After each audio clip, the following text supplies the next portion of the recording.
is football. Football is America is America. football. Let's Football go. is America. If you don't like it, you can kiss your candy ass. For the moment in time, I don't give a damn. Oh my God! No. You loved it. 30-27. Chiefs win. Chiefs win 30-20.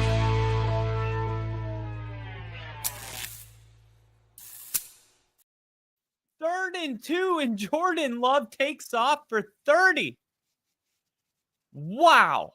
What a way to come into this game. Ladies and gentlemen, the Cowboys are playing a really good game against Green Bay. And it is exactly what I predicted. Let me see. Edit. See.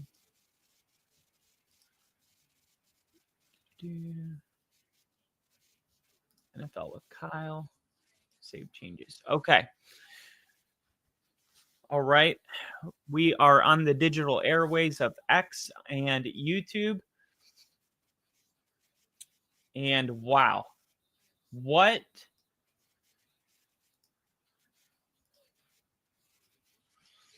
a game this has been so far. Green Bay trying to get it done, 20-3. Here we go. Love throwing it and has to just throw this one out of bounds. This has been an amazing game so far, but we're definitely in one of those games where it's coming down to the fourth quarter.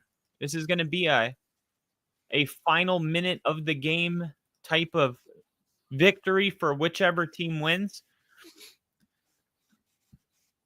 Man, doesn't get any better than this. It really doesn't.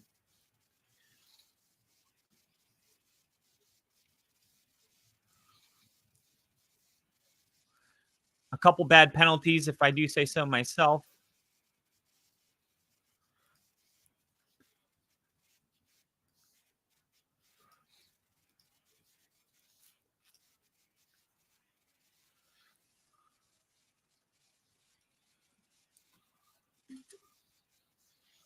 All right.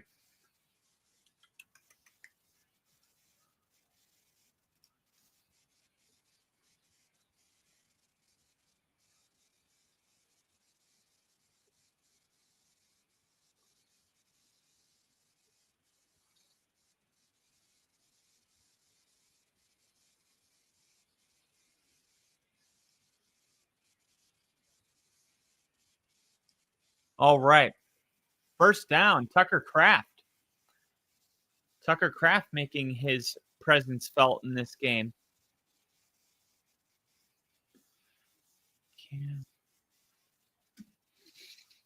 Here we go. Add an image, choose. Recent. Here we go. Boom.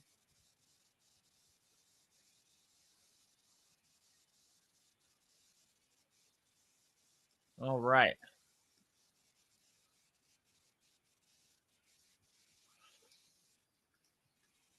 Put a scoreboard up there. 20-23 Dallas.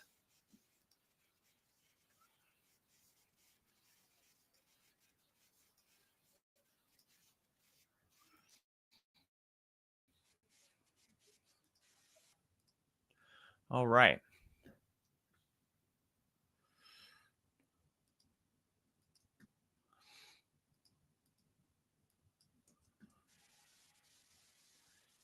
Second and 7, Jordan Love, handoff. Josh Jacobs bounces it outside, back inside, back outside, back inside. Touchdown.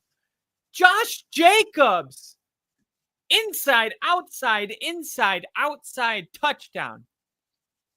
Wow. Whoa. That was the best run I've ever seen Josh Jacobs run. Talk about ball carrier vision. He had the defender on skates the entire time. Wow.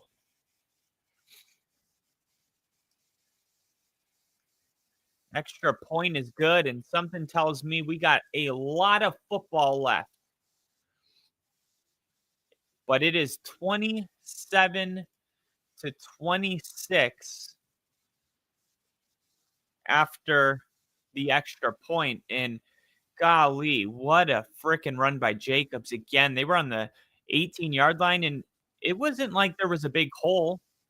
He cut to the right, kind of created his own hole, then took it outside, and then what was that, Deron Bland, number 7? When he was trying to race him outside, he cut back inside. When he hit the brakes and cut inside, he cut back outside and was able to score, and it was just wow, very impressive run that time. Josh Jacobs, man. Another, you know, between Josh Jacobs and Micah Parsons, I mean, it's like 2 players that both fan bases are like, "What the hell were these guys doing being available?" Some people just shouldn't be available. But if you're a Packers fan, you're very thankful they were. A lot has been made of the Micah Parsons returning, and it's been good. It's been good.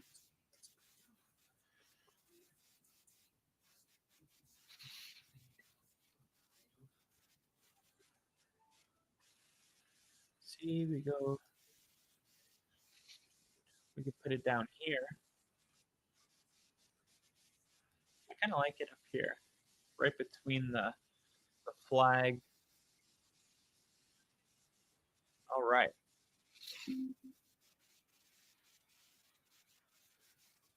So here we go. Here we go. We got ourselves a ball game.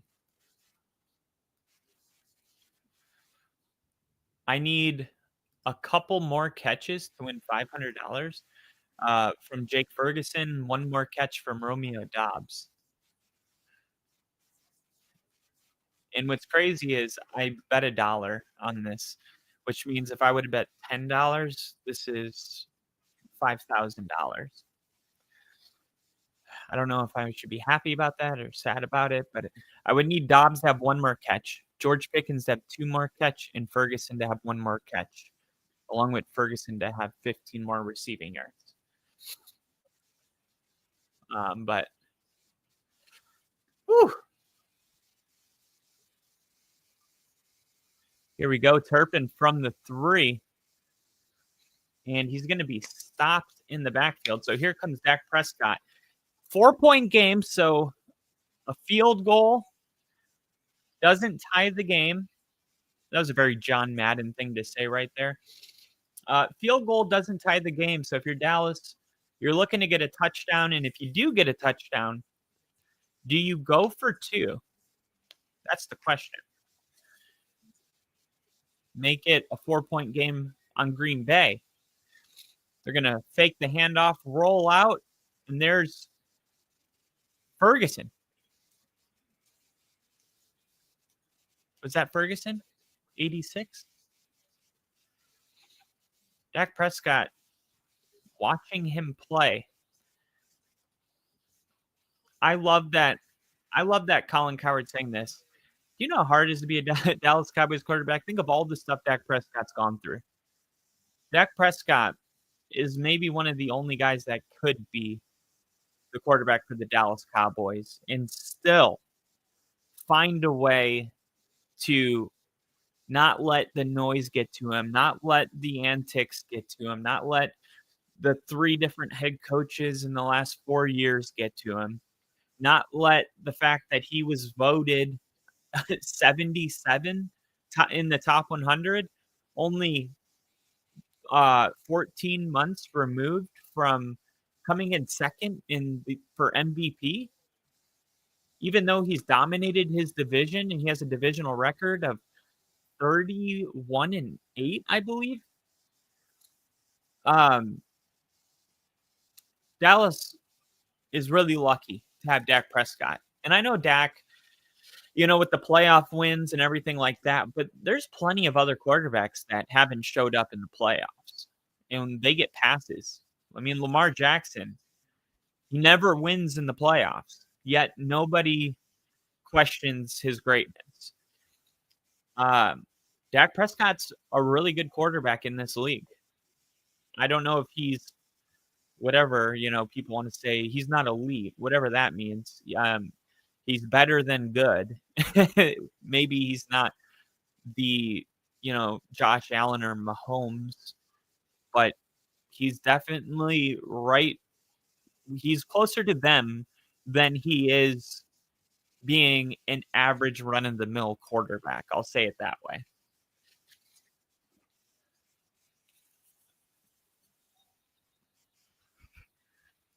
And we got whistles blowing here on 2nd and 6.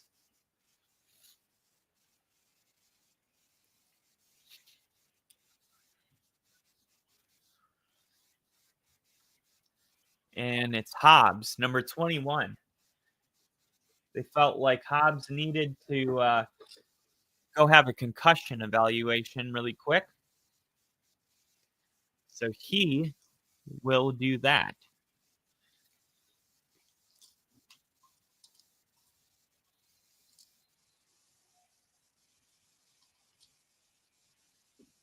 Here we go.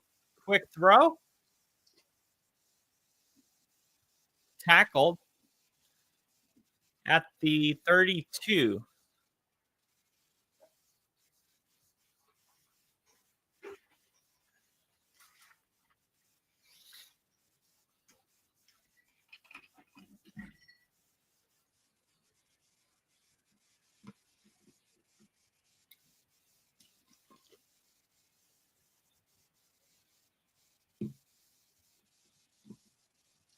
Third and 2.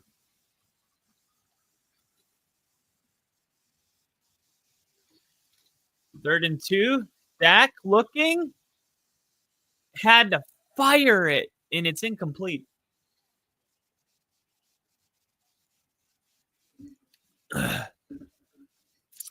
What do you do now? 3rd and 2, and Micah Parsons, man. Ooh. Almost able to strip the ball out of Dak's hands, but Dak doing a great job of. Yeah, they're going to go for this. Or they're going to try to draw them off sides.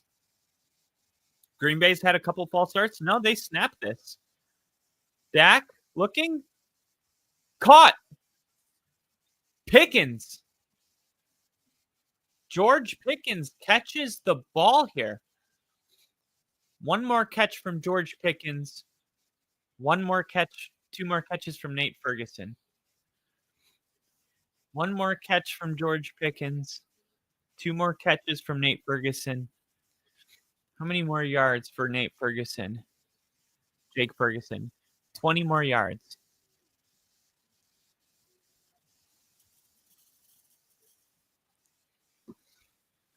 Javonte Williams with a hard, strong run for a gain of 5. And Javonte definitely looks like he's running the football harder this year. And we talk about this all the time, these injuries. Javonte Williams had the type of injury.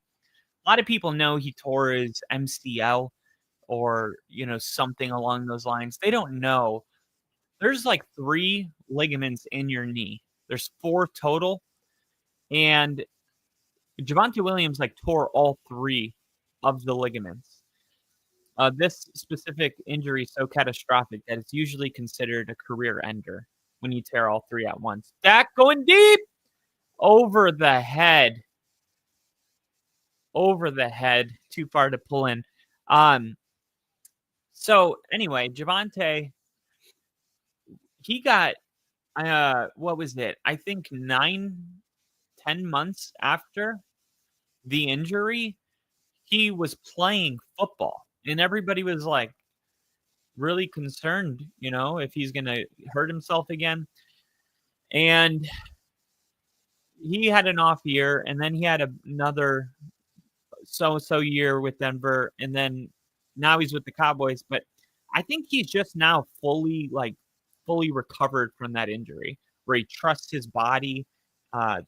Dak rolling out, throws it, caught. Ferguson. Let's see what the flag is, if it's holding.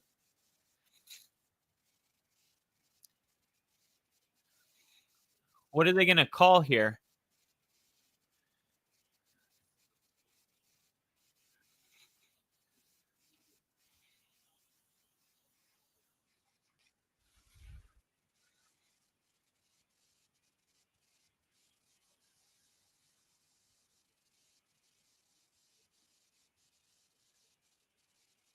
Wow, 15-yard penalty added to the end of the play because of a face mask on Brooks, who was trying to bring down Dak Prescott, and he just ends up grabbing a handful of face mask in the process. Dak wisely points to his face mask, being like, what the hell?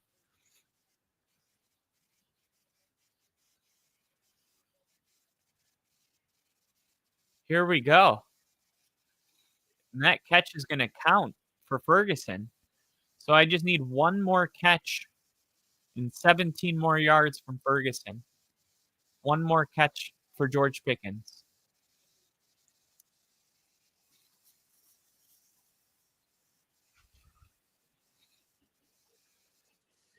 Here we go. How many more yards do I need?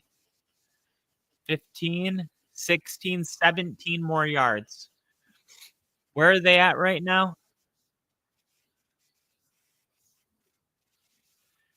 The 17-yard line. They're on the 17-yard line. Well, technically the 16.5-yard line. Let's get a touchdown to Ferguson. Dak changes the play to a run, and Javonte Williams takes it all the way down to the 3-yard line. And Javonte Williams running the ball better than ever. And now the Cowboys with an opportunity here to take the lead. And Green Bay will have an opportunity, if Dallas can score, to at least try to kick a field goal and send it into overtime or get the go-ahead touchdown. But first things first, Dallas has got to get in the end zone. They got to get in the end zone.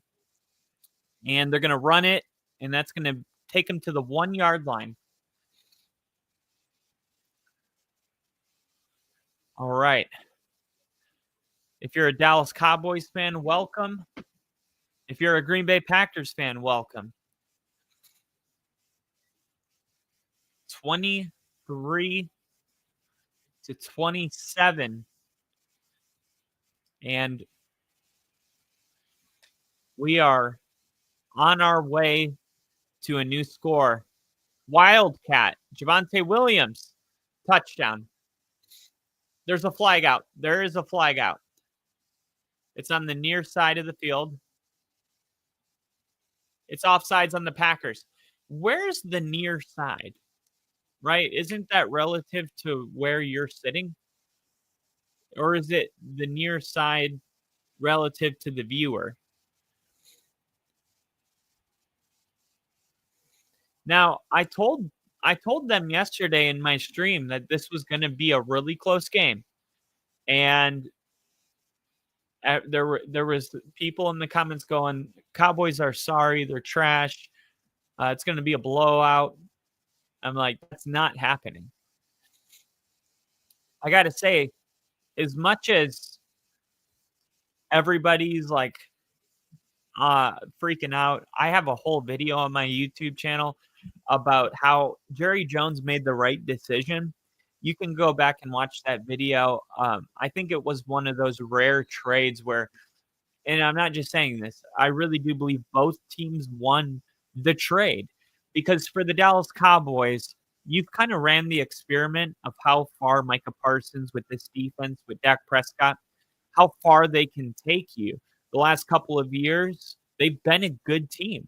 Like, it's not like they've been, you know, embarrassment or anything. Dak was hurt last year, so throw that away. But for the majority of Dak Prescott's career, we're looking at 11 to 12 wins. We're looking at a playoff berth and a first round elimination. And they just continue to keep doing it. You have to do something different. Dak Prescott, I think he's a really good quarterback. But just saying, okay, we're going to go with Micah Parsons and Dak Prescott, CeeDee Lamb, and then we'll just have to be good enough to beat all of our opponents with those key players. It's not a great recipe. They need to figure out how to add a lot of depth and talent to this team. Is Micah Parsons worth, let me ask you this, Quay Walker, Rashawn Gary, and let's say their safety that they got from the Giants. What's his name? I'm blanking on his name. Is Micah Parsons worth those 3 players? Right? Absolutely not. You got a first-round pick this year, a first-round pick next year. That is 4 first-round picks in the next 2 years. Imagine what this team is going to look like with 2 first-round picks in the next 2 years. It's going to be insane. And the final point is people are like, Micah Parsons is a once-in-a-generational player. Every year, there's a Micah Parsons. Every year, there's one Micah Parsons. A lot of people don't realize it, but it's true. 2024 NFL Draft. Let me pull it up really quick and show you something.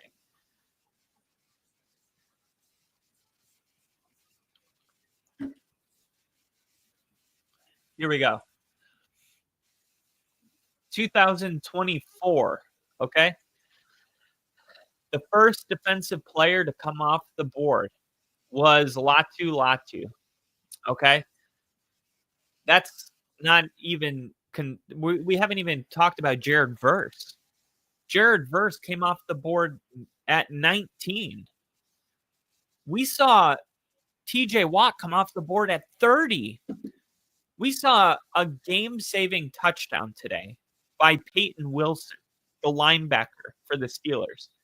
They drafted him in the 2nd round. If you could add, maybe you're going to add a pass rusher that's not as good as Micah Parsons, but maybe he's 90% of what Micah was. And then you also get to add a Peyton Wilson and a Jared Verse and a Nate Wiggins, right? Let me just take 4 players here in the first round and ask you this, okay? I'm looking at the 2024 NFL Draft, okay? Let me give you 4 defensive players. Nate Wiggins, Quinion Mitchell, Jared Verse, Latu. Is Micah Parsons worth those 4 guys? If you could choose Micah Parsons or Latu, Jared Verse, Nate Wiggins, and Quinion Mitchell. Obviously, you would take the group if you had any sense. So, not only that, but now you're not like if we just ended right there, the picks is the right move. Now, for Green Bay, because they've built a team with a lot of youth and because they've built it through the draft organically, it makes sense for them because they add a Micah Parsons and now they can actually bring a Lombardi to Green Bay. Like, if you're one piece away from winning a Super Bowl, you make that trade every time because at the end of the day, that's the goal. Dallas wasn't going to win a ring with Micah Parsons, but they might win a ring if they added those 4 guys, right? And even if they don't win a ring when they add those 4 guys, they will then be in a position where they're a Micah Parsons away. But if they were Micah Parsons away, then they would have won a playoff game by now. But they haven't through Micah Parsons' entire tenure with the Cowboys.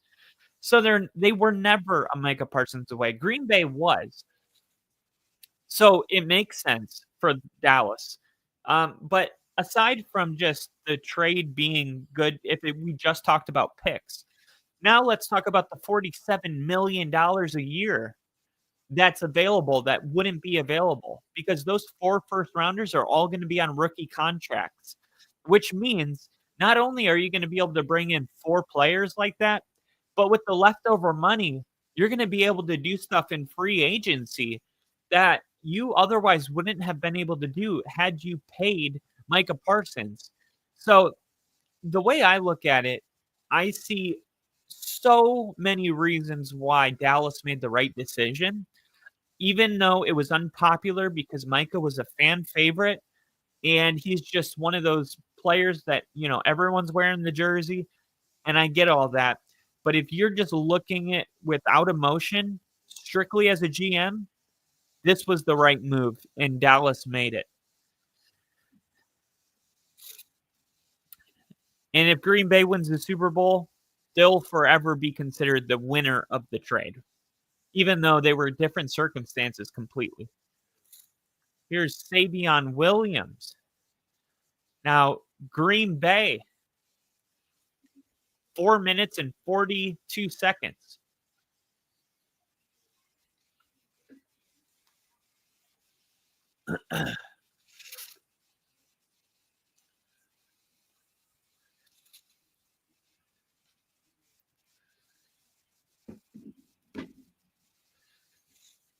Here we go.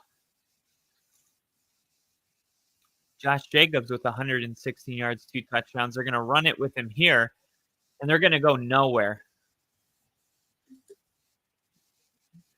The former Packer, Kenny Clark, comes up with the stop of all people.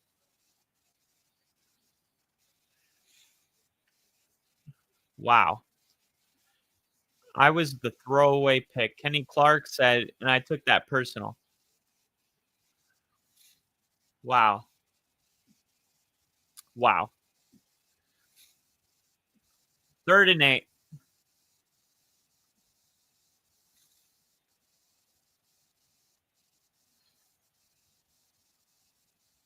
Third and 8. Love throwing. Caught. Romeo Doubs to the 40. Romeo Doubs with the big time play, man. Big time play. We got an injured Cowboy timeout.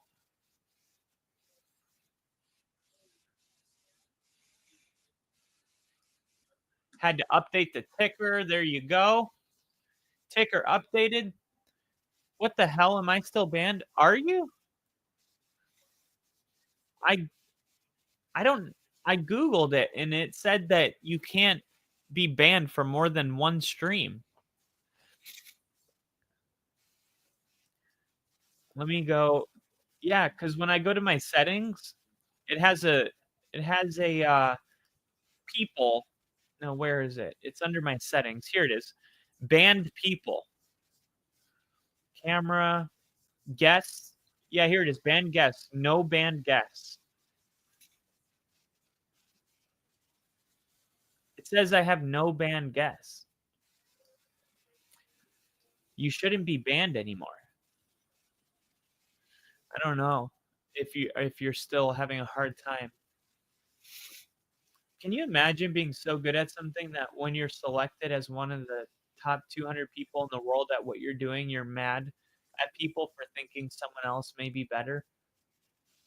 Oh, can you imagine being so good at something that when you are selected as one of the top 200 people in the world at doing something, you're mad at thinking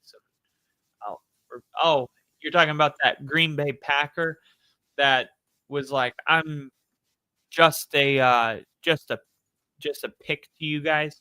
Yeah, that's crazy. But that's the competitive nature that got these guys there in the first place.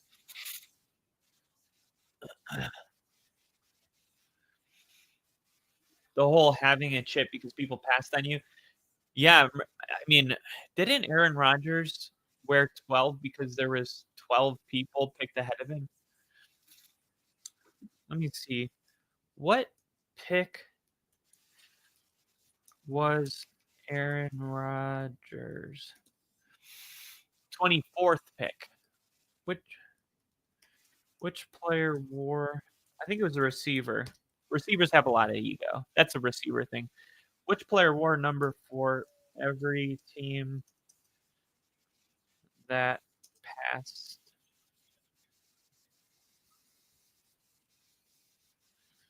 on him in the draft?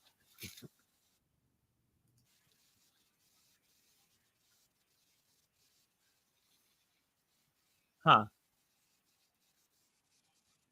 Google doesn't know. All right. Romeo Dobbs with the catch. They're going to throw this one into the ground. So Romeo Dobbs made the catch. So George Ferguson and George Pickens, or Jake Ferguson, if he has one more catch, and George Pickens has one more catch.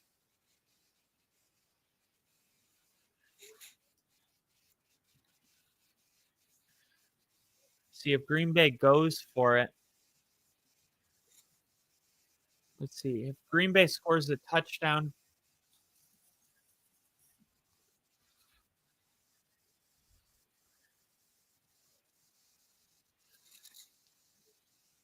Emmanuel Wilson taking it to the Cowboys side of the field.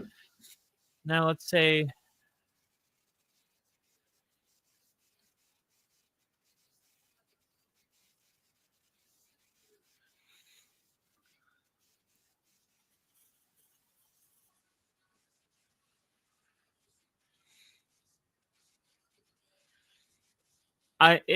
if I'm not mistaken, there's only one possible way that an NFL game can go to overtime and that team still win by 9 points.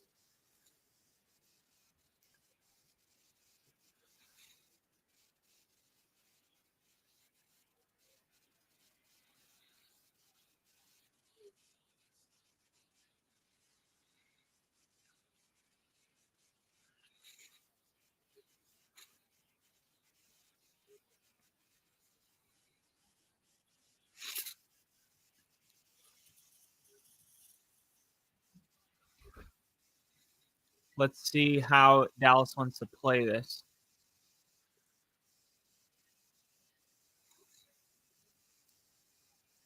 Oh, that's a flag. That's 15 yards. Wilson just hit him.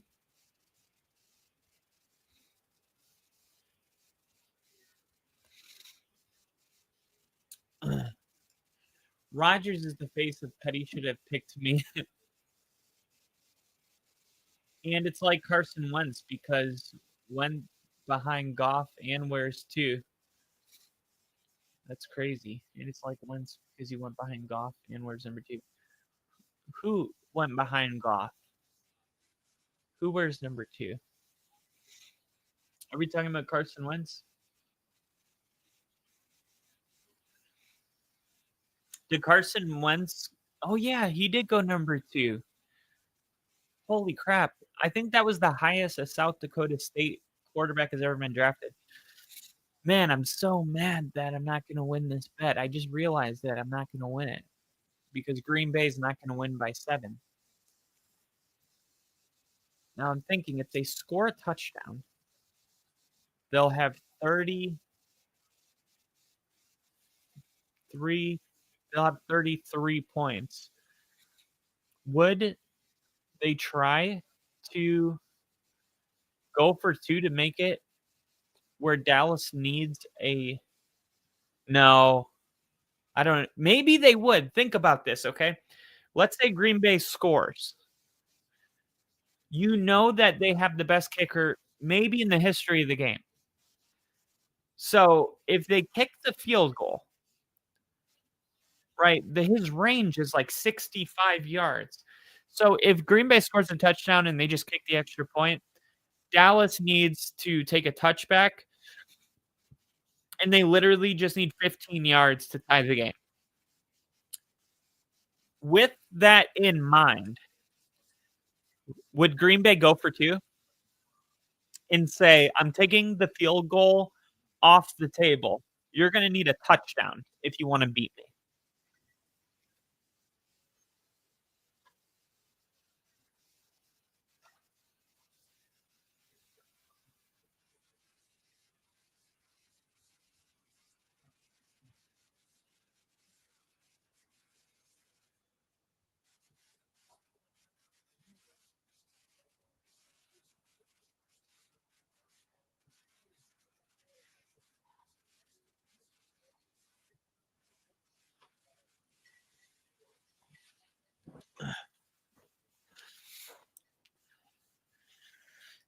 Justin Tucker in Green Bay?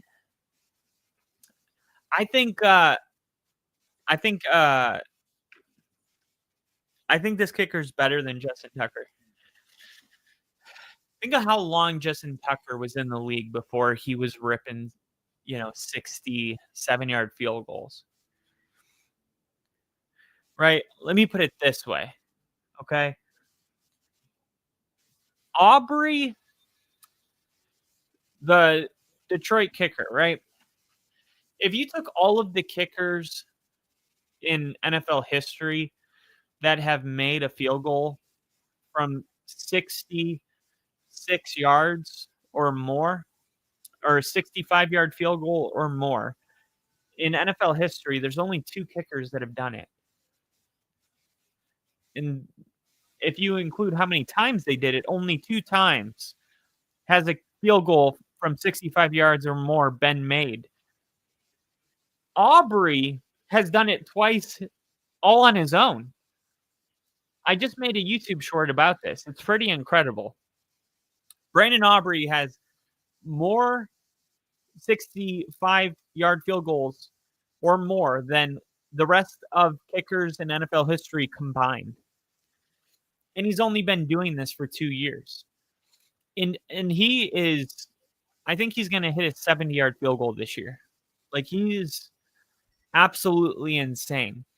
He hit like 95% of his field goals from 60 yards or more. I mean, it's like a whole new tier of kickers that we had to create for this guy. I mean, it's so crazy. I can't believe it. But he's only been in the league for like 2 years, and he's got like 15 55+ yard field goals. In his highlights, if you look at it, like, every single kick's perfect every time. He's a real true robot. So I don't know, like, would you go for 2 and make it a 4-point game? Here's Emmanuel Wilson, and they get the 3 yards back, so it's 3rd and 10. Dallas starting to call their timeouts. Trayvon Diggs. He did come flying to make that hit.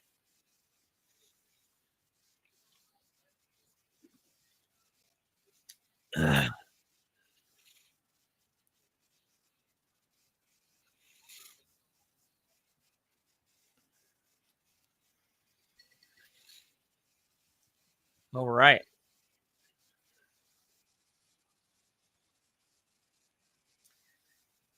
Third and 10.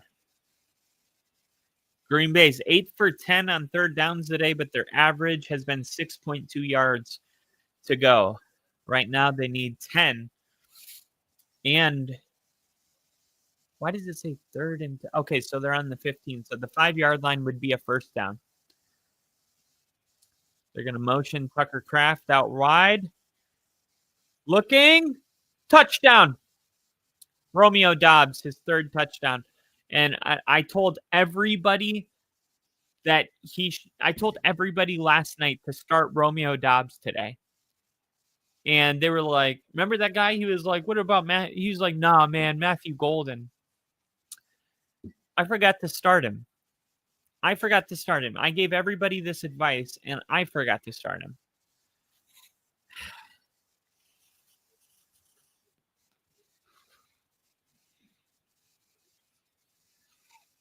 In 10 years, someone's going to hit a 75-yard. Yeah, it makes you wonder, like, how far does this go? You know? Like, it seems like there has to be a distance where, it's like the point of no return. Like physics, the human body cannot evolve to a certain point, right? Like an 80-yard field goal is just not possible.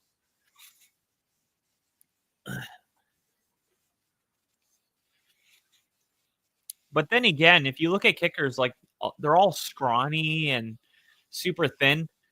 What would happen if like one of those like strongest men in the world, what are those guys called? Strongman competitions or something? Mr. Universe, or I don't know. Those big jacked fucking ginormous dude. What would happen if one of them trained to be a kicker and like got really flexible, and you could combine that power with the the proper form and technique? Maybe then you could have a 78-yard field or something insane like that.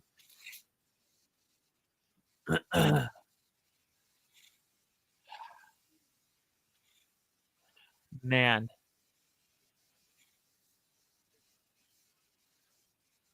wait a minute. So they kicked the extra point. Turpin. Unbelievable. So Green Bay ends up. What happened just now? I thought it was going to be 33 if they kicked the extra point. What was it? 27-30? 29, 31, 2, 3. So now it's 34-30. I just need Nate Ferguson to catch the ball, or Jake Ferguson to catch like a 15-yarder, a quick throw to George Pickens, and a pick six. So Green Bay wins by more than 6.5.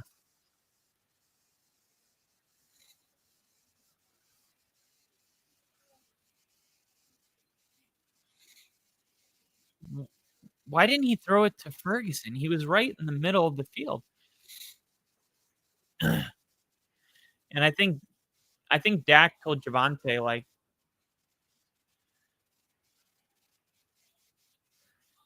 where was he throwing that? He's out there seeing ghosts. He thought Javonte was going to run out or something. What was that?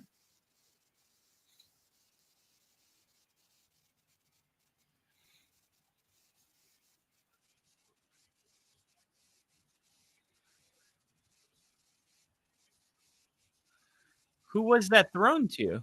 There was a receiver in the area. Who?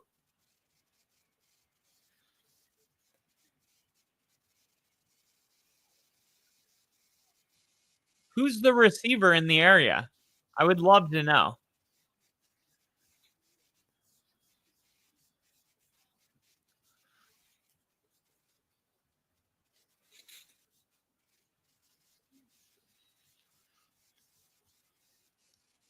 How is that not intentional grounding? Here we go. Quick throw. Nate Ferguson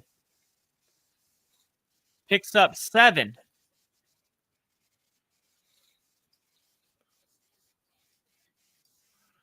All right.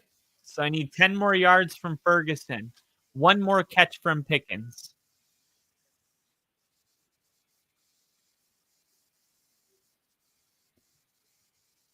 Tolbert takes it to the 30. Now, if Dallas gets a touchdown here, Come on. Ferguson. Pickens. Touchdown. Pickens scored a touchdown. Wow.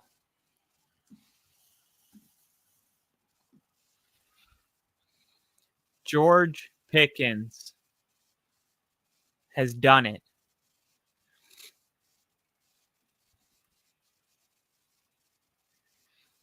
And now Green Bay's only hope is that this field goal somehow gets blocked. Because they could score a touchdown, but I guess I mean my only hope. What a freaking play.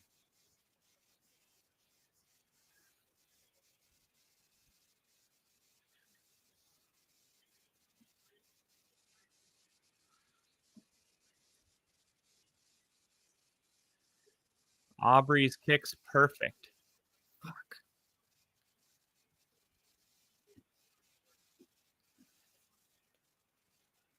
Wait a minute.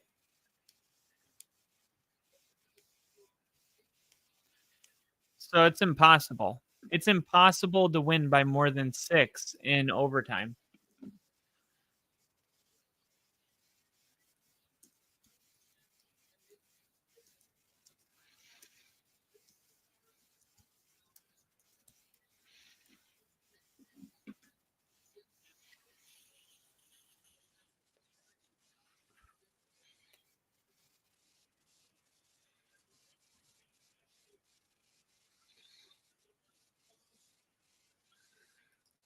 Okay, scenario 1, a team receives the kickoff and kicks a field goal or turns the ball over. Team B then possesses the ball and scores a touchdown. Team A receives the kickoff and kicks a field goal. Team B then possesses the ball and scores a touchdown. Team B then successfully converts a 2-point conversion.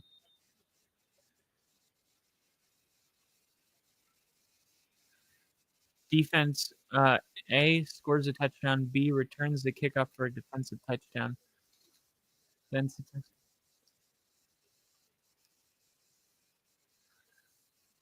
so I think the only way Green Bay could win by 7 is they would need like a field goal to send it into overtime.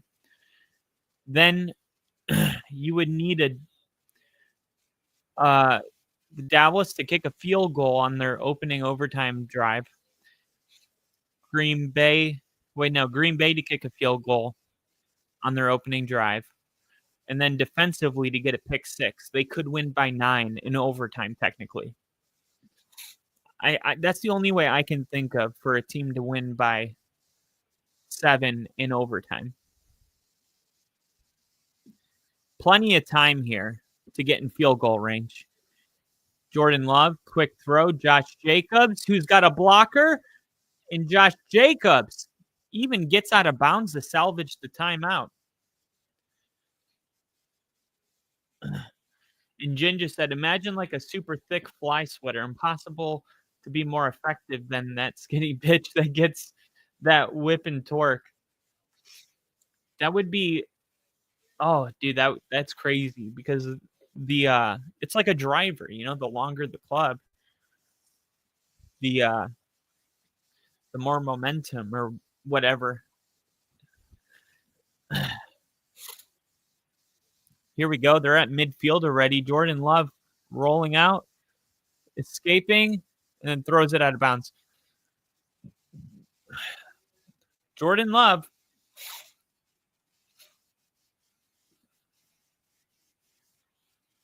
He's made Packer fans nervous at the end of games. Jordan Love has made Packer fans nervous at the end of games with throwing bad interceptions. 49ers playoff game, the Cleveland game yesterday or last week.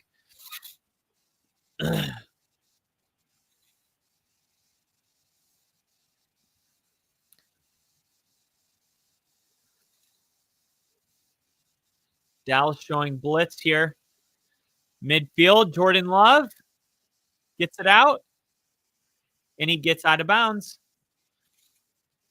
Malik Heath. They're in realistic range right now for Brandon McManus.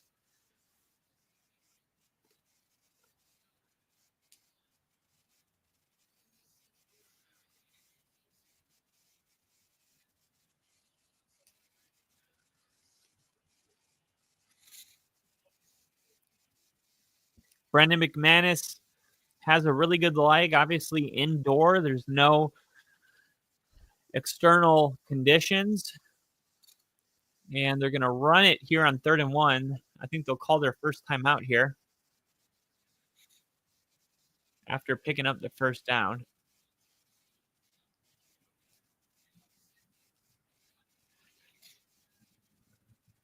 Now, they were definitely just trying to pick up the first down right there. They were just trying to pick up the first down. Now they're going to try to pick up a couple more yards. They have time for maybe 2 more plays if they go quick here. Depending on how long this first play takes, it may.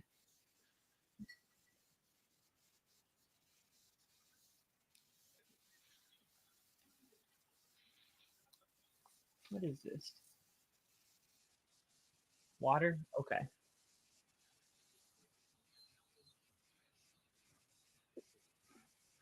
Here we go. 12 seconds. Dallas. Look at the top of your screen. Dallas is going to call timeout. Now there was something going on at the top of the screen.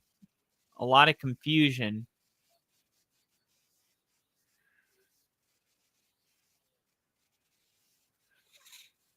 Brandon McManus, Denver Broncos Super Bowl winning kicker. He was perfect that postseason. He was so clutch. I can't even tell you. Does he have a couple more moments? Remember, he signed with Green Bay last year from Jacksonville. In his first game with the team, he had to kick a game-winning field goal. Then his second game with Green Bay, he kicked the game-winning field goal. They ended up just signing him. They're going to run it with Jacobs, and that's going to bring it to the 35-yard line. So now you're looking at a 52-yard field goal.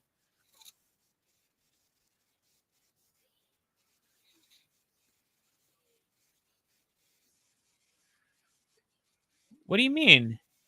Chris Collinsworth is like, it's still a 53-yard field goal. Like, yeah, this is the NFL. You got to be able to make 53-yard field goals. Like, no, is it a 20-yard field goal? No, it's not. But it's also not a 65-yarder. Like, it's not a 60-yarder. It's barely a 50-yarder.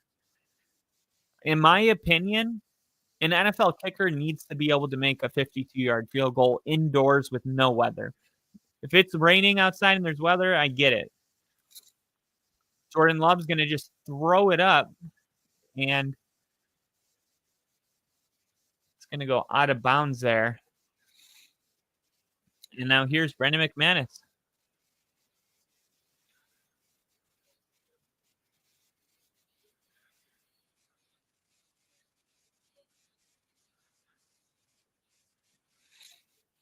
This is exactly why I benched Green Bay's defense this week. I knew that this game was going to be a crazy high-scoring game. This field goal doesn't look that long. We'll see if Dallas, no timeouts. Perfect kick. There was never a doubt about it. We're going to overtime.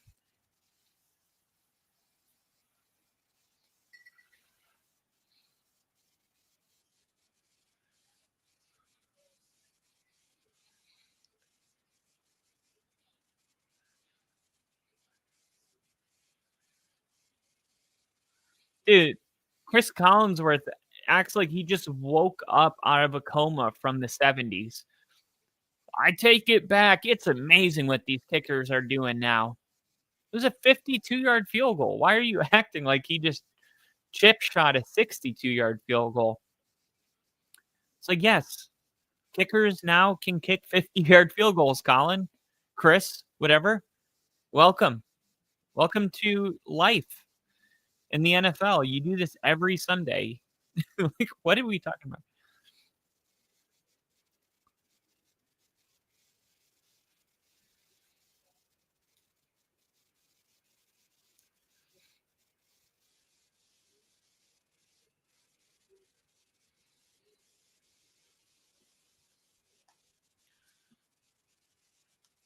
Unless the team kicking off to start OT scores a safety on receiving the team's initial possession or time runs out. Okay, each team will have the opportunity to possess the ball. So, if Green Bay scores a touchdown, they could go for 2.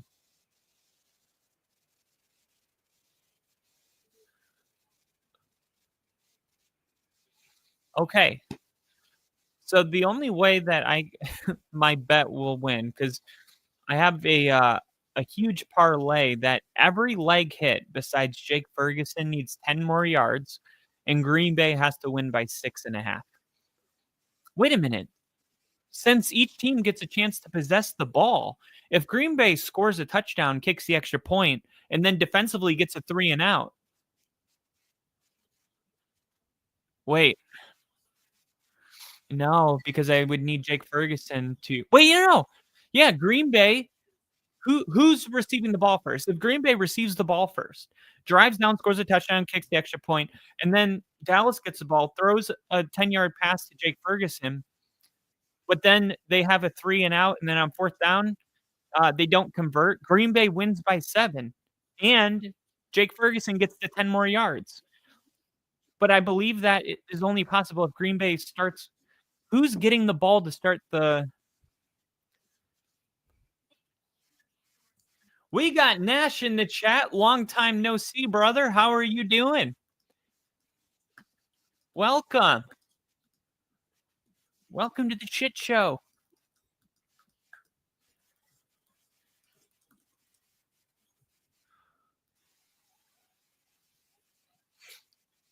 All right. Here we go.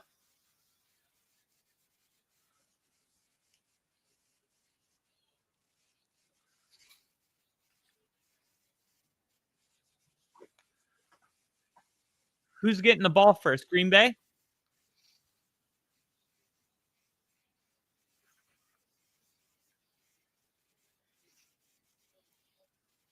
Damn it. The Cowboys are getting the ball. There's no way. There's no way. They're going to bring it out from the goal line.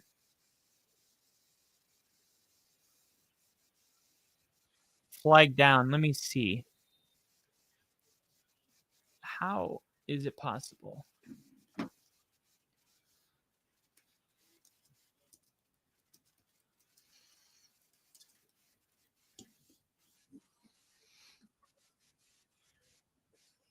The trailing team must score a touchdown and the point after to match the opponent's score.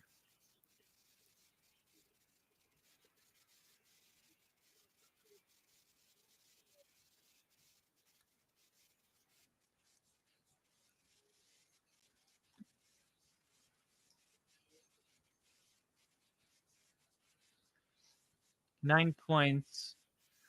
Kick field goal on the first possession, pick 6 or fumble TD.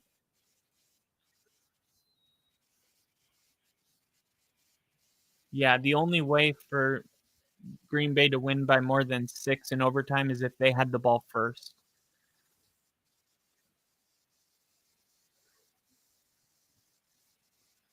Javonte runs for 11 yards. Damn, that sucks. $500 freaking dollars. And all I needed was Green Bay to win by a touchdown.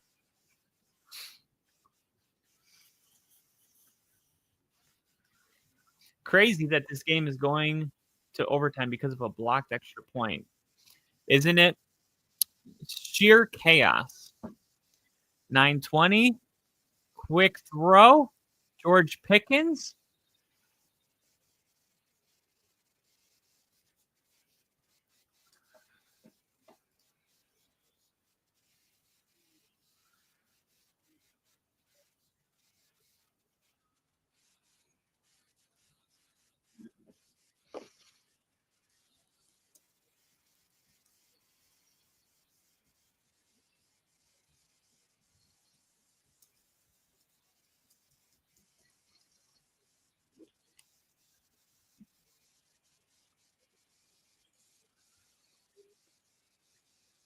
A deferred team can still win with a defensive score or a touchdown on their offensive possession, followed by a successful 2-point conversion to make it a 7-point margin.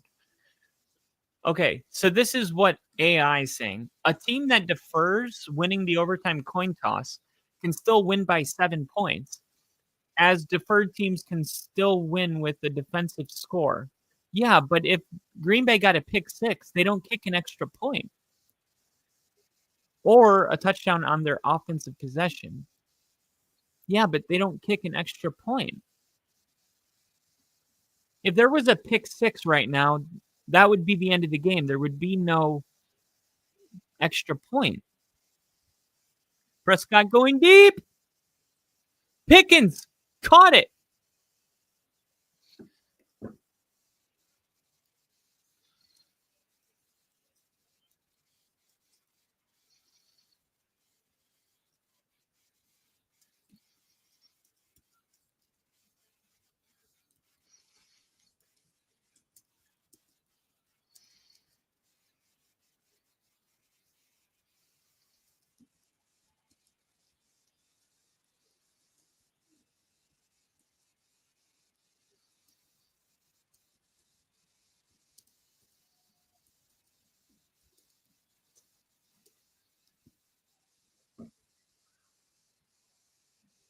Ooh.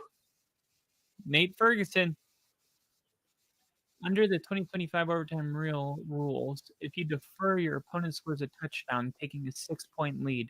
Your team is still guaranteed a possession. If you score a touchdown on your first possession, your team does not attempt an extra point and the game does not end. The game continues and the score is tied once more. Wow. A field goal is kicked and the other team is either shut out or penalized for a safety, which would create a 7-point margin. Dak Prescott looking to throw, going deep. Caught!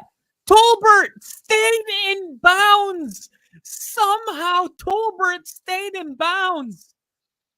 Oh my goodness. An unbelievable effort by Tolbert. How did that happen? He's in. What a freaking catch by Tolbert.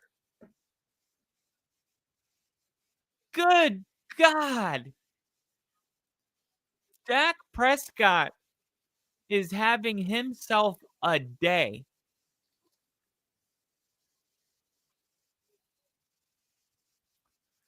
Brian Schottenheimer is going to call timeout.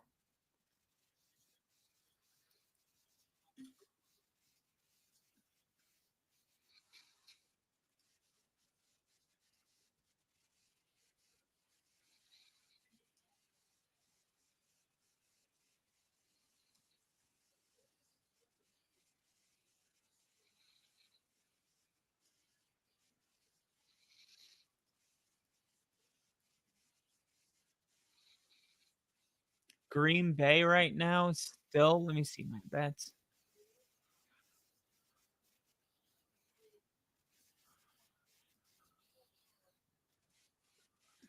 Come on. Debit card 10 3988. First and goal, Dallas.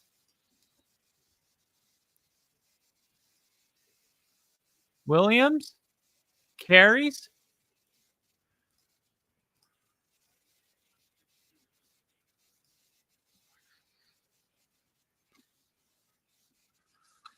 Let's see.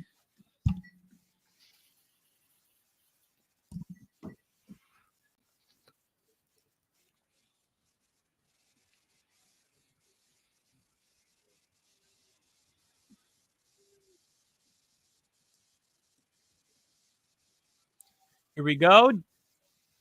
Dak Prescott looking. Gonna run it in himself. Sacked. Oh, Micah Parsons saves the touchdown. Micah Parsons saves the touchdown here.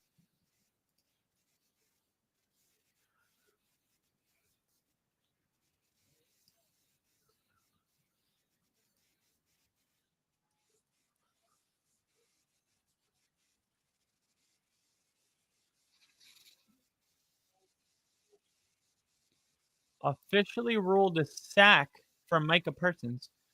Here we go. 3rd and goal. This is huge. This is huge. Dak looking. Whoa. Why would he do that? He had time. Here comes Aubrey to try to give Dallas the lead, but why would he do that?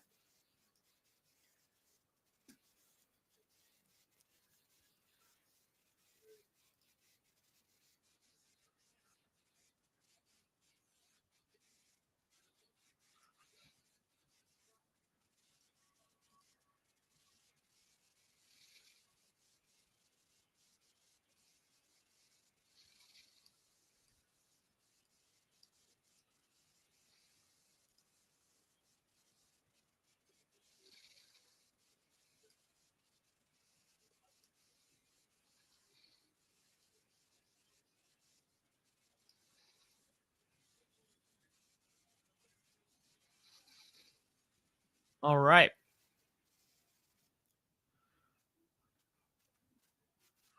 This sets up pretty nicely, huh?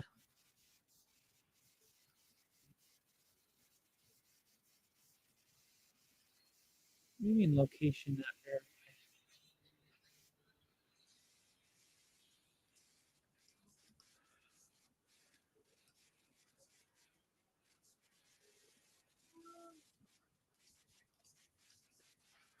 What is going on?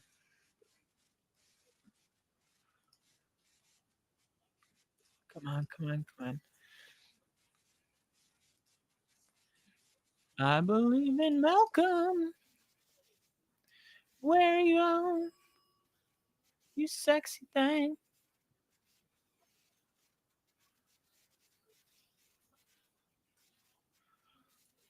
Here we go. Dollar. Go my bets. Reuse selection. One.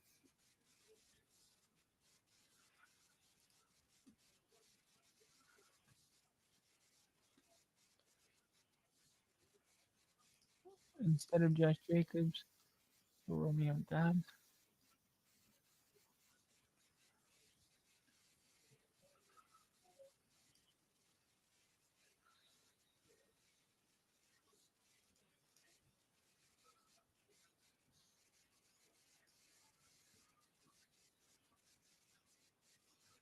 Perfect kick by Aubrey.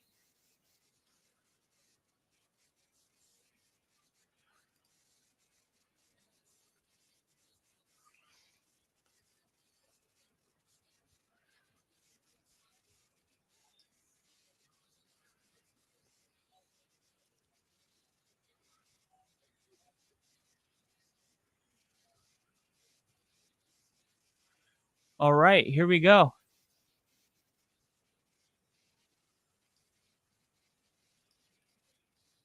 Touchdown wins.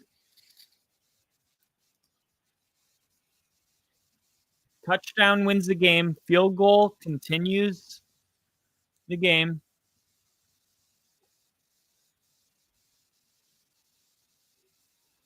Josh Jacobs the back. They're going to run it. Nope. Quick throw. Dontavian Wicks.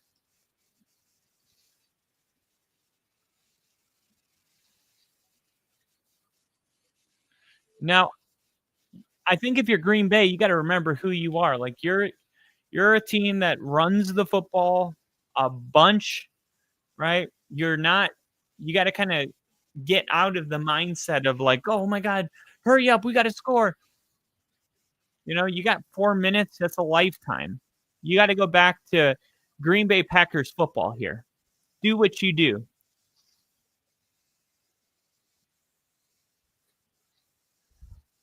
Jordan Love, an ineligible receiver downfield on Green Bay. And on top of this, it's like, why is Matt LaFleur abandoning Josh Jacobs? Is there a reason that you're not running the football in overtime?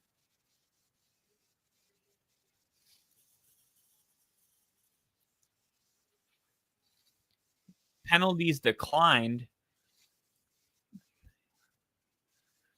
but now you can't run the ball because it's 3rd and 6, and it's like you're going to set up a 4th down, but it's like, what are you doing? Look at that. If they handed that to Jacobs, look at that. The middle of the field's wide open. He might have scored.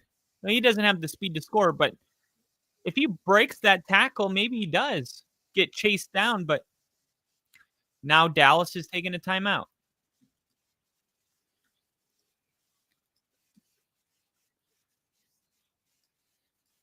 No, Nash said so. It's impossible for the Packers to win by 7. And I can't think of any way they can, because if they tie the game with a field goal, and let's say they get a pick 6, the game would end with the Packers winning by 6. If they kick a field goal and then stop Dallas, get the ball back, and score a touchdown, the game would end with 6. Yeah. Now, it could have worked if Green Bay if Green Bay received the ball first, and or I'm sorry, if Green Bay received the ball first, scored a touchdown,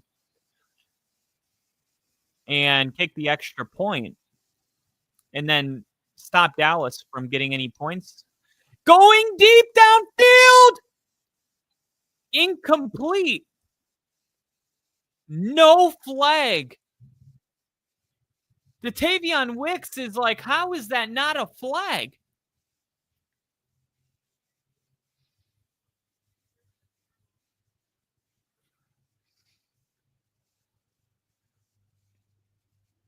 That's not interference? What do you mean?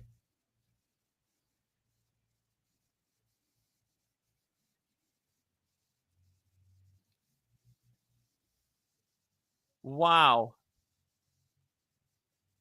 No flag. Wise timeout. It's your first timeout. Obviously, the whole game comes down to this play. You don't want to be rushing. Oh, hurry up, hurry up. We got to get the play clock off. You took a shot downfield. Naturally, you're barely going to get that play, that snap off. Don't go into this play rush. It's 4th and 6. Why is Green Bay taking shots 50 yards downfield? Why did they not give Josh Jacobs a handoff one time? Why did they abandon the running game completely? I don't know. I don't like the energy that they came into this drive with. I mean, time's not a factor. You need to just play Green Bay Packers football. You're a running football team.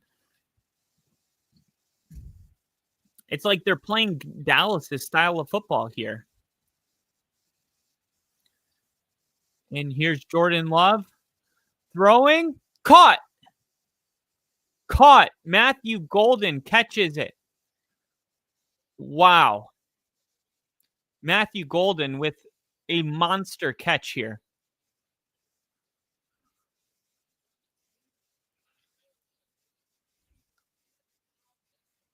Wow. That was a game-saving catch. It doesn't get any more clutch than that. Game on the line, and you make that catch. You're going to hand it off here. Look at that. You run the football. You pick up 9 yards.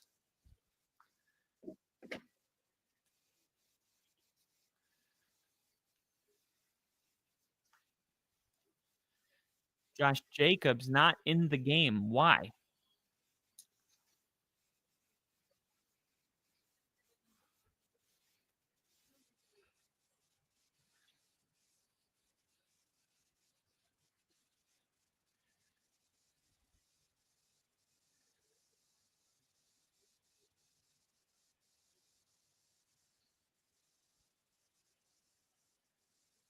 Wilson down to the 40.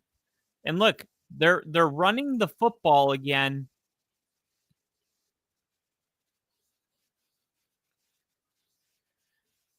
Of course, Josh Jacobs isn't even going to make an appearance on this final drive.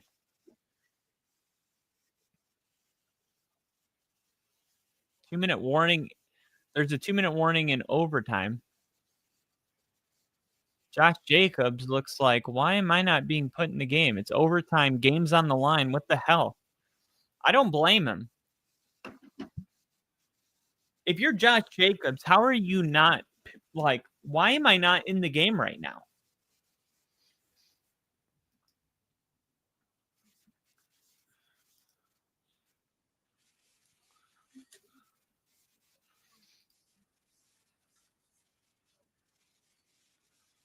Let me go ahead and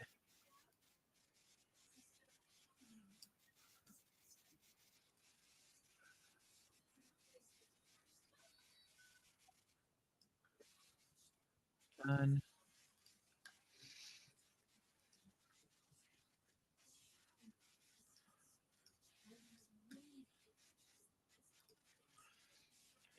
Choose reasons.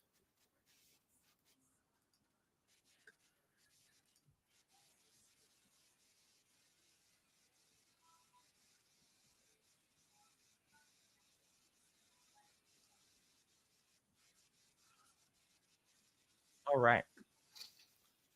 And the ticker is updated.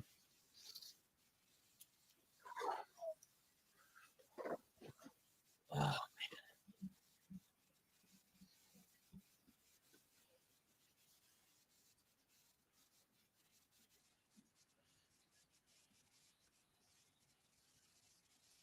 all right. Here we go. Jordan Love. Still no Josh Jacobs in this game. Unbelievable. No Josh Jacobs. Jatavion Wicks down to the 25.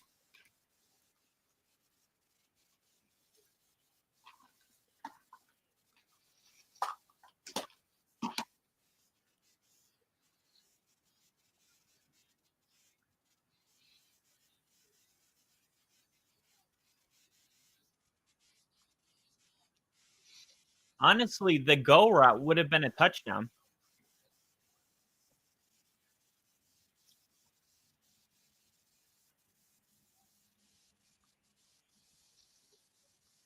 Is that Josh Jacobs back in the game?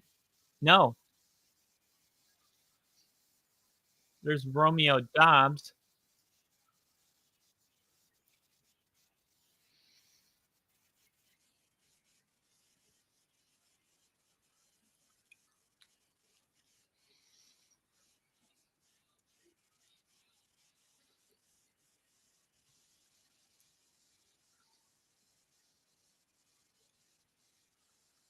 All right. Wilson picks up a first down, and now Green Bay. 40 seconds left in the game. Green Bay within 10 yards of winning this game, 12 yards away. Timeout. Timeout. Green Bay is going to call timeout.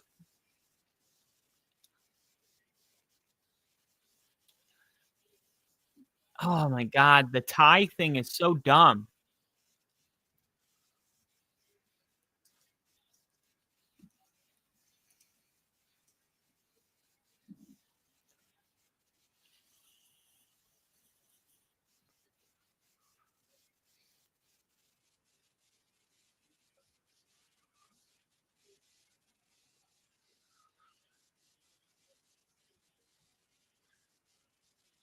Damn, Jerry Jones does not look good.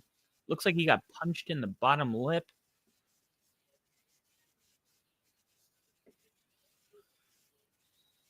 Here we go. 2nd and 13. They can pick up a first down on the 2-yard line.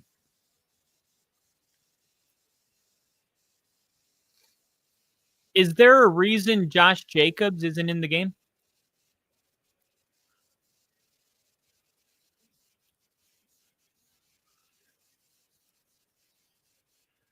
Hurt.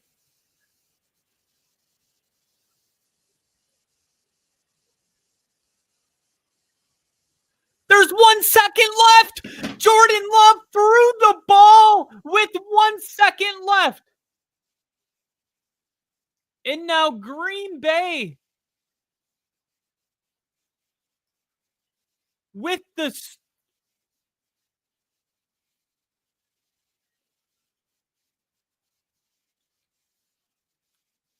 look at this.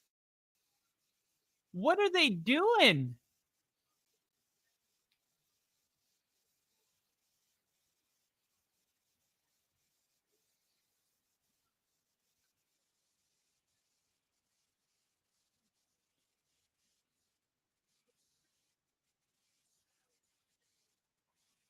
A tie. A tie. Micah Parsons comes back. Do you know how many Dallas Cowboy fans said today, in a perfect world, I want there to be a tie?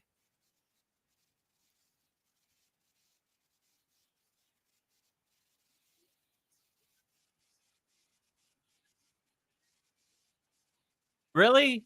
Because I don't feel that way. I'm upset. Okay. I don't like this is the most un American thing ever. A freaking tie. There's no ties. There has to be a winner. This is so dumb.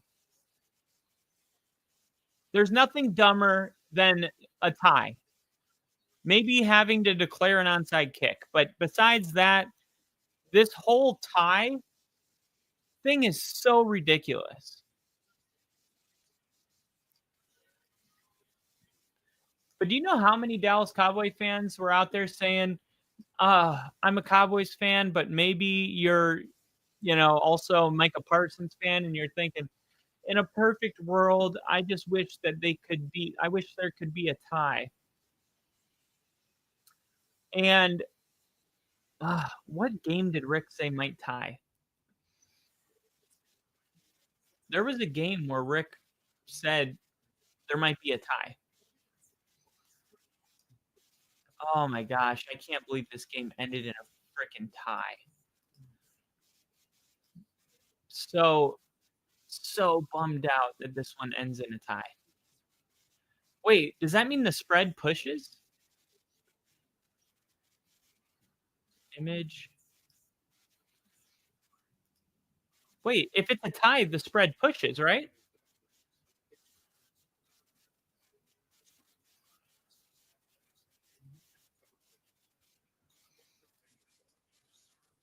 All right.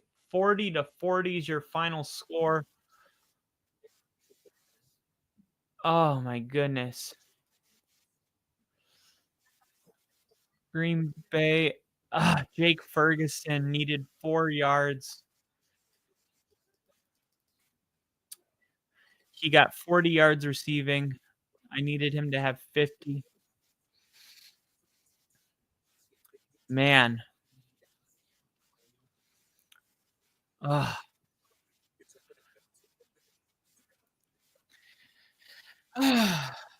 oh man.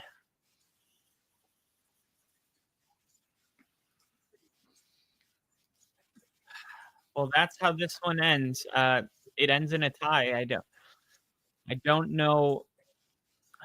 I don't even know what to say about the tie.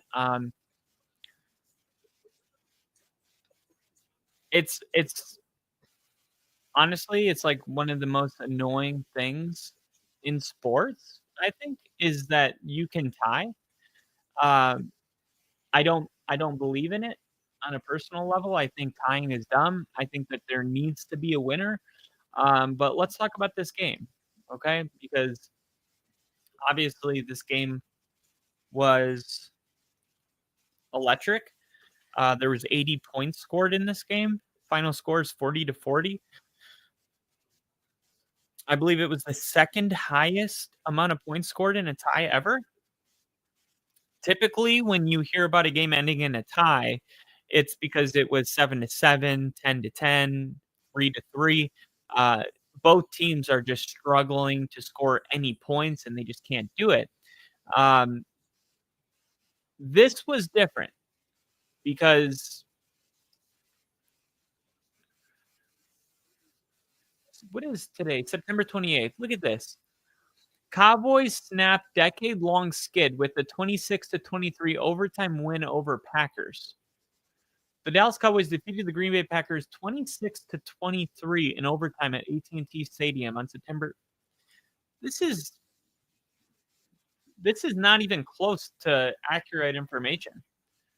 It's the wrong score. The Cowboys didn't win. The only thing right about this is the date.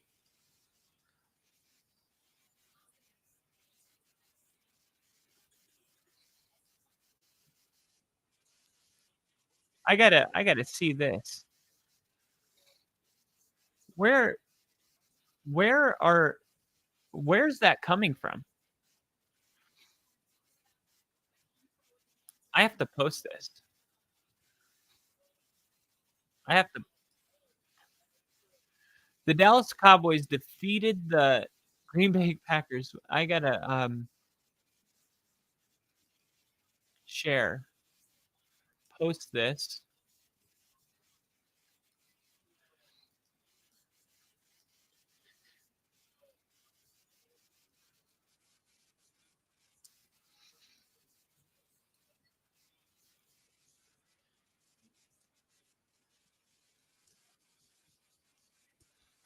Fix this misinformation.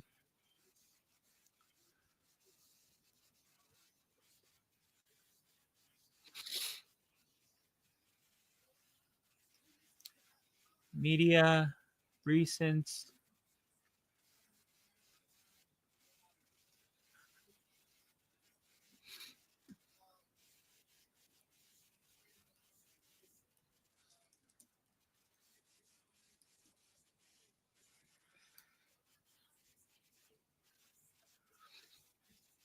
All right. So,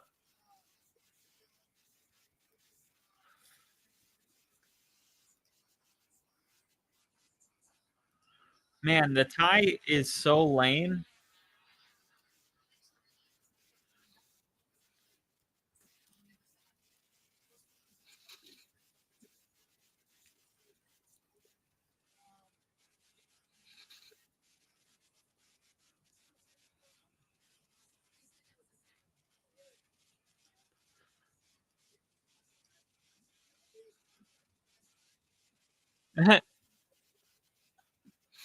they're talking they're talking to Dak Prescott right now.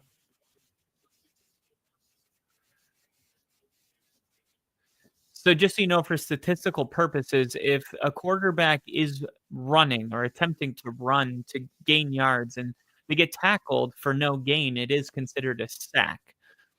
So you don't technically have to lose yards for it to be considered a sack as long as the quarterback's intent is to take off and run. Should that quarterback get tackled for a gain of 0, it's considered a sack. And Micah Parsons was able to get a sack on the record because Dak Prescott took off trying to score a touchdown on a goal line situation, and Dak gets tackled from behind for a gain of 0, but it was a touchdown saving tackle by Micah Parsons.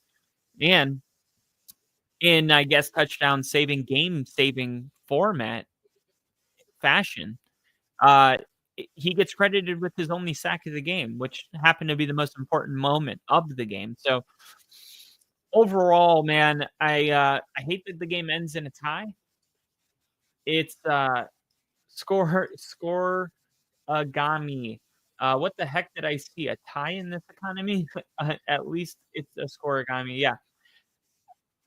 Both quarterbacks played really good. Now, this is kind of like how Green Bay played against Dallas in the playoff game from 2 years ago, except Dallas scored points in this one. Um, I knew this was gonna be the case, right?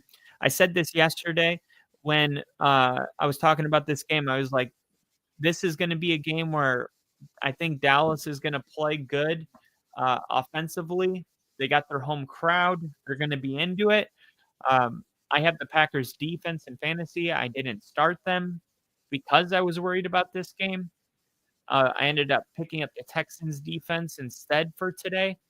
Um, and yeah, man, I think the tie is pretty brutal.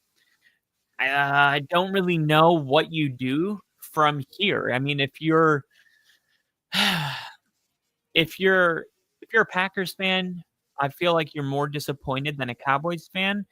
In a lot of ways, it kind of feels like a Cowboy fan is just kind of happy that they were able to, I don't know, like hang around with the Packers and not get embarrassed or anything of that nature. But um, overall, like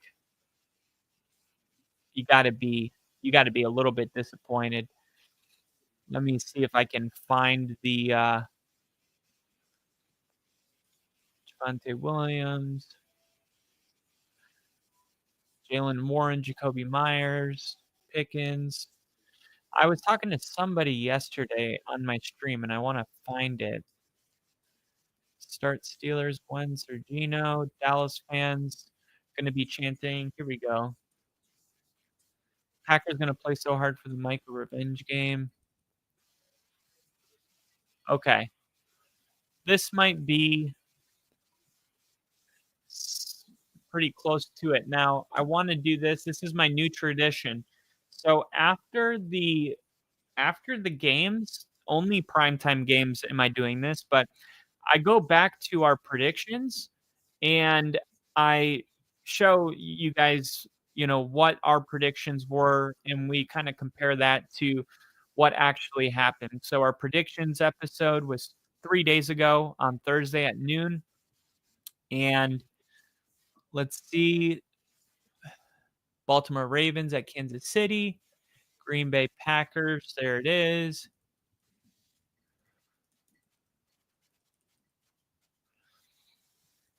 And let's see.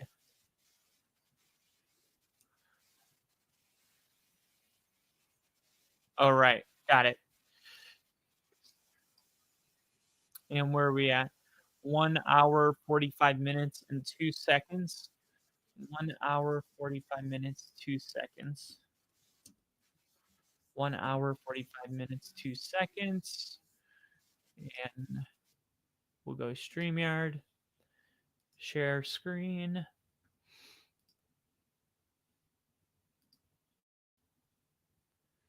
Here we go. And let's go. But I think Baltimore rights the ship. Maybe Derrick Henry doesn't fumble for a fourth game in a re after week 4. But like you said, I wouldn't be surprised if it's a 40 either of those, and that's the take the dub.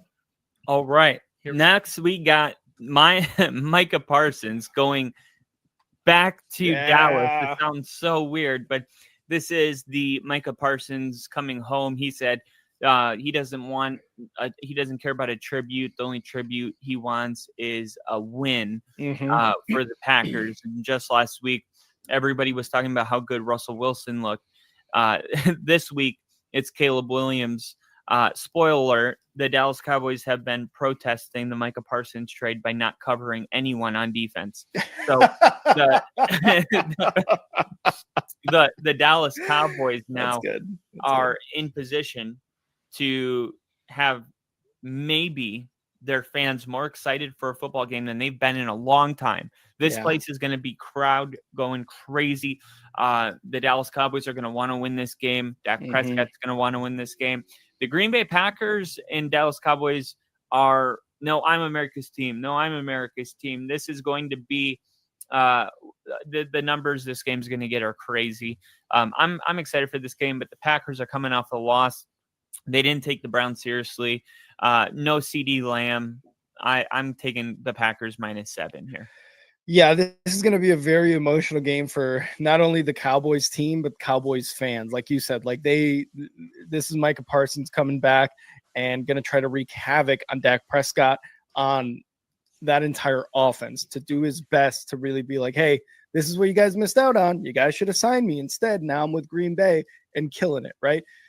The Green Bay defense was already pretty damn good last year, and then you add Micah Parsons and it gets better. And you've seen it through this season so far. They embarrassed the Lions week 1.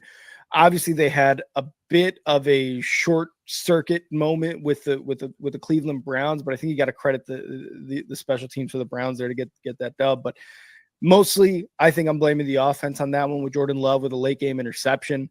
I don't think it happens against the Cowboys. If the Bears can hang 40 points on this Dallas Cowboys defense, I think it's going to be a mountain to climb for Dak Prescott and Javonte Williams, and whether or not CeeDee Lamb's playing, I haven't seen his status, to kind of get back into this game. And even at home, while emotions are running high, I think I'm still going to take the Packers to win this game. But I think it's going to be close, man. I really do think it's going to be a close game. The Packers have dominated the Cowboys in especially in the playoffs. So I'm going to take the Packers to win this, unfortunately. But I think it's going to be close. I don't know about the 7.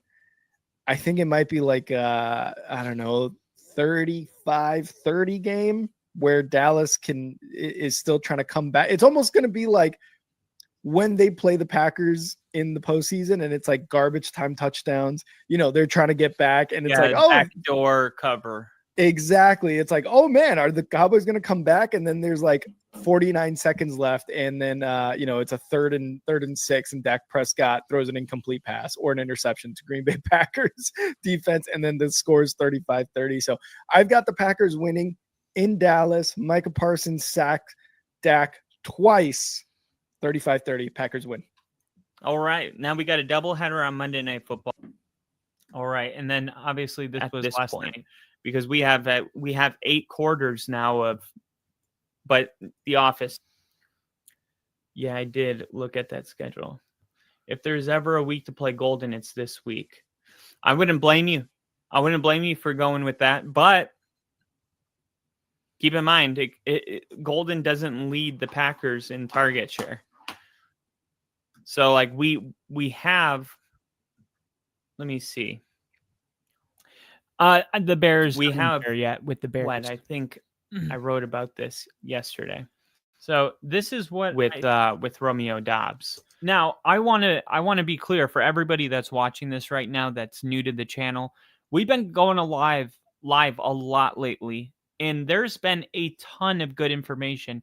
Actually, I gave you guys a lot. I gave you every fantasy player that I told you to go with had a great week. It won't always be like this, but the information I gave you was so great. I told you if you have Green Bay's defense to bench them.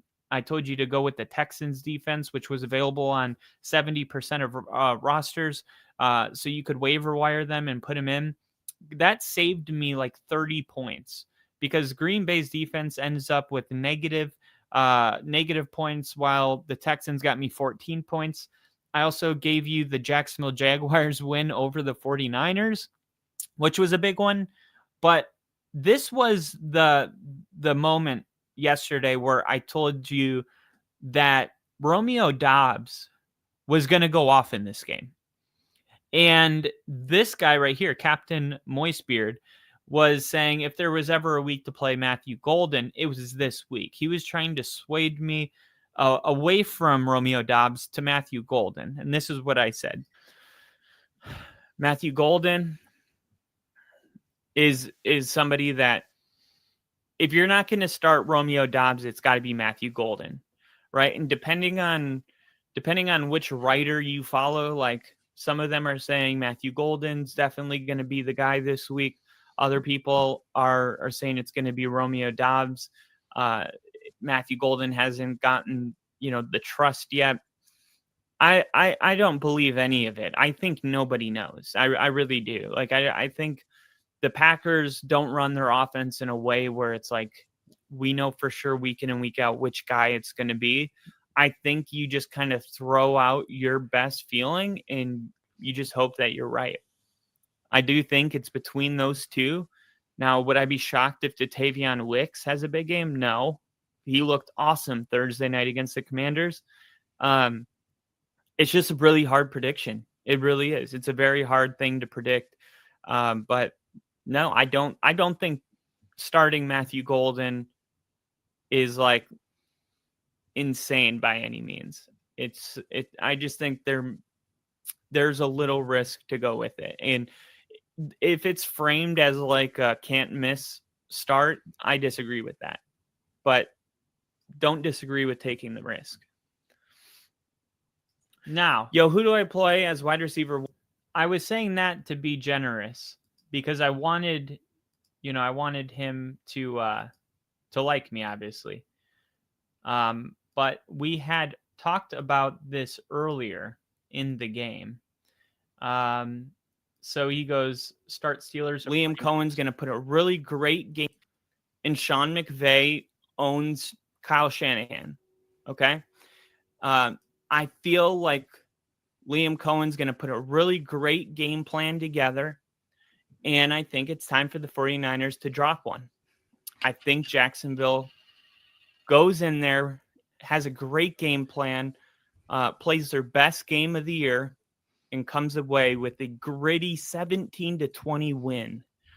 And because of that, I would say go. And because of that, comes away, I would say go with the Steelers defense this week. Wait. Also, I'm going to go against defense. 17-20 win. 17-20. And because of that, I would say go with the Steelers defense this week. Also, I'm going to go against Justin Jefferson. Does that change the start at all? 17-20. 17-20 was my score prediction, and the final score was 26-21. What did I say? 17-20. And instead we got 26-21. So I had a 3-point win. Jags end up winning by 5. Okay. So not bad. Not bad there. Let's see. That they did came back negative, and then he was projected like 12 points again. None of these guys have Neighbors' upside consistently. Insane by any means. Banner fantasy. I mean, he's doing incredible things. And now Mike Evans with the hammy, I mean, he already is the number one target in Tampa. I think he won that trade by Johnson, Igbuka, Golden. Okay, Caleb Williams, Omadunze, and Griffin's defense them the nod this week, picking up the Texans defense but I ultimately ended up picking up the Texans defense and giving them the nod this week. Would you trade Tyreek and T. Higgins for Tony Pollard and ETN and Miller? All right, this wasn't a prediction. I'm going to hold them below 7. Look at right here. And then he said, I think the Packers going to hold them below 17 points, maybe even under 13 points. If they do, then I would be surprised. But I mean, I could definitely see it. I mean, the Packers defense is legit this year. Sometimes you just got a feeling, and for some reason, I just have a feeling this game's going to be a little more back and forth. It's just a feeling, and I could be totally wrong, and I can live with that. I mean, it wouldn't be the first time. Braylon Allen and Kendre Miller, better chances of becoming full-time starters. And his Packers going to play so hard for the Micah revenge game. And I actually look at it the other way. I think the Cowboys are going to play so hard for to be on the winning side of this. Now, if the game was in Green Bay, I would feel more like what you're saying. But because they're going to Dallas, they're going to Jerry World, and Micah Parsons is coming back like as a villain. I mean, he just met the Packers. You know what I mean? Like, I'm sure they want to win for him, but maybe not any more than they want to win anyway. The other teams known Micah Parsons since he got into the NFL, and now he's joined the arch enemy. Like, if anyone should be emotional about this game, it's Dallas. Green Bay should just be happy that they ended up with Micah Parsons, but Dallas should be the one that is out there trying to prove something. So that is where I'm at with this game. And I'm cheering for the Packers, by the way. It's my second favorite team. Born in Wisconsin. I was at Brett Favre's last game as a Green Bay Packer. The roots run really deep in Green Bay. But I'm just looking at this as an outsider saying, I think the Cowboys are going to be the team with the chip on their shoulder coming Sunday Night Football. Dallas fans going to be chanting, "Fuck you, Jerry. Fuck you, Jerry." Yeah. I mean, let's talk about this game now that we got a little bit of perspective. The Dallas Cowboys came out, and it was evident that they wanted to win this game. There was nothing more important. To Dallas Cowboy fans, this was their Super Bowl, which was very obvious.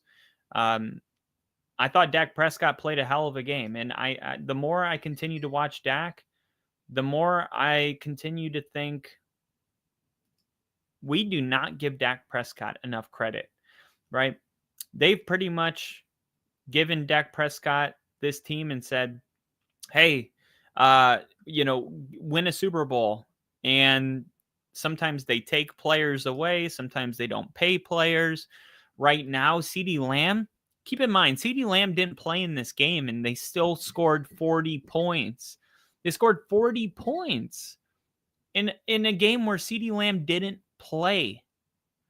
That's because of George Pickens. That's because of Jake Ferguson. That's because Javonte Williams. That's because Dak Prescott. This Dallas Cowboys team has a lot of issues defensively. They've given up 40 points in 3 consecutive weeks, right? They gave up 72 points in the last 2 weeks between the Giants and the Bears. I mean, look, they made Russell Wilson look like, I don't know, the best version of him that we've ever seen, including his Super Bowl win. And yet, a week later, Russell Wilson played so poorly that he was benched. So that puts Dallas's defensive miscues in perspective. Dallas has a serious issue defensively. And yet Dak Prescott found a way to get 40 points in this game without CeeDee Lamb, because that's what it took. I gotta say, like, Dak Prescott, to me, like, just to me, right? I'm gonna say something crazy, right? Dak Prescott looks better than Mahomes right now. I watched Mahomes. I watched the whole game today. Dak looks better. I saw Lamar Jackson today. Dak looks better. I saw Lamar last week. Dak looks better. Josh Allen looks better than Dak. Jalen Hurts arguably looks better. Justin Herbert, He lost today to the Giants, but overall, like, he's playing, I think, at the same level as the Dallas Cowboys. But there's not many quarterbacks that are playing better than Dak Prescott right now. And I think a lot of people are shocked by this because Dak Prescott got hurt. And then all of a sudden we blinked and Dak Prescott was 71st in the top 100. And whoa. This guy got hurt last year. We're only 13 months removed from him coming in second place in the MVP voting list. How did this guy drop off to 71? He didn't play. How can you get fired on your day off? That didn't make any sense to a lot of people. It didn't sit well with many people. But you know what? Nobody really thought anything of it until week 1 came around. And we saw Dak Prescott. And we saw how good he looked against the Philadelphia Eagles. And we thought to ourselves, maybe we were wrong about this. Maybe we were off.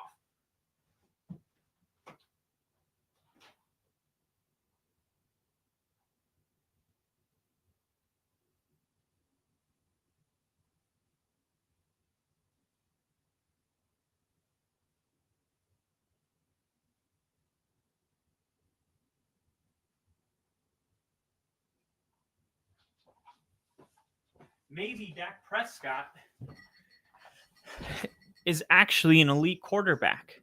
Maybe the Dallas Cowboys are going to be one of the teams that, if they can build a defense around, if they can use the 4 first-round picks in the next 2 years to build a defense, maybe Dak Prescott can be the kind of guy to lead his team to a Super Bowl. Because what I see from Dak Prescott, as much as people are like the Cowboys losing in the postseason, I don't think it's so much a Dak Prescott thing. And I want to be super clear about this. I don't think the Cowboys are losing in the playoffs because of Dak Prescott.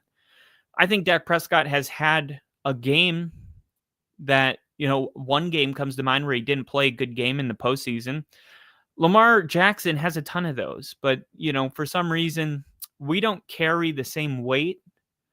Like, we say he's a choker and all this stuff, but with Dak Prescott, it's a whole new level, because although we say Lamar Jackson's a choker, we don't talk about taking away his MVP. We don't, think it's crazy that he's on the cover of Madden. We don't even turn our heads in disapproval when we see him ranked number 2 in the NFL's top 100 above people like Patrick Mahomes, who beat him to get to the Super Bowl, because we all know the truth. And the truth is that Lamar Jackson is one of the most gifted football players we've ever seen.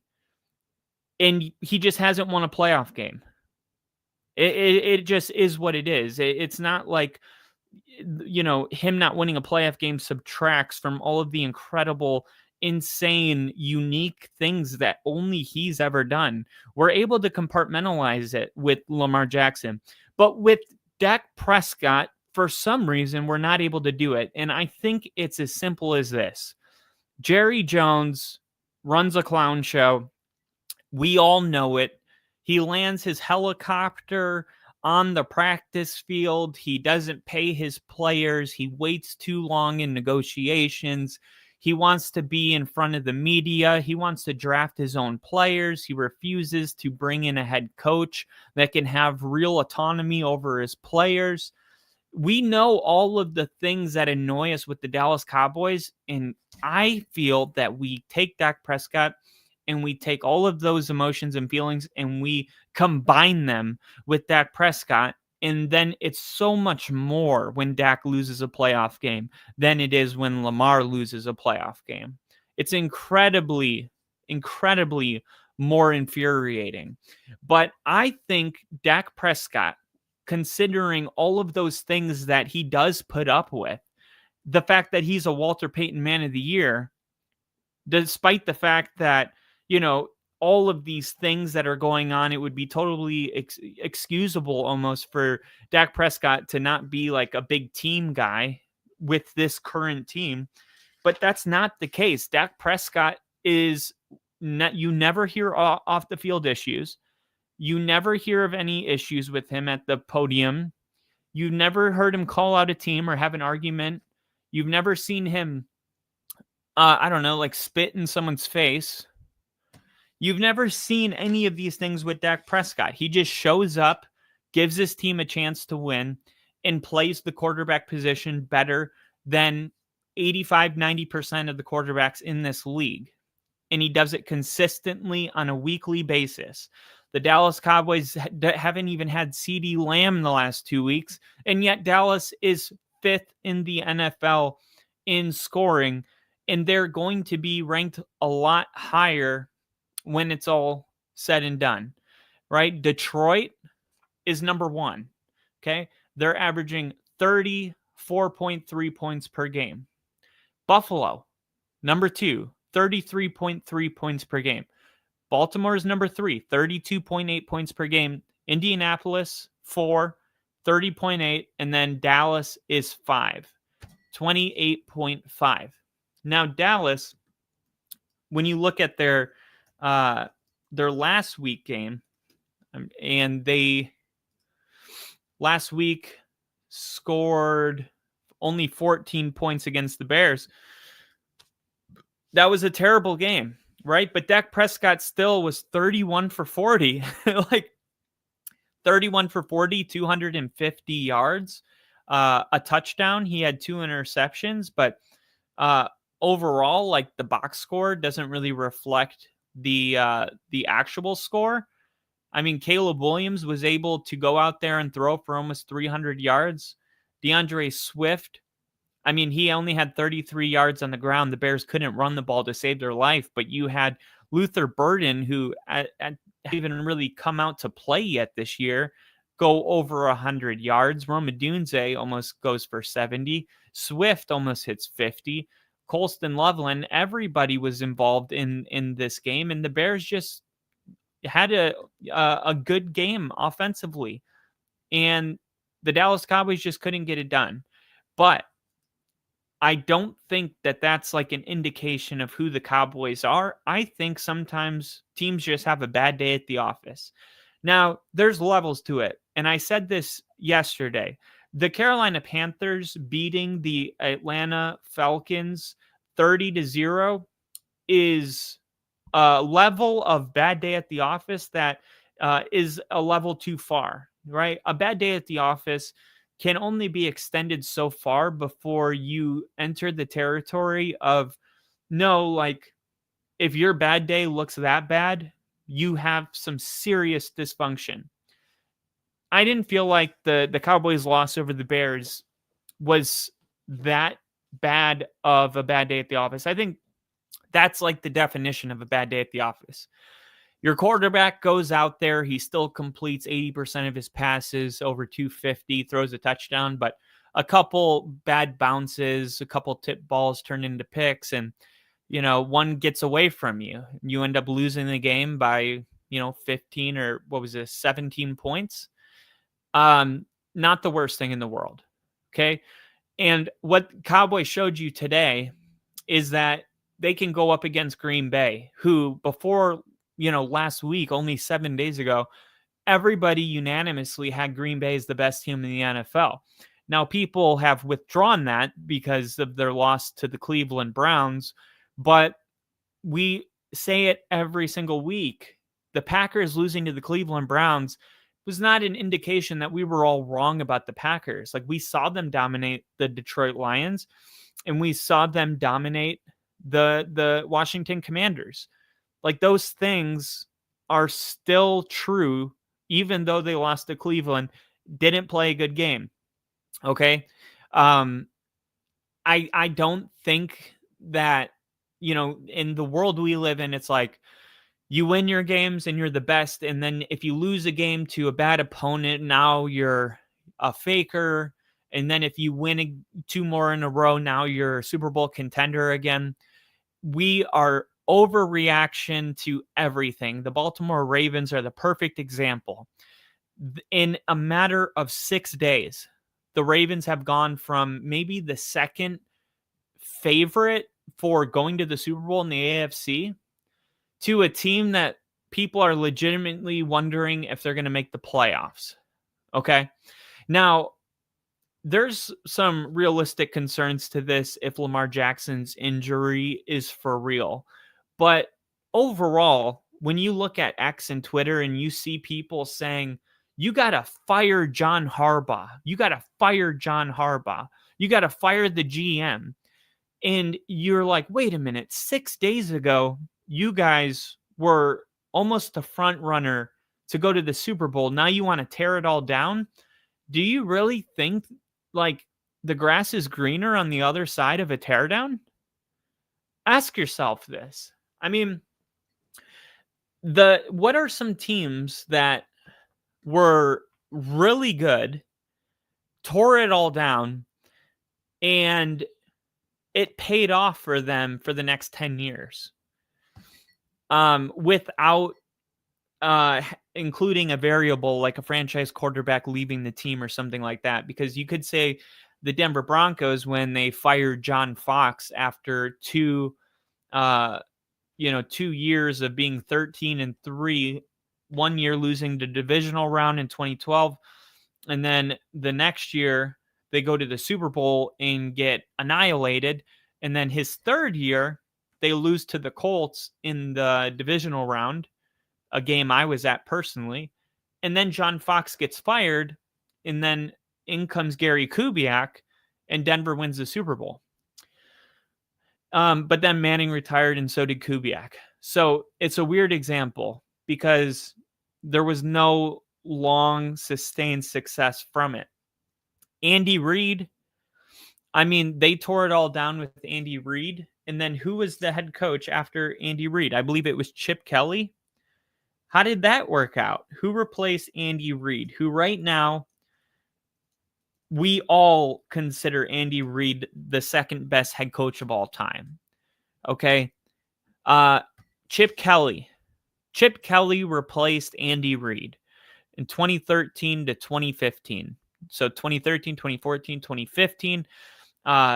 And then Doug Peterson took over and he was able to get to a Super Bowl. But, now we're just talking about, like, was it even the coaching? Like, are you convinced that Andy Reid wouldn't have been able to take the Eagles team of last year to the Super Bowl? Because I don't believe that is the case. I think Andy Reid is more than capable of taking the Eagles teams that have gone to the Super Bowl in 2 of the last 3 years to those Super Bowls, and maybe even winning 2 of them instead of 1 of them, because he wouldn't have been going against Andy Reid. Boom, boom. But seriously, you have to be very careful when you say tear it all down, unless you're a team that is winning 5, 6, 7. I'll give you 8 games. If you're not reaching double-digit wins and it's year in and year out and it's the same shit, I get it. You need change, right? I mean, it was time for Bill Belichick to go. And I said Mike Vrabel was going to bring consistency. He was going to bring structure. He was going to bring discipline. He was going to bring a winning culture. He was going to bring toughness. He wasn't going to put up with any crap in the locker room. And it wasn't going to happen overnight. But through the process of 3, 4, 5 weeks, you're going to see this Patriots team start to look better and better and better. And that's why I had them winning 9 games, even making the playoffs. Potentially, I'll have to go back and look. I had them winning, I think I said maybe 10 games. But look, week 1, it didn't work out, right? Week 2, they struggled. Week 3, but look at today. I mean, it feels like last week, the Patriots, they had to fumble 2 times inside the 10-yard line to lose to the Steelers. Like, they had to actively try to lose that game. They should have blown the Steelers out. And then today, they didn't make any of those mistakes. And look what happened. They destroyed a Panthers team who just destroyed a Falcons team who was able to beat a Commanders team who just destroyed a Falcons team. None of it makes sense. You get what I'm saying? there's there's no like one loss is equals this. We're not at that point in the season, but you just want to look at teams and say, are they getting better every single week? And are the Dallas Cowboys getting better? To just circle back to Dallas, I think they looked better today than I've seen them this whole year, mainly because I saw Dak Prescott and George Pickens have a serious connection, and it makes me wonder, what the hell is this going to look like with CeeDee Lamb comes back? Because Jake Ferguson is looking like one of the better tight ends in the NFL this year. So you got one of the best tight ends, and then CeeDee Lamb and George Pickens. George Pickens never looked like this in Pittsburgh. Newsflash, George Pickens never had a wide receiver as good as Dak Prescott. I don't think people understand it. They know George Pickens was a good receiver. Everybody acknowledged that Dallas was going to have a legitimate number 2 wide receiver, but nobody remembered how good Dak Prescott is. Because Dak Prescott, I think about, if you're a good receiver with a team with a bad quarterback, imagine how good that guy will be when he gets paired up with somebody like Dak Prescott. And the only reason so many people, missed the boat on how good George Pickens was going to be, and there's a lot of people coming out of the woodworks like, I knew. No, you didn't, because that's why he had an average draft position in like the 6th round, when right now he's like a top 15 wide receiver. Nobody knew. I mean, I did say that George Pickens is a legit number 2 receiver. And what is this offense going to look like? I had a short. I actually posted it after the Eagles Cowboys game, because I was like, look, Dak Prescott hasn't had a legit number 2 wide receiver since Amari Cooper. And that was just a little over 12 months ago, and he came in 2nd place in MVP voting. So that's what we know about Dak Prescott. Dak Prescott has a high percentage of games without losing, especially his divisional games. Now, if I told you Patrick Mahomes is 35-5 in the division, you would say that is absolute domination. There's only a couple quarterbacks that have been able to dominate their division in this type of a way. You look at Peyton Manning when he was with Denver, his division record was insane. I think he only lost to a divisional opponent twice in 4 years. You look at the Tom Brady domination, right? But I mean, his division was weak. But still, you got to dominate your division. Tom Brady did that. And these are like the greatest. Aaron Rodgers in the NFC North for the last 15 years has dominated his division. Am I missing any? That's pretty much it, right? Those are the quarterbacks that have dominated their division. I'm not talking about like they won 70%. I'm talking like 90%. Dak Prescott. How does that feel? Right? And this isn't Tom Brady's division where everybody gets rolled over. Do you know, since 2002, if you looked at since 2002, each team's record, the AFC East has 3 teams in the bottom 3. I'm sorry, the bottom 10. There's no other division with 3 teams that have the bottom 10. They're at a bottom 10 in wins and losses. That is a part of the reason why Tom Brady was always catapulted to the conference championship. Is he sat home week 1, then the worst team would go to Foxborough and get crushed, and then he had to play a really tough game, either Denver or Pittsburgh. And then if Tom Brady wins that game, he's in the Super Bowl. But it was really like, you got one tough game and you're in. That is not the case in the NFC East. The NFC East is so competitive that there hasn't been a back-to-back division winner in 23 years. And think about this. The Eagles have been to the Super Bowl 3 or 2 times in the last 3 years, and they haven't even done it. How competitive of a division do you have to be to not have a repeating division winner in 23 years? Yet, we know how competitive the NFC East is. We know how good the Commanders are becoming under Dan Quinn the last couple of years. We know that the Giants, for all of their faults and mistakes that their organization is in right now, we know that Dable took Daniel Jones, his rookie year as a head coach, to the playoffs and into Minnesota and beat the Vikings. And we know that the Eli Manning years were full of, playoffs and 2 Super Bowl victories. And we know the Eagles are probably one of the most consistent teams in the last 10 years, right? They have the Super Bowl with multiple coaches, Doug Peterson, the Philly Special, 2 in the last 3 years. And yet, Dak Prescott is 33-8 in his division all time. 33-8. This is something that people are not talking about enough. Dak Prescott's 76-46 as a starter. There's a lot of really good quarterbacks that are, about even. Like Baker Mayfield is about 500. CJ Stroud, just a little over 500.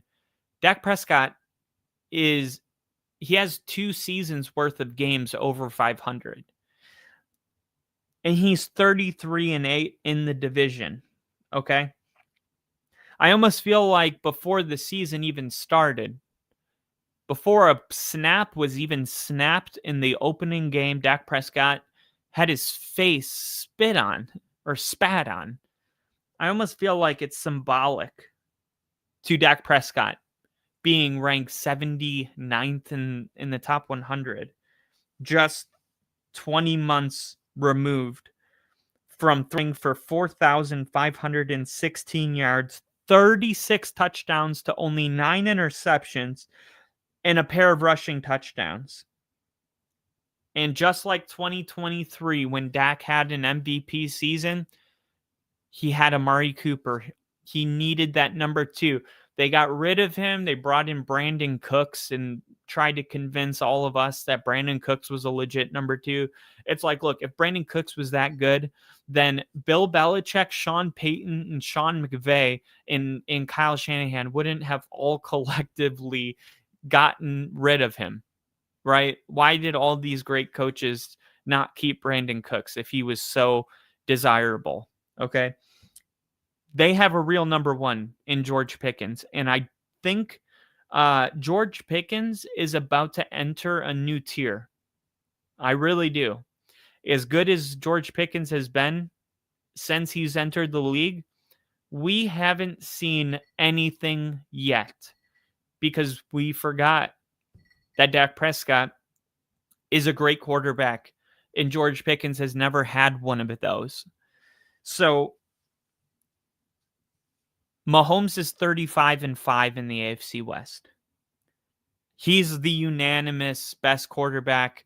Some people are going to say best quarterback in history. They're ready to give him that title right now. Dak Prescott is 33-8. He's got nearly the same exact divisional record as Patrick Mahomes. It is very possible that this Dallas Cowboys team is going to be a lot better than what we're seeing right now. And I'm not talking about this year. Dak Prescott doesn't look like a quarterback that has 1 year left. He looks like he's still in his prime. You have quarterbacks that are in their prime and then they're slowly kind of coming out of their prime.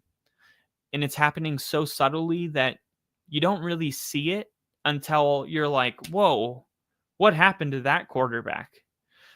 Like Russell Wilson, that historic drop-off is a terrible example. Sorry. Matthew Stafford, right? Look at 2020 Matthew Stafford and look at Matthew Stafford now.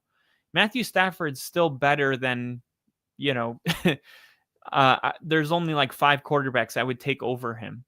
But if you go back to 2020 and look at Matthew Stafford, he was playing at a higher level because he was 5 years younger, right? It's not a mystery. But Dak Prescott, the way he plays football, the way he protects his body, the way he takes care of his body, I think it's safe to say Dak Prescott has 3 to 4 more years playing at the level that we saw tonight. And because of their decision to get rid of Micah Parsons, the Dallas Cowboys have accumulated 4 first-round picks in the next 2 years. And what can the Dallas Cowboys do with an offense that scores 40 points any given Sunday with a legit defense? That's what the Packers were supposed to be, right? They didn't look like it tonight. But if you look up the 2024 first round draft picks, okay, and I'm just going to give you one example. I'm going to, instead of going through every single draft and projecting, where the Cowboys would be drafting on each of these different picks, I'm going to take somebody at the end of the draft, the middle, the top, 12, and then the top 7. Okay. I'm going to take a defensive player at number 30. I'm going to take a defensive player at number 22. I'm going to take a defensive player at 19. And I'm going to take a defensive player at 15. Okay. Now you tell me if Micah Parsons is worth Latu, Jared Verse, Quinion Mitchell, and Nate Wiggins, because that's 4 first-round defensive players that if you threw them on the Dallas Cowboys right now, imagine what the defense would look like. Imagine what the Cowboys defense is going to look like. They already ran the Micah Parsons experiment. All right. They can win 12 games, but ultimately they're not good enough. They need more talent. They need more youth. And the thing is if you paid Micah $47 million a year, that's pretty much it. You don't have a bunch of money to do, a bunch of things. Now you have all of that cap space, and you have all of these extra draft picks to get youth.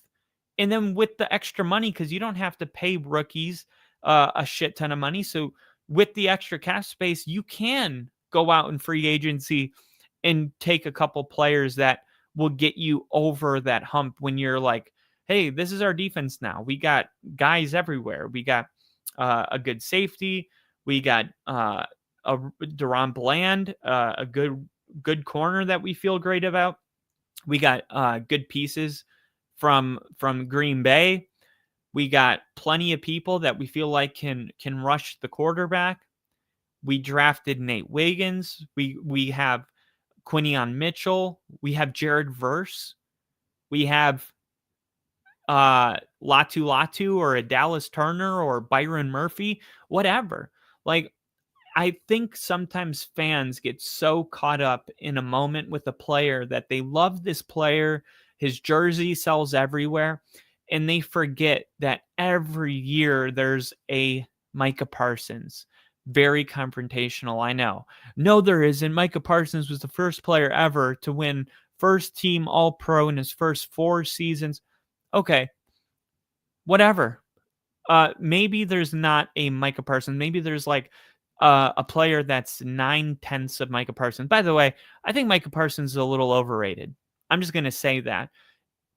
If Micah Parsons was so good, why is he always getting subbed out of the game on running downs? Why does Green Bay run first down and second down a lot of times? I don't even see Micah Parsons out there.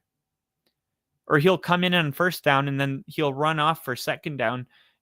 I'm sorry, but if you're getting paid $47 million a year, you're a part of every defensive package. You're not like Von Miller, who we're trying to, put on a snap count to salvage you. You're freaking $47 million a year and you're 4 years into the league. You're in your prime right now. You should be playing 100% of defensive snaps, just like other players that are, your age are doing, that make a lot less money. But if you added this much talent to the Dallas Cowboys and Dak Prescott continues to play at the level, you're in the offensive line, they finally got it really like solid. After a couple of years where it was a little shaky after the retirement of Zach Martin, I believe, because Zach Martin retired in 2025. That was this year. So who was it that anyway, they rebuilt the offensive line. I know they drafted like 3 different Tylers in the past 4 years.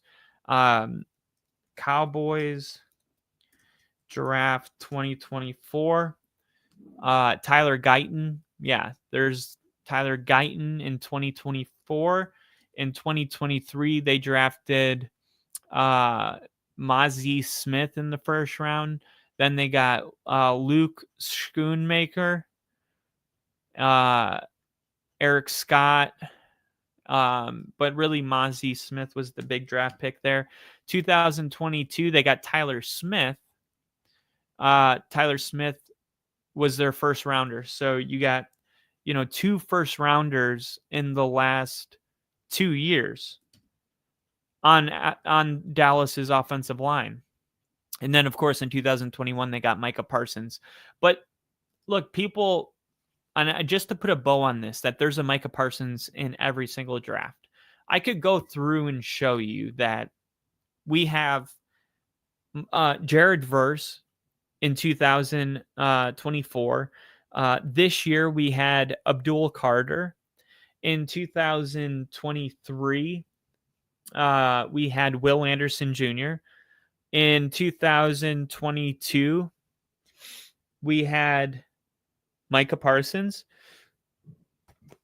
In 2020, or was Micah Parsons 2021?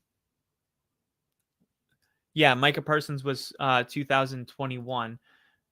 Let's see, 2022. And this is such a great point to drive home for whoever's listening out there.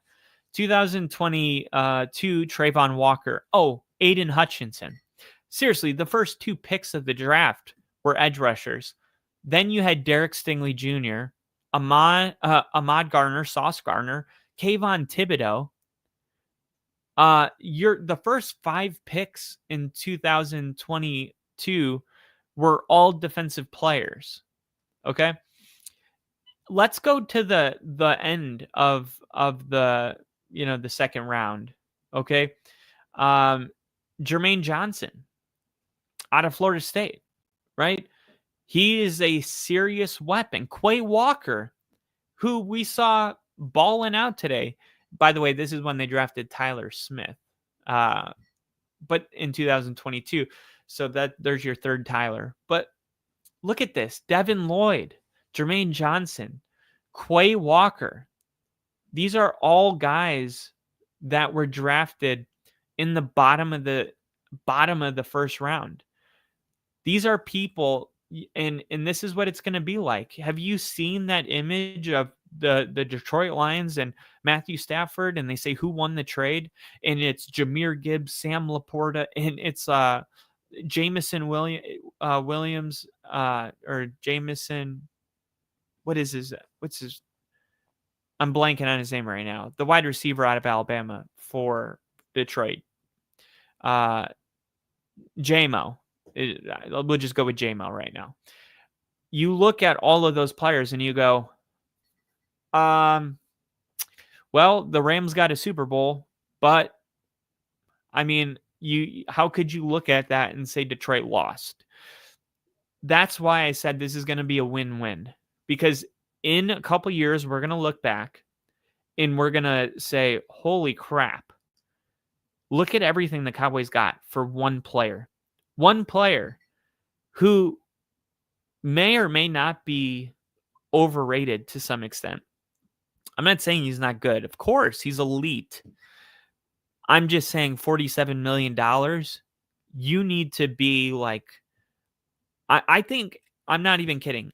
If I was starting a football team right now and you said you can have any defensive player as far as edge rushers go, Who would you go with? I would go with Jared Verse over Micah Parsons easily.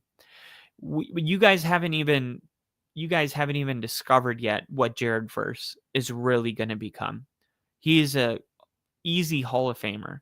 He is going to take the league by storm. And this happens, where like when Patrick Surtain came in after his first year with the Broncos, I was like, he's the best cornerback in the NFL. And I also said he's going to be considered better than Champ Bailey when it's all said and done. And Bronco fans were like, you don't say that. You don't say that. Just chill. It's only been 1 year. And it's like, why do we have to wait for something that's blatantly obvious, to acknowledge it?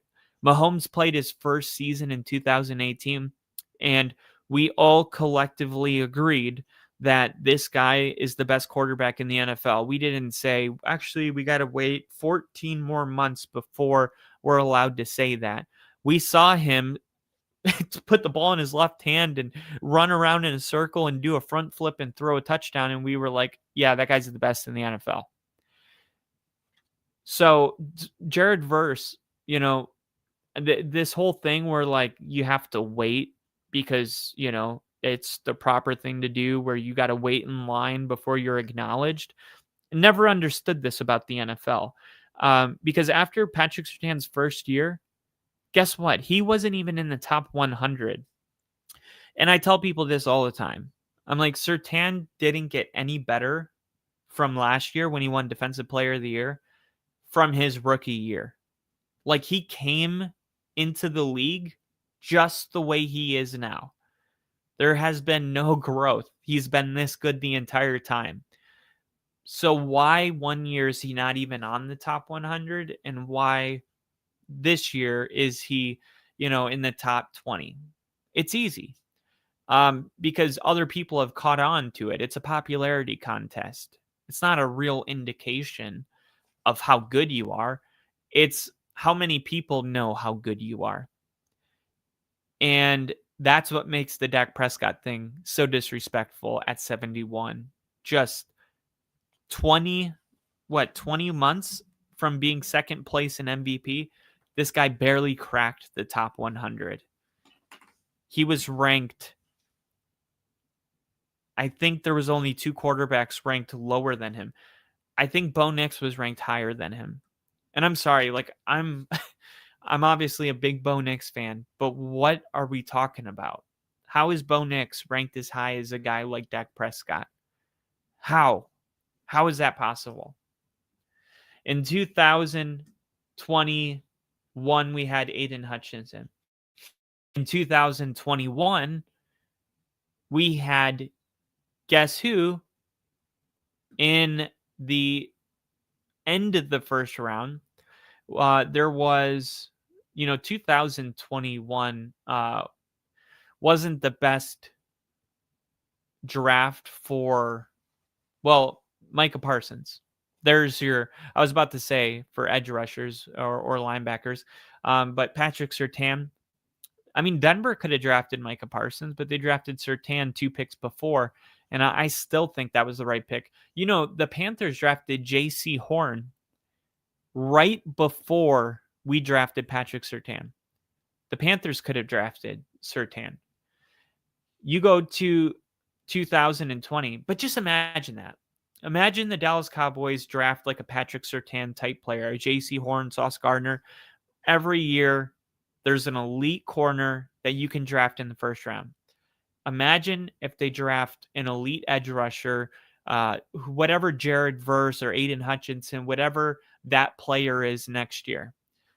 Okay, imagine just adding those 2 to the Cowboys defense, what that would do. I mean, they would automatically be a top 15 defense, right? Which is saying a lot from where they're at right now. In 2020, when it came to edge rushers, guess who was picked? And people say, well, if they go to the Super Bowl, the Green Bay Packers, this is what my dad said because he's a Packers fan. Those first round picks don't even matter because if we go to the Super Bowl, they're going to be bottom of the first round. As if there aren't as good of players at the bottom of the first round as there is at the top. Come on. I mean, let's just look at, let's see. Let's see. 2020 second round. First pick T Higgins. Second pick Michael Pittman. Third pick DeAndre Swift. Fourth pick Xavier McKinney. Jonathan, what is this? Jonathan Taylor with the 41st pick, the 9th pick in the second round. Antoine Winfield Jr. was picked in the second round with the 45th pick. Trayvon Diggs, Jalen Johnson, who is one of the best corners in the league, with the 50th pick. Jalen Hurts with the 53rd pick. Like second round picks. And I just like want to make this so clear for anybody who's listening. If you're a football fan, know this, because we are hearing way too much of this chatter about that pick doesn't even matter if it's at the end of the first round. Second round picks are massive. There is a significant drop off from the second round to the third round. I'm not so convinced about the first to the second. People say, first round picks in the top 15, you have this % chance of, becoming a star or getting a contract. And if you're picked after, the first round, then your chances drop 50%, whatever. A lot of this data is actually kind of miscued, because the way that we go about drafting today is so much different than the way we went about drafting 20 years ago. Analytics, AI, technology, we are getting so much better at drafting really talented people where they should be picked. Now, is there going to be an occasional bust? Of course. But look at that. I mean, the second round, I would say 80% of these players are still really good players. Pittman, DeAndre Swift, Xavier McKinney, Jonathan Taylor, Cole Kmet, Antoine Winfield, Chase Claypool. He could have been good. Trayvon Diggs, Jalen Johnson, Cam Akers, Jalen Hurts. I can't believe Cam Akers has been in the league that long. J.K. Dobbins, A.J. Dillon. These are really good players. And if you go, as technology continued to get better, go to the second round. Tyson Campbell with the first pick in the second round. Javonte Williams, who was running all over today. Landon Dickerson. Asante Samuel Jr., who I'm a Florida State fan, so I like him more than a lot of people. But still, this guy had 3 interceptions in his game. Pat Freiermuth, Tutu Atwell. Tutu Atwell had, I think he had the game-winning touchdown today. Creed Humphrey, still playing center, one of the best, highest-graded centers in the NFL. 2022, second round. Logan Hall, Christian Watson, Breece Hall, Kyler Gordon, Boy Mafe, Kenneth Walker III, Wan'Dale Robinson. Look at how much better the second round is from one year to the next as technology and AI. In 2021, there was like 5 players in the second round. Look at 2022. I'm just going down the board. I'm not even picking. Logan Hall, Christian Watson. Breece Hall, Kyler Gordon, Boy Mafe, Kenneth Walker III, Wan'Dale Robinson, Tyquan Thornton, who is starting to finally break out with the Chiefs, Cameron Jurgens, George Pickens. Speak of the devil. That's kind of full circle, right? Alec Pierce, Trey McBride, Sky Moore, James Cook, Nick Bonito, Cam Taylor-Britt. Are you kidding me? Nick Bonito at 64. The Dallas Cowboys are going to add 4 stars to their team, right? At least 3 of the 4 are probably going to hit. But imagine adding a Nick Bonito, a frickin' Aiden Hutchinson, a Sauce Gardner, and a Patrick Surtain to the defense. And what would your expectations be? Let me just ask you that. If that's what happened, if the Cowboys added 4 first-round draft picks, right? They use all 4 of their first rounders in the next 2 years on the defensive side of the ball, and they had Sauce Gardner, Aiden Hutchinson, and Xavier McKinney, and it could be a Jared Verse, it could be a linebacker. Let's go with Quay Walker. All right, those guys. Let's say all those guys joined the Cowboys. What would you think? What would you think the expectations would be? Okay. Especially knowing Dak Prescott's clearly still in his prime. Now, in 2026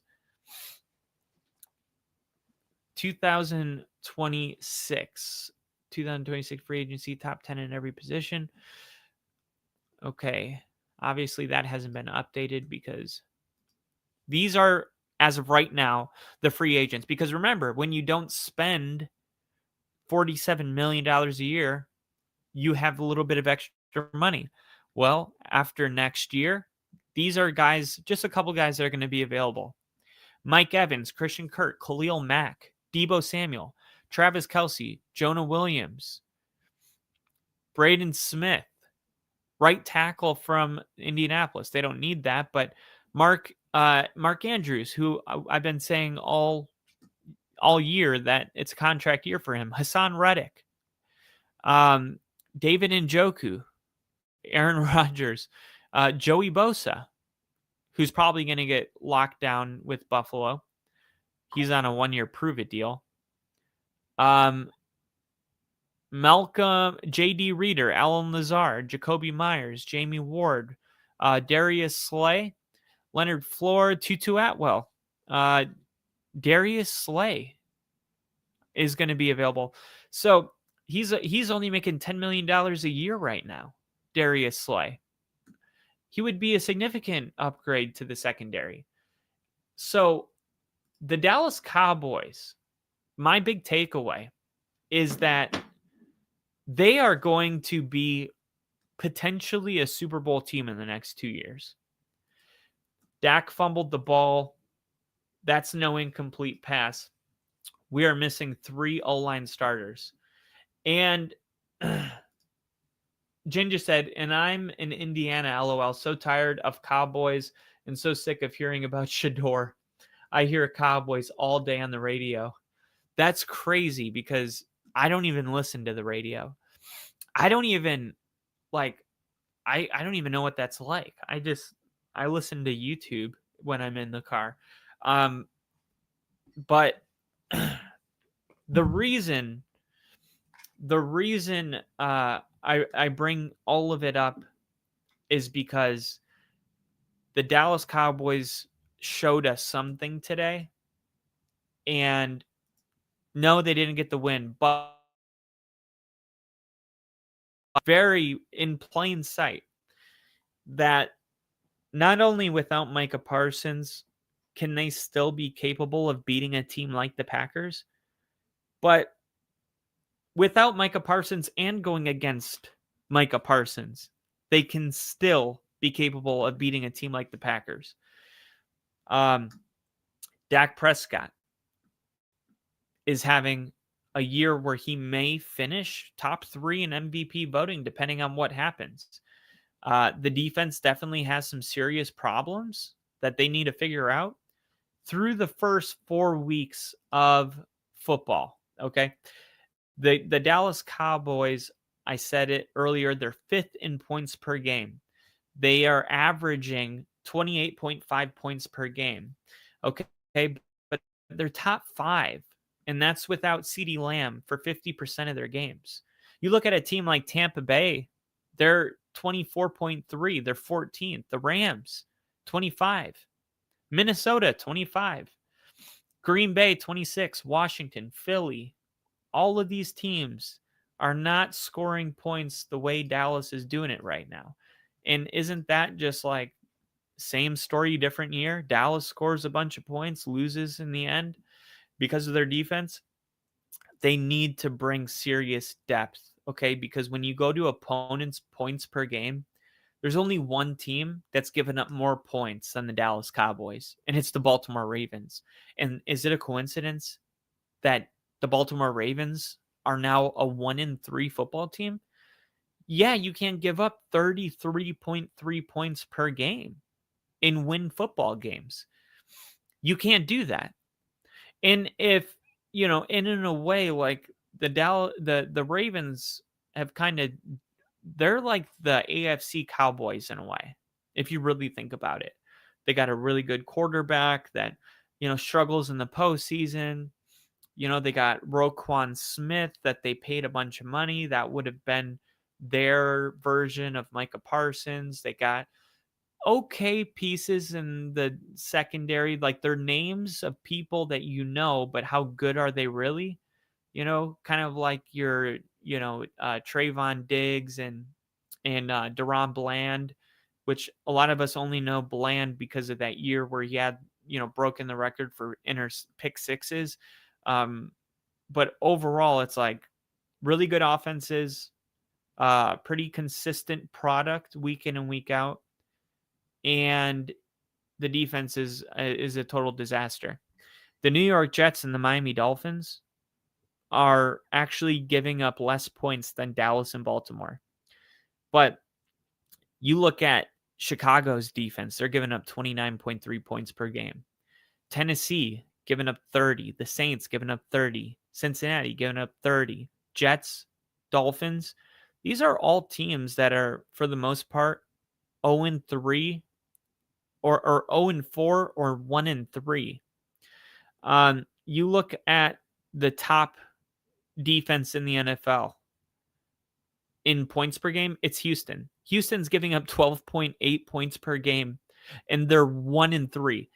Is that not the weirdest stat?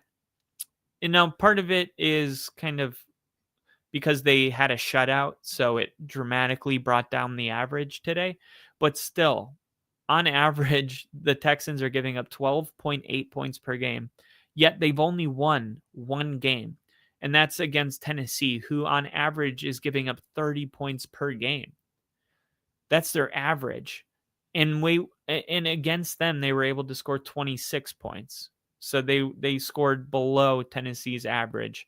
So serious offensive problems with the Texans. But outside of the Houston Texans, the Seattle Seahawks, the Chargers, Jacksonville, I don't think we're talking about Jacksonville's defense enough. They're only giving up 18 points per game. Part of that is because they've played a lot of bad opponents, but still, they deserve some respect after today beating the 49ers.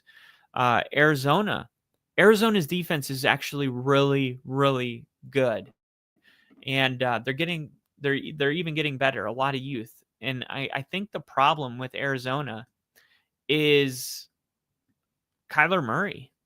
I'm starting to think that's what's going on.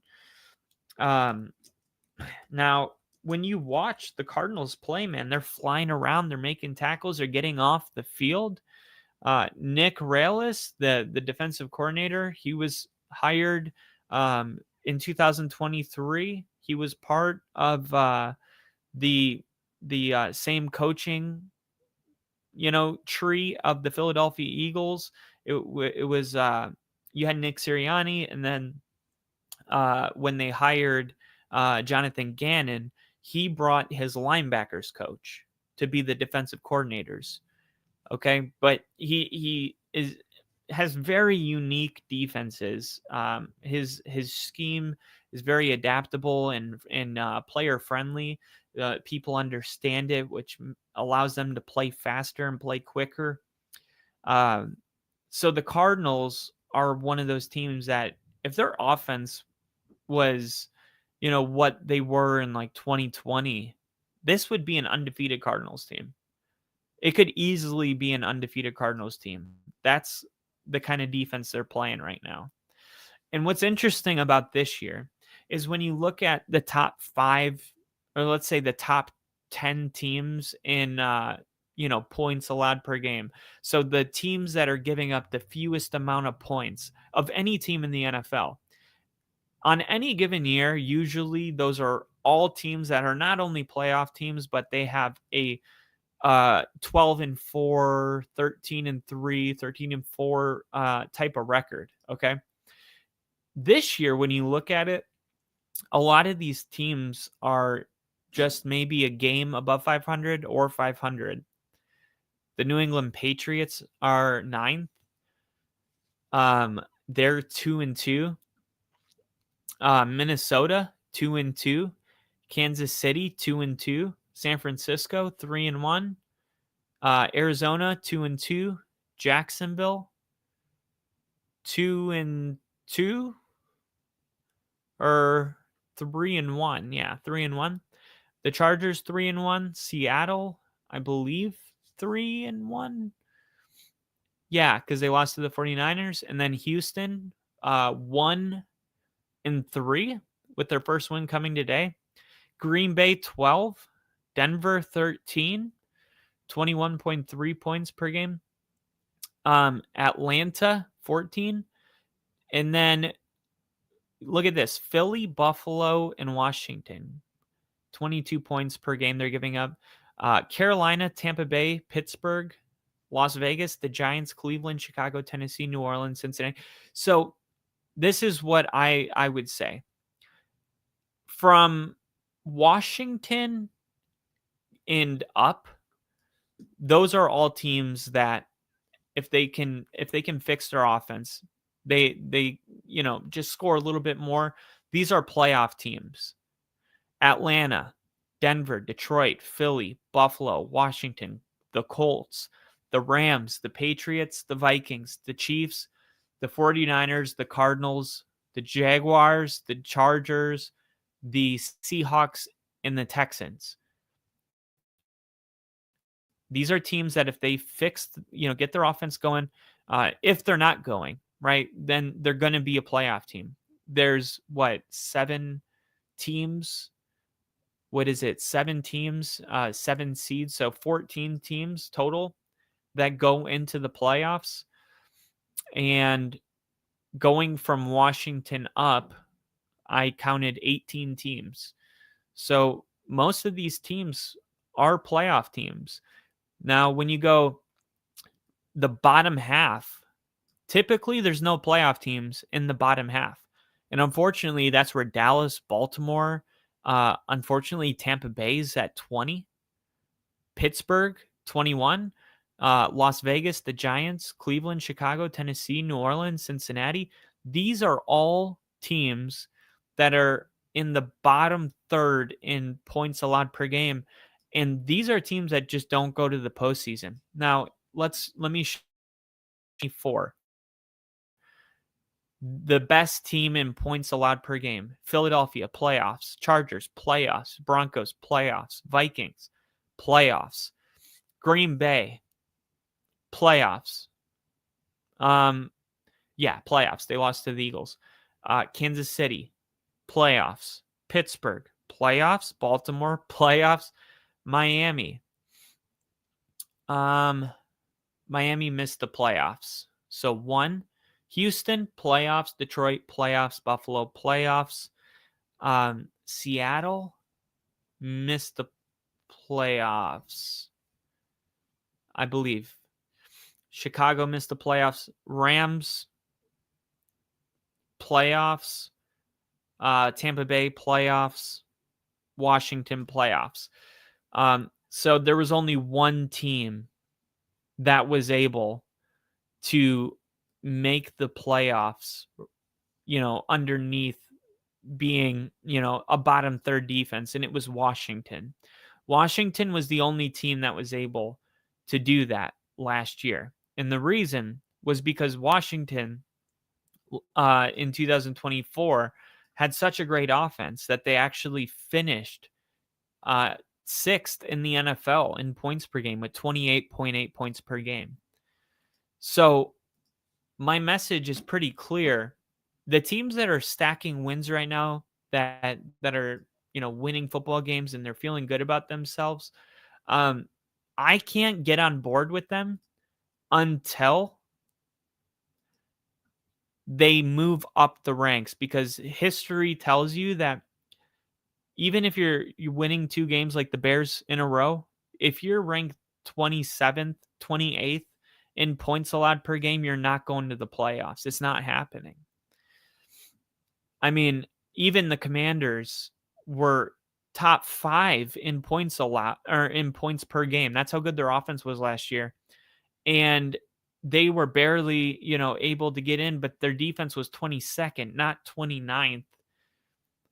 And if you're Dallas or Baltimore, Pittsburgh, Chicago, Cincinnati, Washington, that's the message, is like Washington, Dallas, Baltimore. These are all teams that on paper seem like they could have a shot at the playoffs, but until I see them giving up, and take the points away, because sometimes the points can be like, there was a punt return, it was the special teams, a pick six. No. Dallas is giving up 420 yards per game. That is insane. They've given up 500 yards of offense per game at home this year and 489 yards on the road. 420 yards of offense per game. Baltimore's given up 400 yards per game, 406. Then you have the Giants, Pittsburgh, and Chicago, 379. How can Chicago be a playoff team if they're giving up nearly 400 yards of offense per game and they're giving up almost 30 points every single week? I know that Ben Johnson's a good play caller, but those are the things that need to get cleaned up.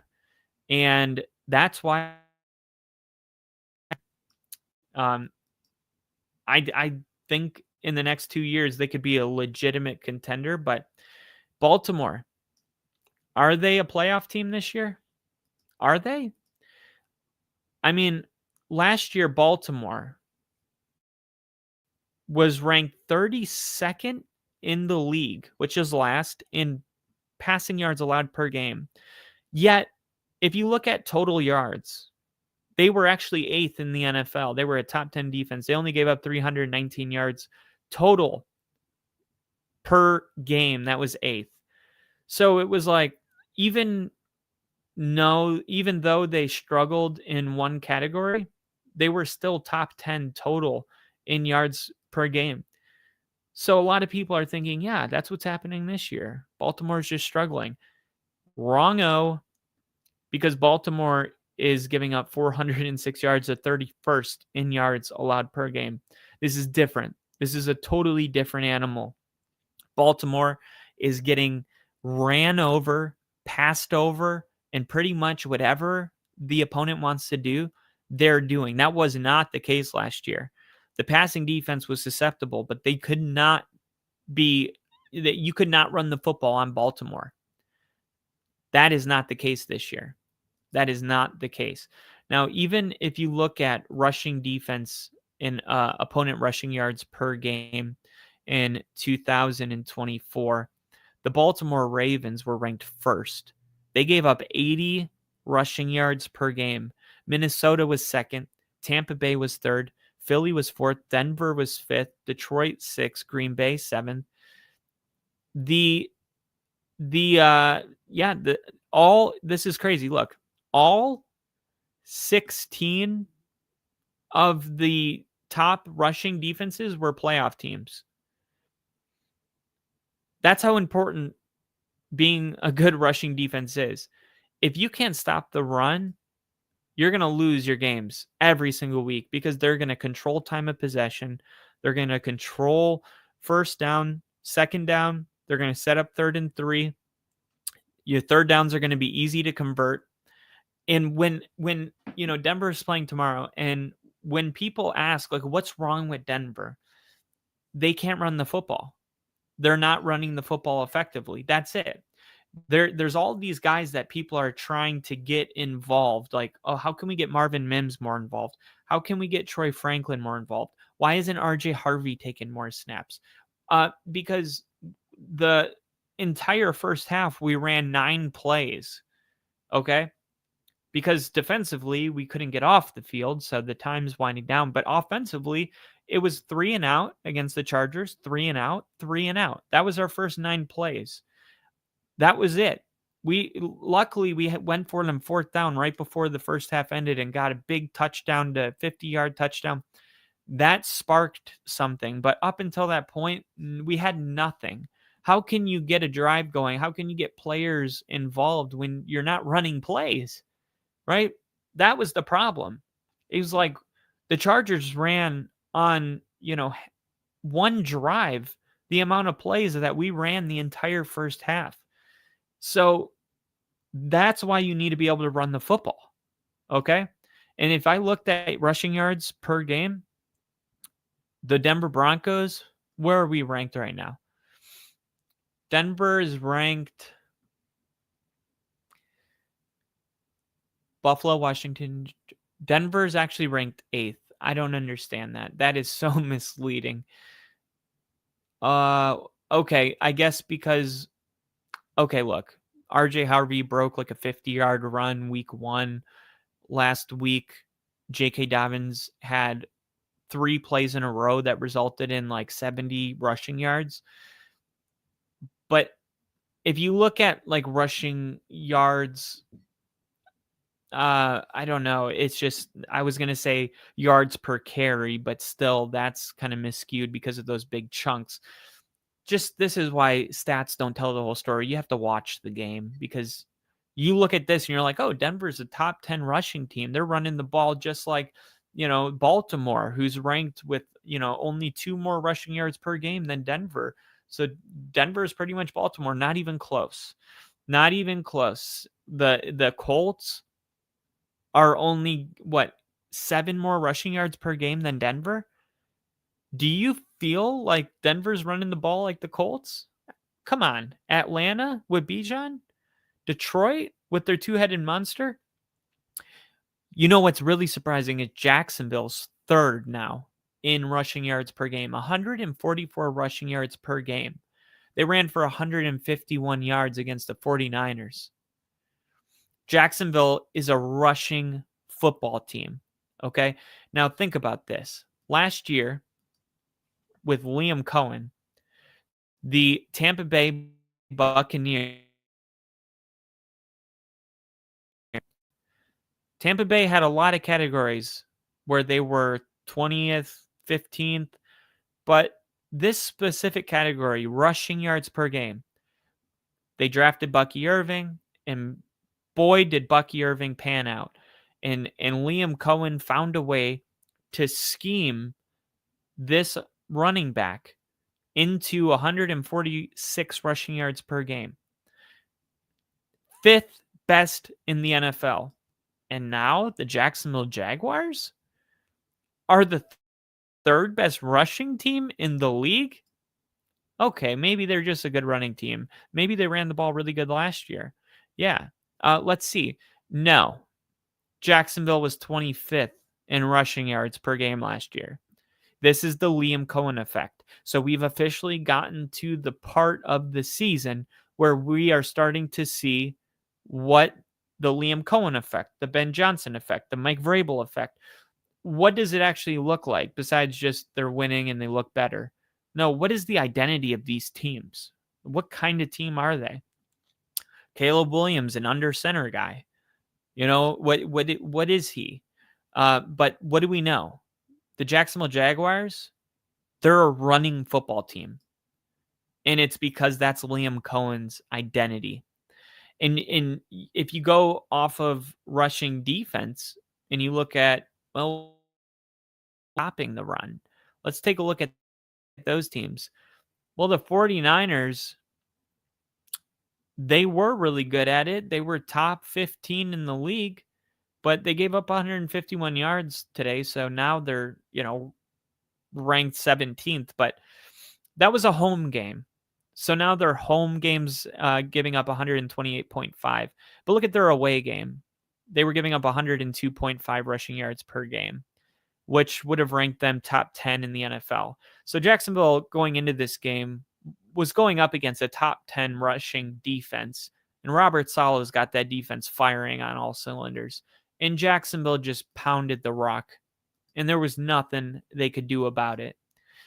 So when you look at Jacksonville and their offense, you go, Jacksonville, it just isn't impressing me through the air. Whether you have Brian Thomas Jr. on fantasy and it's pissing you off that he's not more involved, or you thought Travis Hunter would play a bigger role, Jacksonville finds themselves kind of, middling the pack, 17th in the NFL in passing yards per game. They have 204 passing yards per game. You guys, I have news for you. This is really, really good. Look, you don't want to be a team that's throwing for 400 yards per game. You truly don't. You know how many teams do that and they can't run the football? Or they're throwing for 400 yards because their defense is giving up 40 points per game? Jacksonville is the true definition of a balanced attack right now. They're top 5 in the NFL in rushing yards, yet they're still ranked right in the middle in passing yards per game. That is really good news for this Jacksonville team. This is the way that Matt LaFleur does it in Green Bay. It's not very common with the NFL the way it is now that you're going to run 22 times and, play boring football. A lot of people like the Detroit Lions with the trick plays. We're going to go for it every fourth down. Matt LaFleur is a guy that punts on 4th and 1. Crowd doesn't like it. He doesn't care. He takes the field goal when it's 4th and 3 on the 30. The crowd doesn't like it. He doesn't care. Matt LaFleur is like, hey, we're just going to control the game. We're going to control the tempo of it. And we're going to be physical. And then when they're not expecting it, we're going to throw it over top. And that's what Jacksonville's going to be this year. That's what it looks like. Third down conversion rate. If you look at a team that's good at converting on third down, you're going to find a team that's really good on first down and second down. That's just the truth. Green Bay is the best third down team in the league. They convert on average 7 third downs per game, which is pretty freaking amazing. One second.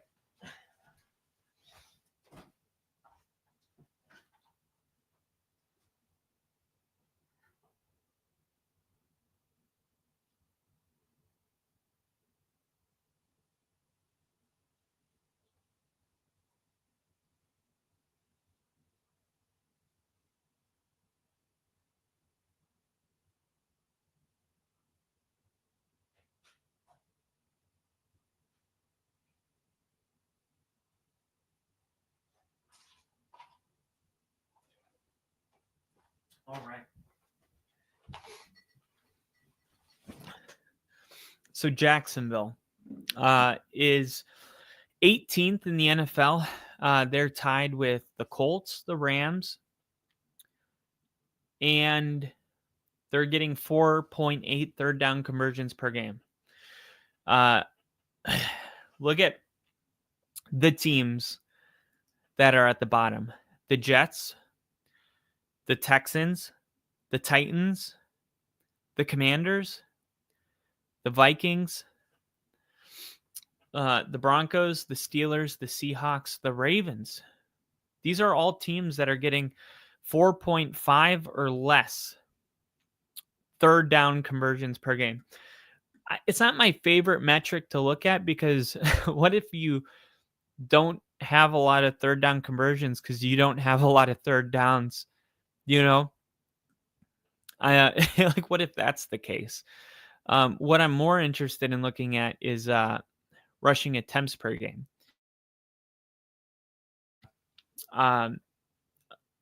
Wow. And this is crazy, but look at this. Buffalo's running the football 33 times per game.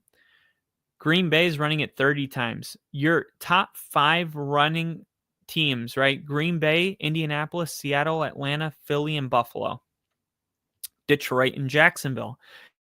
There's Jacksonville right there at number 8.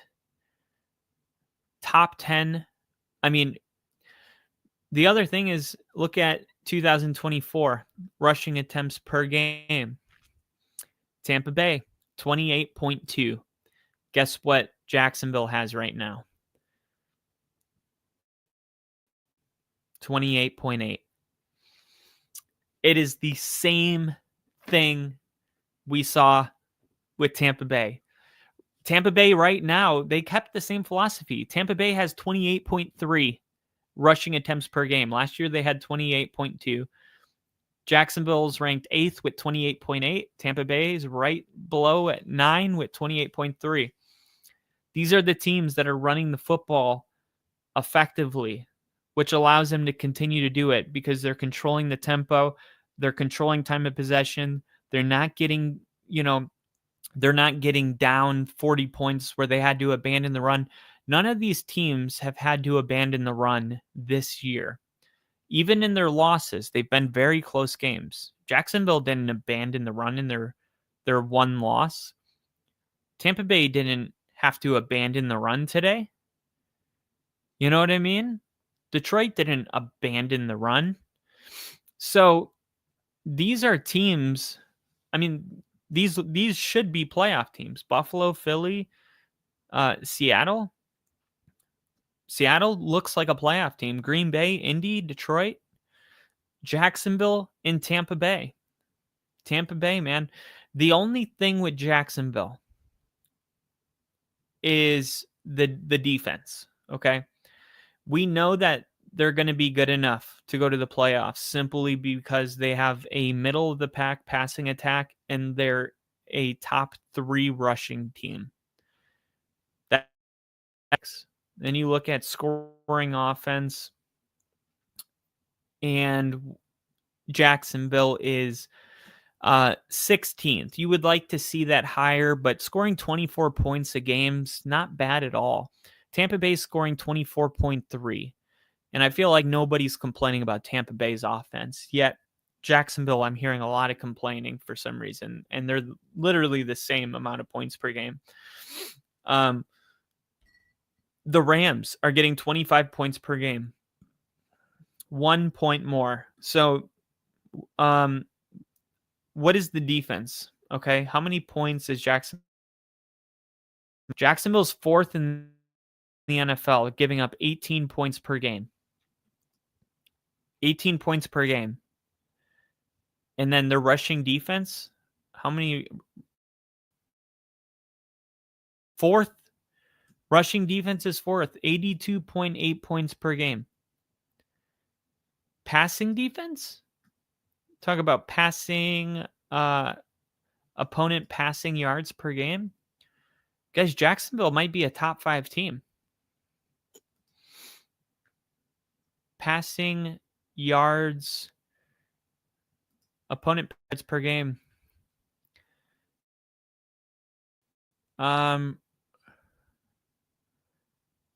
Jacksonville 24th. So not great.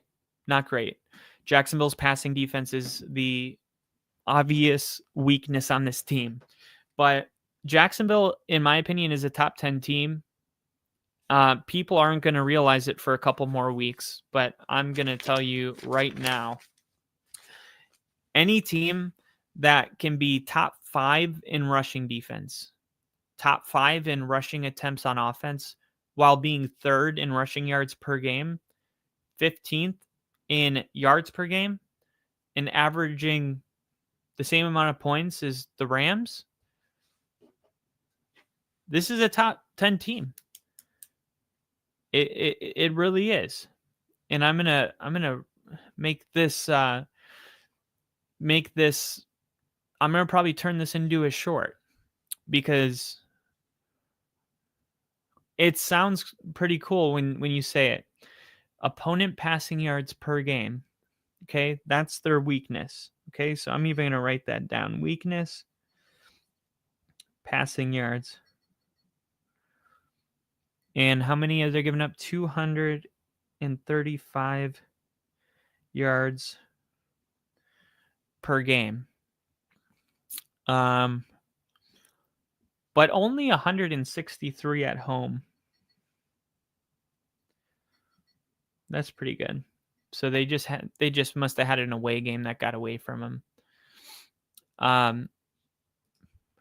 Now let's see. Total offense. No, what did I want to see? Rushing offense, rushing yards per game. Rushing yards per game is third in the NFL, 144.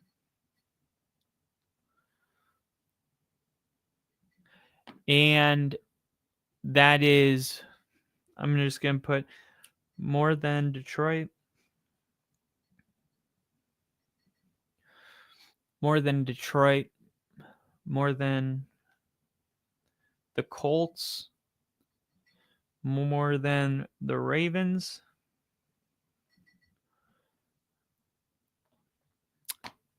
Then you look at their rushing defense, opponent rushing yards per game. They're fourth. Opponent rushing yards per game, fourth in the NFL. And they are only giving up 82.8 rushing yards per game to opponents. Wow. Rushing defense, their passing defense, passing yards per game. We talked about 16th. Was it? No, I think it was 18th. Jacksonville, no, 24th.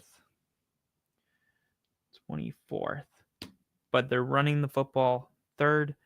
What about their passing offense?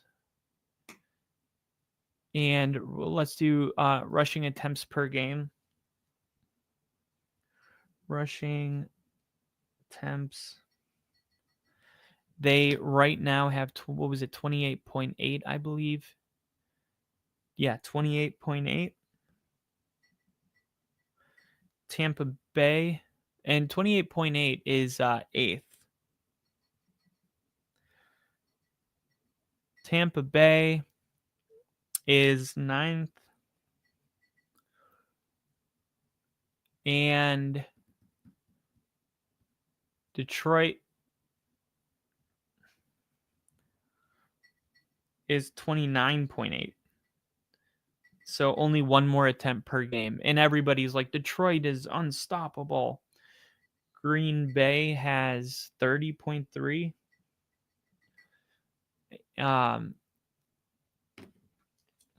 And I thought it was so cool that Jacksonville and Tampa Bay both have 28 attempts per game.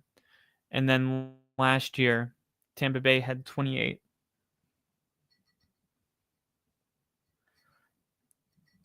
28.2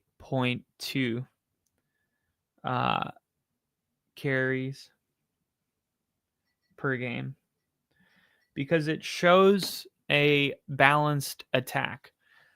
In 2024, the top 7 teams in carries per game was Philly, Baltimore, Washington, Detroit, Green Bay, Pittsburgh, and Buffalo. I mean, those were the best teams in the NFL. If you had to make a list, the Chargers weren't far behind as well. The teams that were at the bottom of the league, the Jets, the Bengals, Cleveland, Carolina, Jacksonville, Giants, were all teams that didn't make the playoffs. and they just happen to be 23 through 32, because they're not running the football. They're playing catch up. They're playing from behind. They're not controlling the tempo. The teams that are top in the NFL in carries per game or rushing attempts per game, rushing yards per game, those are the teams that pretty much control the game. And that's why when you look at time of possession, it's like they're going to control that, which means what? It means their defense doesn't have the ball very often. It means the opponent's offense isn't on the field very often. What does that mean?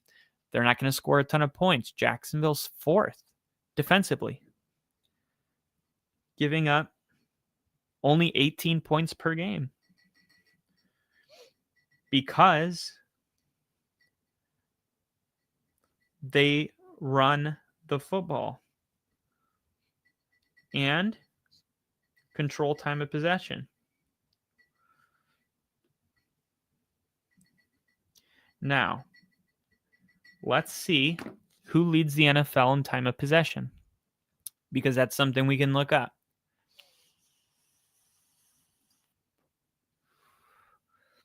Let's see.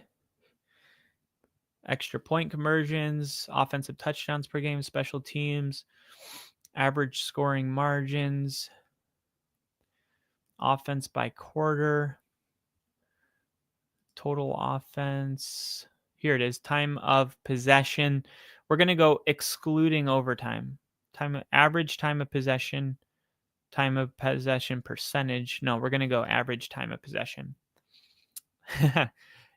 Jacksonville, look at that. They're ranked exactly where they're ranked in rushing, 4th.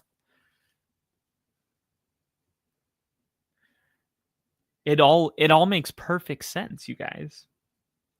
Jacksonville's 4th in the NFL. 32 minutes per game. Buffalo's 1st. They're also number 1 in rushing attempts. They're also number 1 in rushing yards.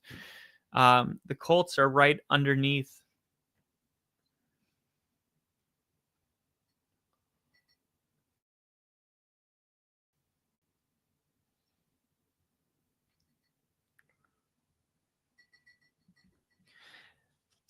So yeah, I think when you have like 1 or 2 stats that are like, oh, this random team is number 3 in the NFL in points per game, and it's because they dropped 50 on a crappy team, but outside of that 1 week, they haven't been able to do anything.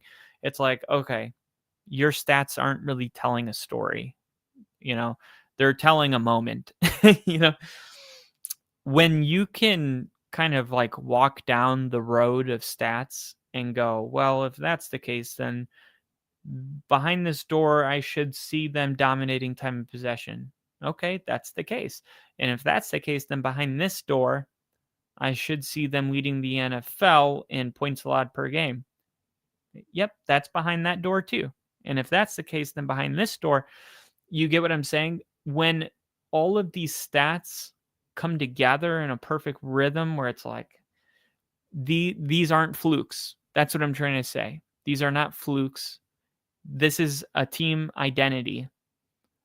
And I didn't know this about Liam Cohen. I guess I got so caught up in the passing attack with Baker Mayfield and Mike Evans, and I just got carried away. I didn't realize, and I was a big Bucky Irving fan, so I guess I should have realized it, but I had no idea that Liam Cohen's like bread and butter was running the football. But that is totally the case. Liam Cohen is a monster at running the ball. Rushing yards per game. Now, I know they struggled. I think they were the worst team in 2023. Because they had Rachaad White that year. No, they were 31st. I remember because I had a whole story about it. And that was 2023.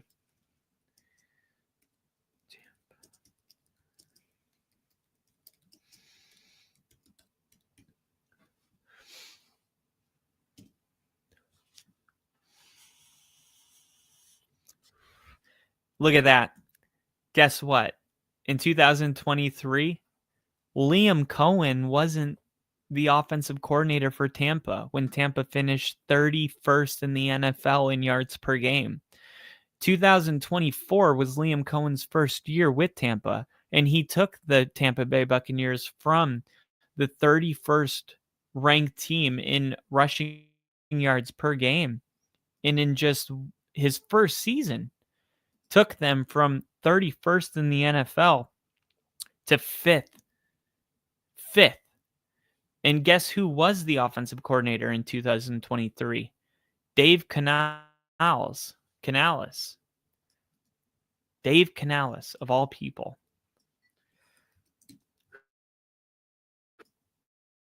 For the Panthers.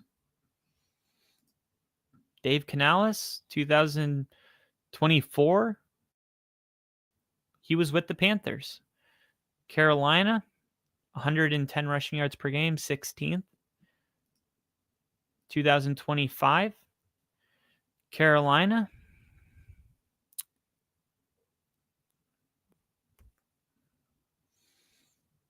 Carolina, 26th in the NFL.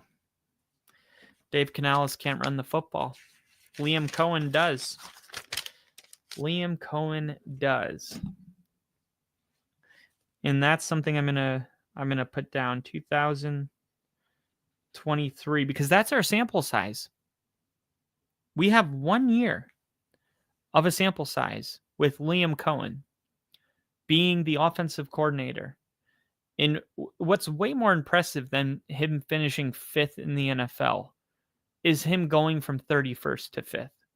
That is massive, right? Sometimes you just got a really good system. Offensive coordinator comes in, you got the best line in the NFL and a star running back, and you're able to kind of maintain whatever it was.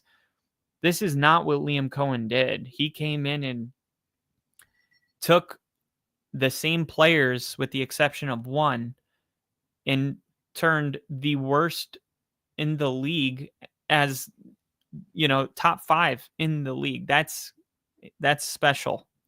That's coaching. That's special coaching. And I want to make sure I make a note of this, that in 2023, Tampa Bay was 31st in rushing yards per game. And then in 2024, Liam Cohen first season with Tampa Bay finished 5th, while Carolina was 26th. And we saw Tampa Bay go from 31st to 5th. What was Jacksonville last year in rushing yards per game? What kind of jump would they be making this year? Jacksonville was 25th. They were averaging 101 rushing yards per game last year. How much was Tampa Bay getting per year before Liam showed up? 90.4. 90.4. But still, this is another example of a Jacksonville team last year that would not only couldn't run the football, but there was only 5 teams as bad at it in the NFL. Kansas City, Dallas, Seattle, Cleveland, the Chiefs, the Jets, and the Raiders. Those were the only teams as bad. 101.7.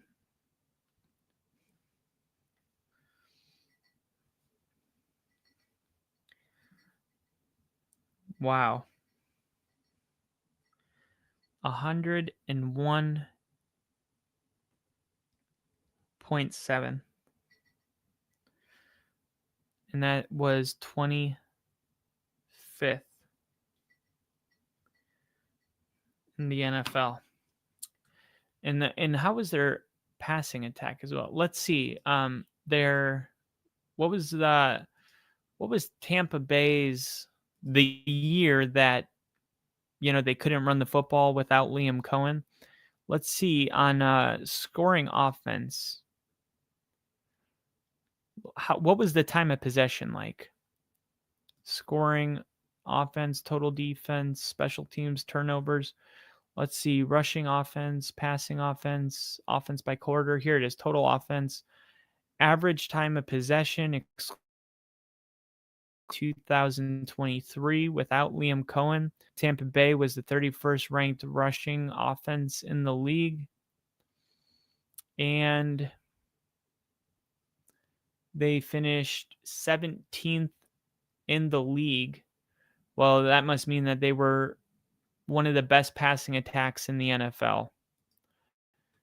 To finish middle of the pack and you're 31st, this must have been one of the most prolific passing yards per game teams. And where's Tampa Bay? 15th. Not really, actually. 15th. What were they, just really good on third down? Make it make sense. Here's third downs per game, fourth downs, third down conversion percentage. Tampa Bay.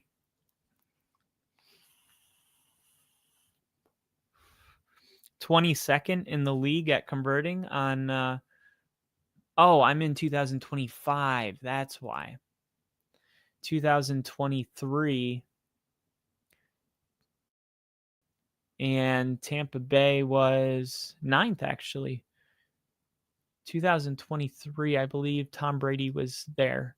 So that was Tom Brady's last year. Let's see how they were in time of possession in 2023. Because it keeps defaulting to 2025. Okay, 2023.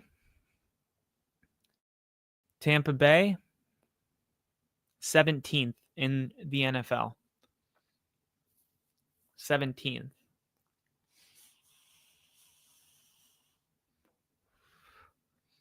Right between Green Bay and Washington. And then Jacksonville in 2024 was last in the league. Wow. 2024, Jacksonville was 25th in the NFL in rushing yards per game. And they were also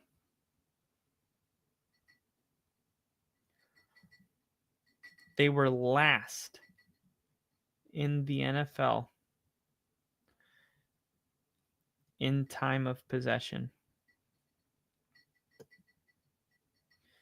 Last in the NFL at time of possession, 25th at running the football.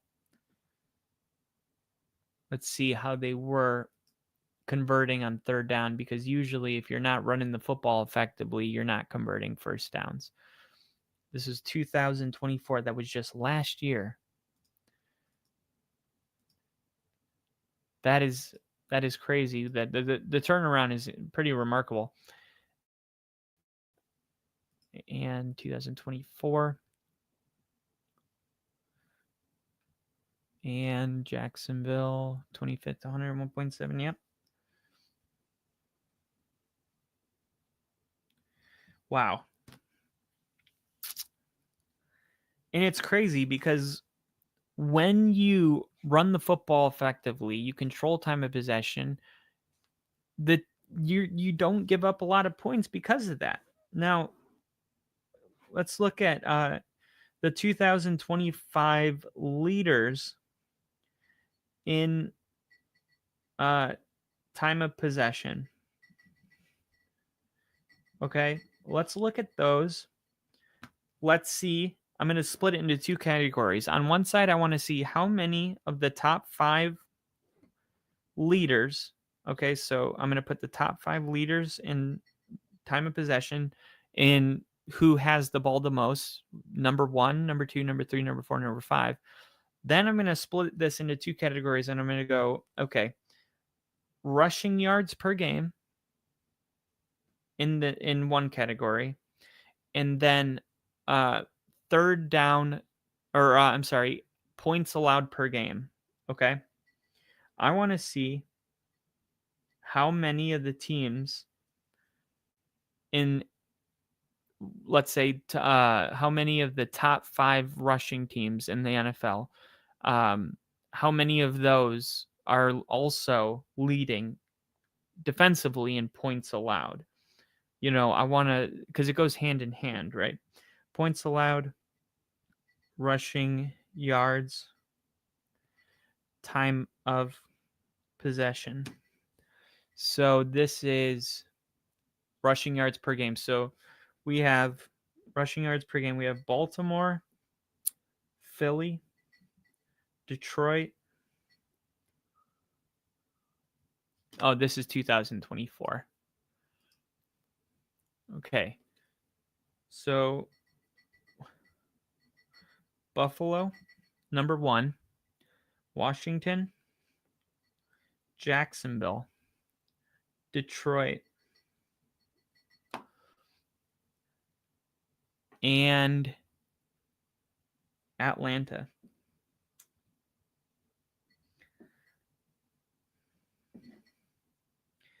Now, time of possession.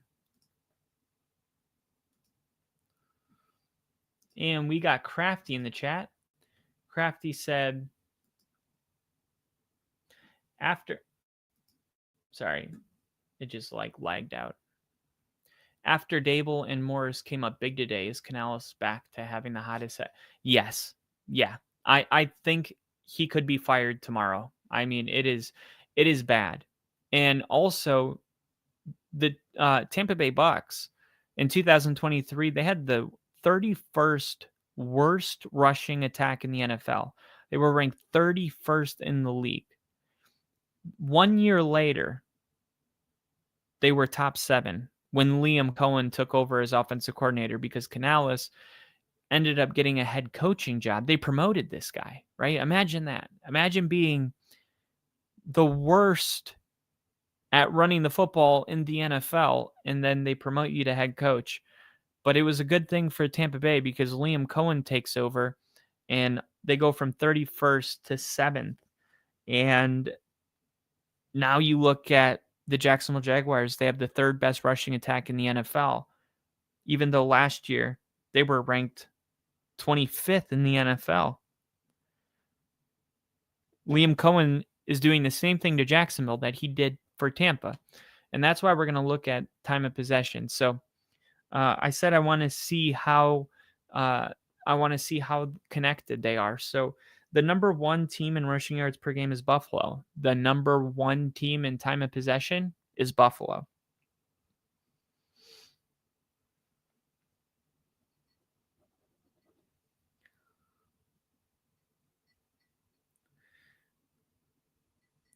Now, this one is really weird, okay? Number 2 is Carolina. I'm sorry, number 2 is Atlanta. Number 3 is Carolina. Number 4 is Jacksonville. And number 5 is Indy. And 6 is Detroit. I'll do... Yeah, I mean, Carolina must just be because their defense keeps giving up a ton of points. I don't understand that. Or maybe because they dominated last week. Because they last game they shut out Atlanta. Maybe that affected it somehow. But now let's go to points allowed, because this is what I want to see, the connection. Scoring defense, opponent points per game. So Houston's number 1. Number 2 is Seattle. Number 3, Chargers. Number 4, Jacksonville. Number 5, Arizona. Wow. You guys, I don't think you realize how good Jacksonville is. No other team is top 5 in rushing yards, time of possession, and points allowed. Houston, Seattle, the Chargers, and Arizona, all of those teams, which are top 5 in points allowed per game, none of them are top 5 in rushing yards or top 5 in time of possession. Meaning their defense is, maybe the story is that their defense is dominating and it has nothing to do with running the football. Maybe that means Jacksonville's defense isn't really all that good. They're just on this list because they're so effective at running the football that they're taking the ball away from the other teams. Because how come Buffalo, Atlanta, Carolina, and Indianapolis and Detroit are the top 6 teams in time of possession? How come none of those teams are top 5 defensively in points allowed if they're holding the ball, more than their opponent by the largest margin in the NFL? And that is an interesting question. And I think what you have to look at, first off, Carolina. They're third in time of possession. How many points are they giving up per game? Carolina is giving up, they're 19th, but they gave up 42 points today. They've only played one home game, and they haven't given up any points at home yet. That's kind of crazy. Carolina hasn't given up any points. This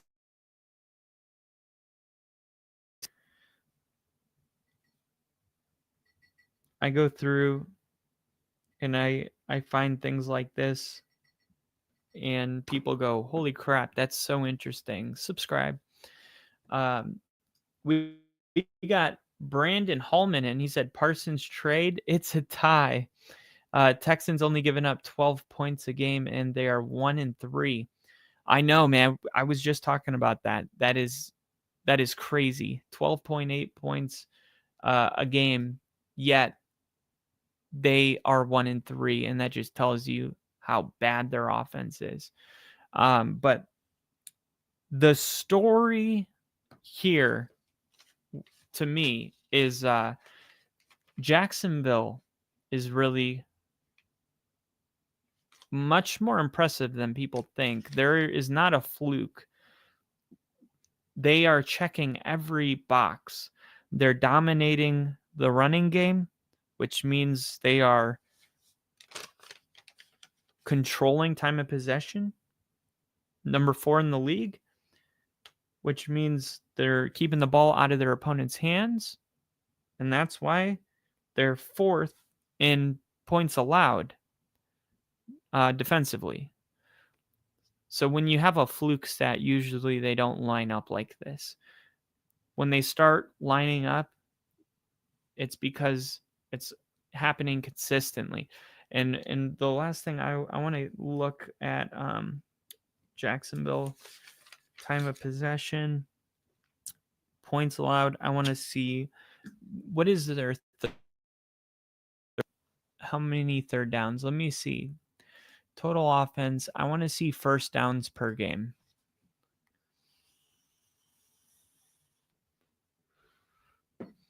Dallas is leading the NFL in first downs per game.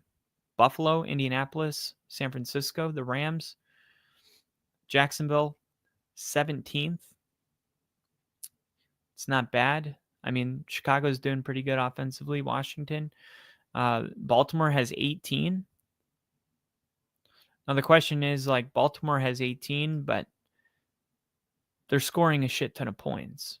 So is it because like they're having just such big chunk plays that they don't go on, 12 play, 8-minute yard drives? They go on 4 play, 45-second drives.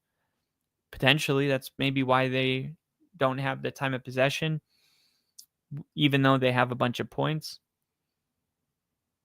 But they're not a top 5 rushing team. And that's really what I wanted to see, because out of the top 5 rushing teams, Buffalo's the number 1 rushing team in the league, and they're the number 1 time of possession team in the league. And Buffalo is also number 2 in first downs per game, which is remarkable.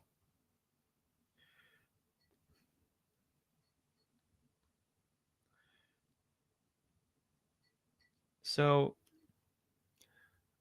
Dallas is number 1. Number 2 is Buffalo. Number 3 is Colts. Number 4 is 49ers.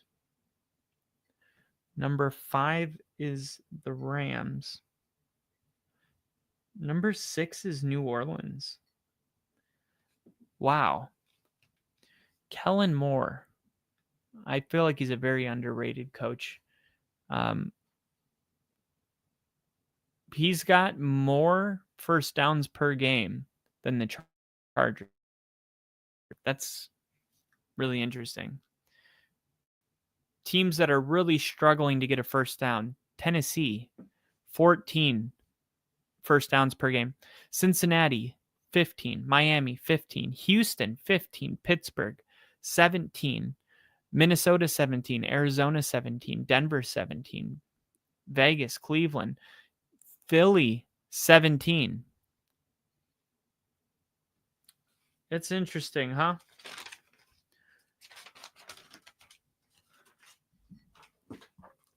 That's interesting, right?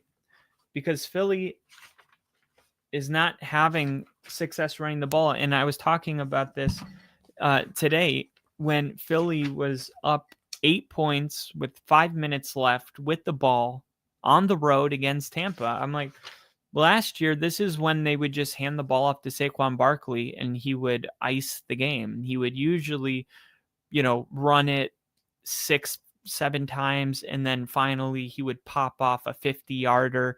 And that we saw it every single week.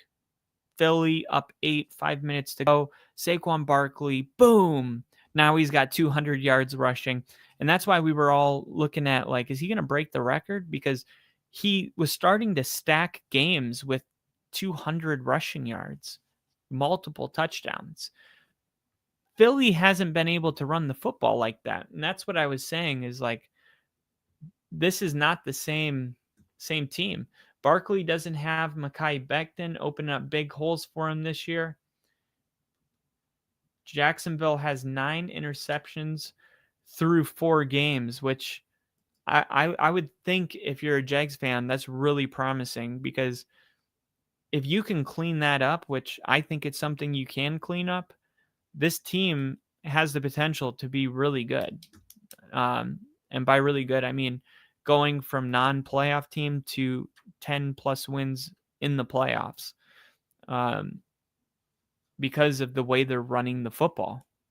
And Tampa, or the Philadelphia Eagles, man, first downs per game. This is something I want to bring up tomorrow on the recap episode. Oh, you're talking about their defense. Okay. How many picks do they have on offense? Do you know? I know Trevor Lawrence has been throwing, I think he might have like 6 on the season, if I'm not mistaken.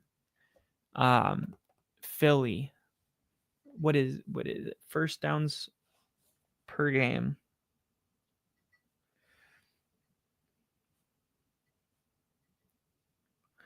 Philly, and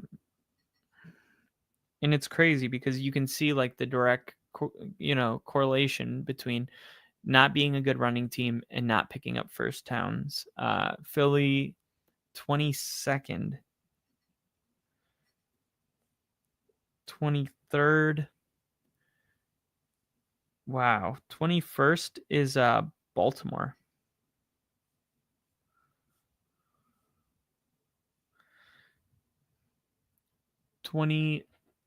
Second, Philly.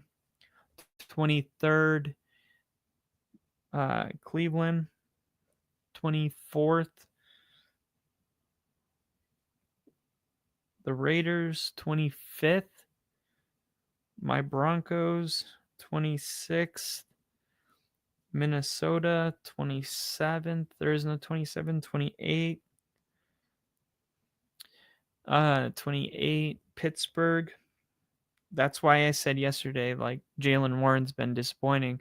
And somebody was like, he's the 11th best or 15th best fantasy rusher or something in points.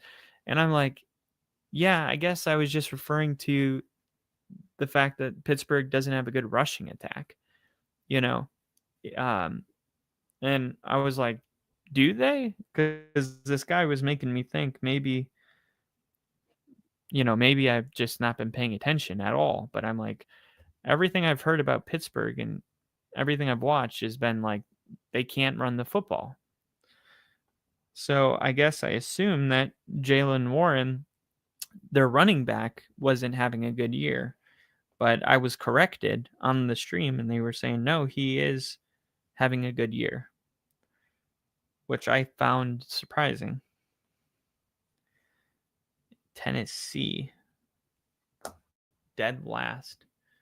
Oh, he's got 4 picks on the year. Jacksonville has 13 total turnovers for their defense in 4 games. Jags are on pace for 55 turnovers. Picksonville, oh my gosh. That sounds better than Saxonville. I don't know if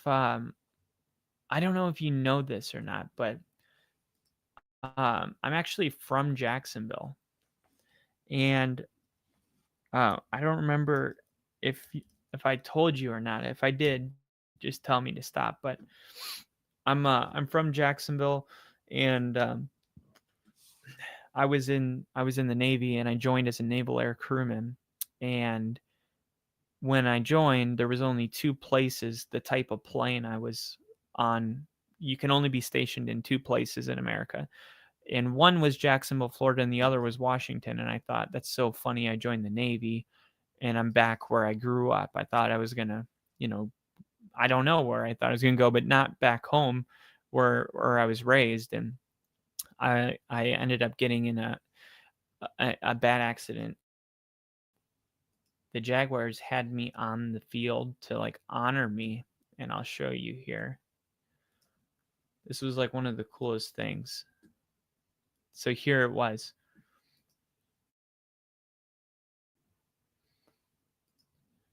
This was me on the field during the Jaguars Titans game. That's my son right there, wearing a little mini flight suit on top. That's my mom and my Uncle Wolf. And man, what a crazy time that was. I saw Jonathan Taylor run right past me in this game. And I was like, holy crap. This is the injury that happened. Got me pretty. Sorry. But I love Jacksonville, and I've been to more Jacksonville games than any other fan or any other team or fan base. Like I've my first game ever was Jacksonville Broncos game. And funny enough, I was dating the Broncos tight end's daughter, and I had no idea. But I had gone to a bunch of Jacksonville games, and they were like, touchdown, Dwayne Carswell. And I was like, wait a minute, Dwayne Carswell. And to be able to be on the field during that was so cool. But I say all this to say, like, I remember going to game, randomly, like Thursday night, the Jaguars would be blacklisted. Like, they didn't sell enough tickets to even be on local television in Jacksonville. The Jaguars wouldn't even be on because they didn't sell enough tickets. And when I would go to a game, I would see, like, oh, you can go. I remember I went to a Chargers game on Thursday night. I found tickets for like $40 at the last second, and I went to a game. And I remember my mom going, it's so sad because you can tell, like, the fans that are here, like, they want to have something to cheer about. Like, they're trying, they're mustering, like, all right, here we go. Like, they don't even feel it. They're just going through the motions, like, hey, fake it till you make it. And I remember her going, like, it's just sad that, like, they can't give the fans back something. And Jacksonville had just been a bad franchise year after year after year. The best year was probably David Gerard. I don't know why I'm blanking on his name, but I remember being at a bowling alley as a teenager when he beat the Steelers in that playoff game. And it was crazy. I mean, they were so stoked. But my entire life, the Jacksonville Jaguars have been like the laughing stock of the NFL. So I'm like really want Jacksonville to turn a corner. And it seems like every time you feel like they're doing it, it was a temporary thing. Like Blake Bortles in 2018 in the Saxonville AFC Championship. And there were some bad calls in that game, by the way. But still, like, then all of a sudden they're not even in the playoffs and Blake Bortles is gone. And then you have 2020 with Trevor Lawrence, or what was it, 2019 with Trevor Lawrence, and he goes to the playoffs, or I think it was 2021 when they beat the Chargers.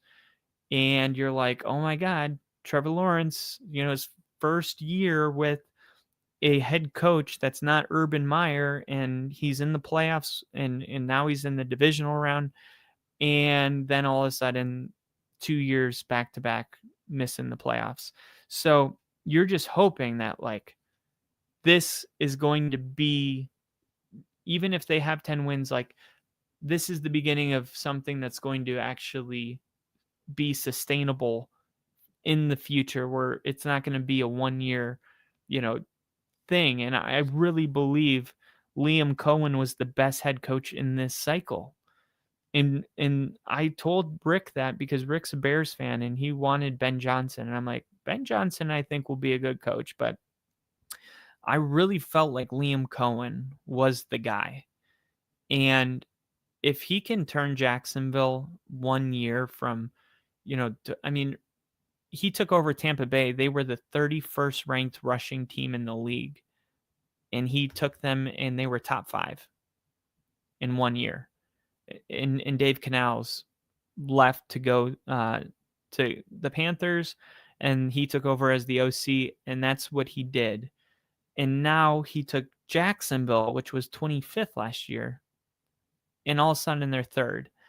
And I'm seeing a trend, and I'm thinking, man, if they can really, like, get a culture of, like, we run the football, like, those teams that run the football, dominate time of possession, convert on 3rd down, and give up fewest points per game, those teams, like, they win for like 80% of their games for the next 7 years. That's your Detroit Lions, your Buffalo Bills, your Baltimore Ravens, like, not so much this year, but when you're checking all of those boxes, you're not going to just have one good year. Like, you're doing something right on every level. And even in the passing game, like, Jacksonville's still 16th or 17th in passing yards per game. That's fine. They don't need to throw it for 400 yards. Dallas does. And it's no wonder why. Look at them. I mean, they're giving up 40 points a game almost. So I think Jacksonville is on pace right now to, I think it's going to take the public 5 more weeks or so. But I think 5 weeks from now, people are going to widely consider Jacksonville a top 11, top 10 team. And it could be as high as top 7, depending on if the turnovers continue on the defensive side of the ball. Because if their defense can keep stealing the ball away from their opponents and they can keep running the football, I mean, you show me who wins the turnover battle, and I'll show you who wins the game. Turnovers, let's see. Opponent fumbles per game, so safeties per game. Let me just see. Turnover margin per game. Jacksonville's the only team that's plus 2.3 average. Turnover margin per game. Jax is plus 2.3. That's first in the NFL. Number 2 is Pittsburgh. Pittsburgh's at plus 1.8, and they had 3 fumbles last week, so it may be a little inflated. Brandon said, he said Dolphins and Jets are the only 2 teams with 0 turnovers by their defense. Wow. What you got? And then he said Jags franchise got off to a good start during the Tom Coughlin years of the 90s. Then came the long lull. Vikes must be high too. Yeah. And remember they had their quarterback is like still, he's like a legend in Jacksonville. Like he goes to the draft party at the town center every year. I'm blanking on his name. The one quarterback that Jacksonville,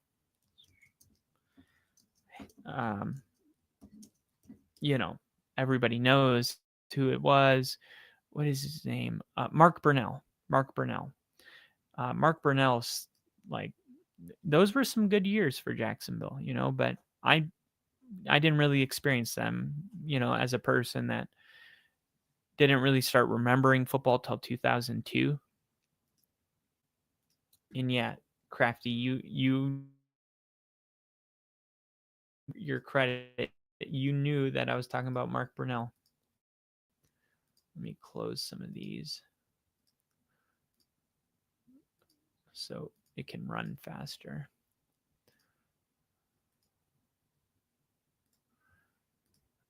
So, Jacksonville, Pittsburgh, Chicago, Detroit, Philly, Indy, Kansas City, Buffalo, Rams, and that's plus 1.8, plus 1.3, plus 1.0 for Detroit, plus 1.0 for Philly. Turnover margin per game. Indianapolis is plus 0.8. Kansas City plus 0.8. Buffalo plus 0.8. And the Rams plus 0.8. So those are your top teams at getting takeaways. Jacksonville, which is crazy because I mentioned that Jacksonville was the only team that had a top 5 rushing attack that also defensively gave up the 5th fewest amount of points. Like Buffalo's got the number 1 rushing yards per game, they're number 1. In time of possession, they're number 1.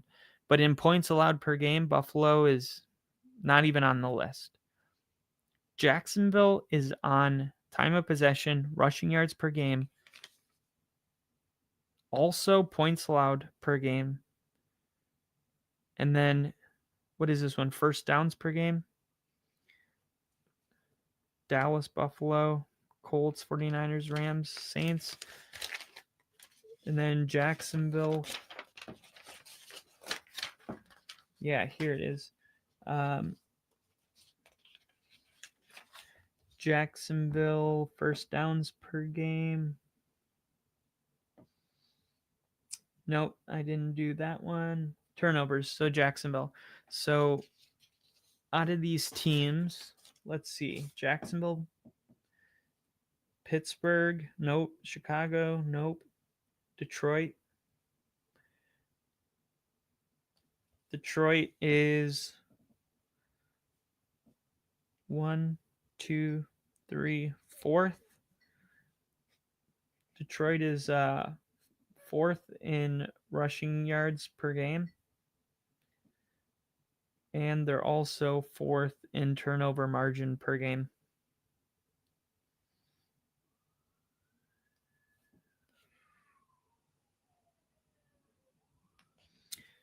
And then Philly. Nope. Guys, Philly is concerning. Philly is concerning. Indianapolis. Indy is 5th in time of possession.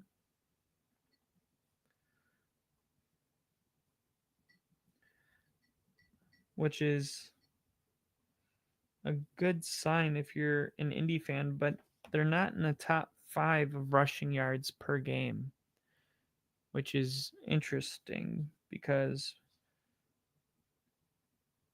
Atlanta, Jacksonville, Buffalo, Indy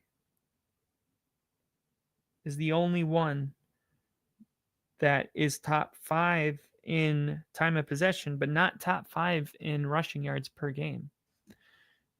But Jonathan Taylor is having such a good season. Let's see, rushing offense, rushing yards per game. Let's see. Where is the Colts? Indiana. Oh, they're 6th. I knew it. I'm like,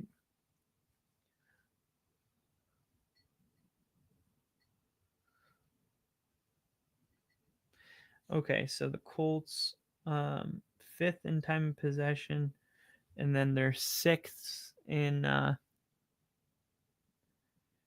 yards per game rushing. Wow. And then Kansas City doesn't crack any of these lists. Buffalo, of course, they crack. They're 1st in time of possession.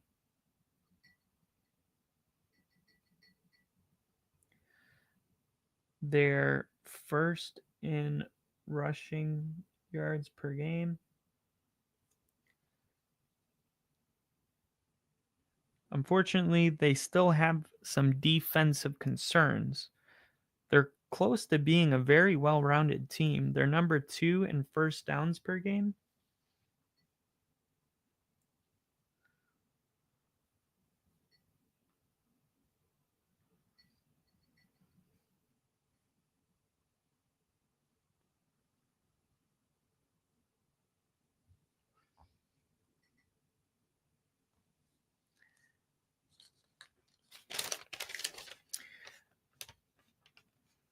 Wow.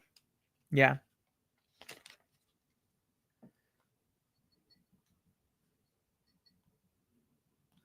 How many points a game is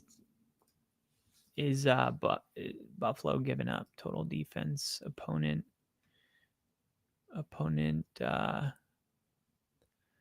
here, let's take a look at this. Opponent punts per game. So how often are you forcing your opponent to punt? Cleveland is number 1 in the league. What is that? 10 punts per game?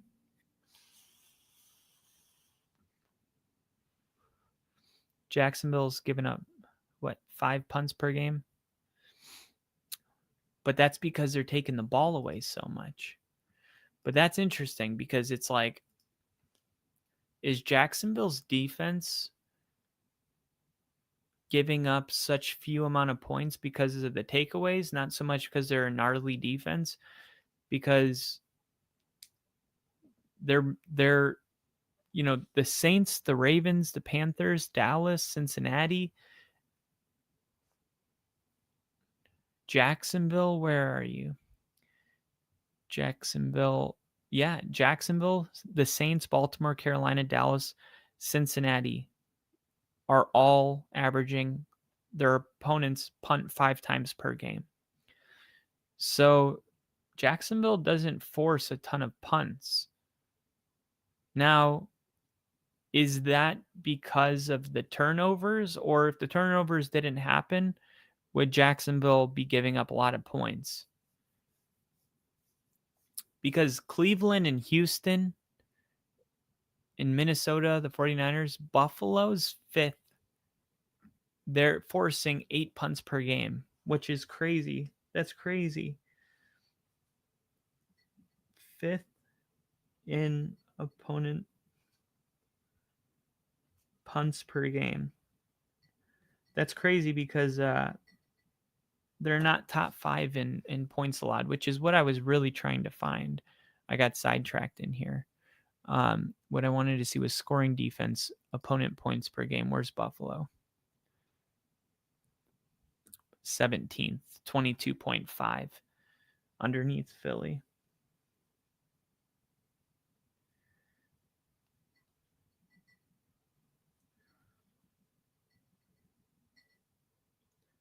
$22.5. And Philly is 15th with 22. Wow. And then I think I got a pretty good idea of who's who. I think if I had to make a list of like things people aren't probably realizing, it's Seattle's defense might be elite. Okay.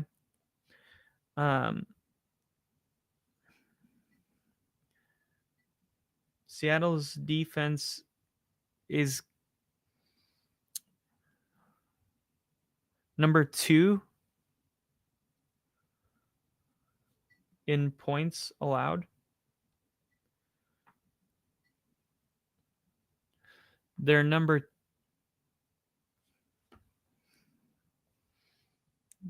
2 in points allowed.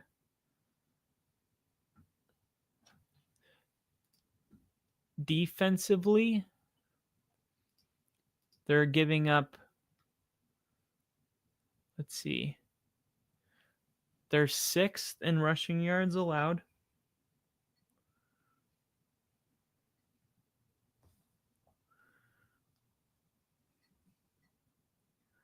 Sixth in rushing yards allowed. What about points, passing offense, passing defense, passing yards per game, passing? Let's look at passing yards per game. Seattle is 15th with Green Bay. But that's good, It's okay. If you're number 1, number 2 in rushing in points, you just don't want to be like Baltimore, who is the number 1 rushing defense and 32nd passing defense. If you can be elite in 3 categories and then there's this one category where you're 15th, you're going to continue to be an elite defense. Green Bay is 15th in passing yards allowed per game. I find all of this, I don't see New Orleans on the bottom of many metrics. I find it quite surprising. I continue to see New Orleans ranked pretty high in a bunch of categories. And I guess that's just how bad certain teams are. And that's kind of what my surprises are. I'm going to talk about Jacksonville. I'm going to talk about Seattle. I think Seattle is turning a corner. Sam Darnold leads the NFL in throws of 20 or more yards down the field. Team penalties per game. Now this is like the one thing that we got to figure out if you're Jacksonville, okay? And I wrote Jacksonville is good, but leads NFL in penalties.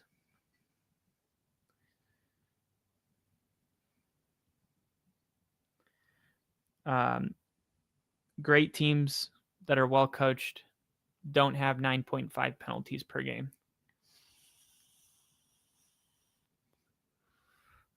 You can't have 9.5 penalties per game. And by the way, Minnesota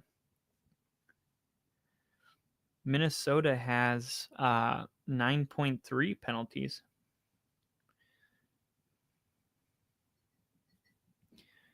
Green Bay has 8.8.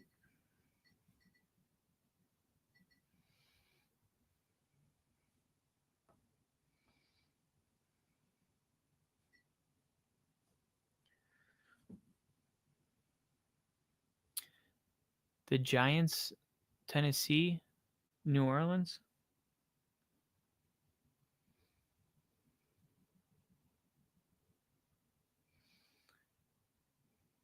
The Giants, Tennessee, New Orleans, and Green Bay all have 8.8 penalties per game. Then you get to the 8.5 and you have Chicago, New England, 8.3, Arizona, 8.0, Denver, 7.8, Dallas, and Tampa Bay. Houston, Washington, Indianapolis.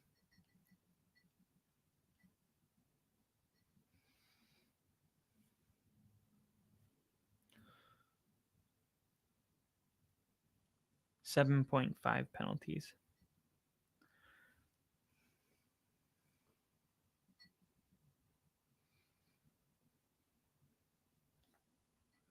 So when you look at the most undisciplined teams so far, you got a lot of really good head coaches.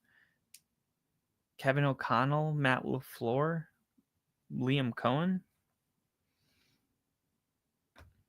They really got to figure a way to clean it up. And then you look at the most disciplined teams as far as penalties. Cincinnati is number one. It's like the one thing they're good at is not getting in trouble. Pittsburgh, Seattle, Atlanta, Carolina, the Rams, Baltimore. And man, Tennessee with 8.8. And this is a thing, like I thought that Tennessee's head coach could either win coach of the year or get fired this year, depending on how his team responded. Because last year they led the NFL in penalties, I believe. And I'm like, they're going to have to clean that up. Yeah. They averaged 7.8 or 31st in the NFL. And, that's coaching. Last year, if you take a step back with the season coming to a close, right? The best teams in the NFL, Arizona, the Chargers, the Colts, the Rams, the Chiefs, the Raiders, Atlanta, and then the worst teams with penalties, the Jets, Tennessee, Dallas, Baltimore, Houston. Surprising. I didn't know Houston was undisciplined. Offense by quarter. First downs per play, seconds per play, time of possession, punts per play. I wanted to see fourth down conversions per game. Kansas City's leading the league. Detroit, number 2. New England, 1.8.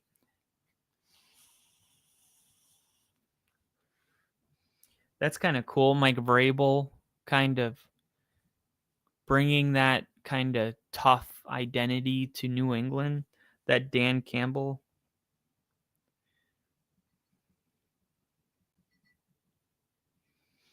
go for it, big balls identity.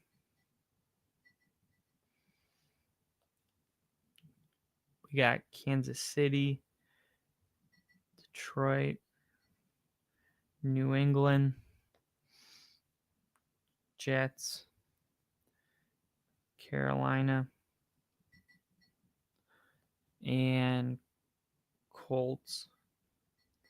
Now, some of these teams, I would say, like Carolina and the Jets, you're probably going for it because you're down late in the game and you're, trying to stay in it. That can kind of skew it a little bit. I wanted to see offense by quarter. Here it is. First quarter points per game. Wow. Buffalo is number 1 in the league.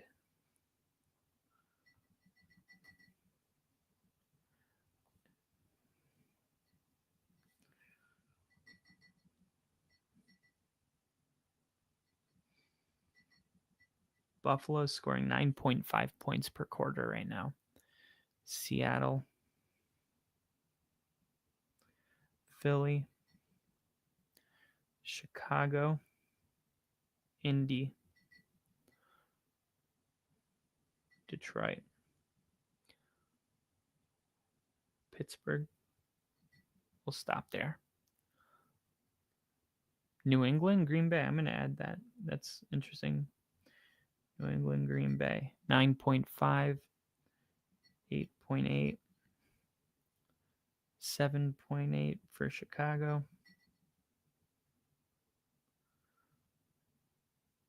Wait, Phillies 8.8.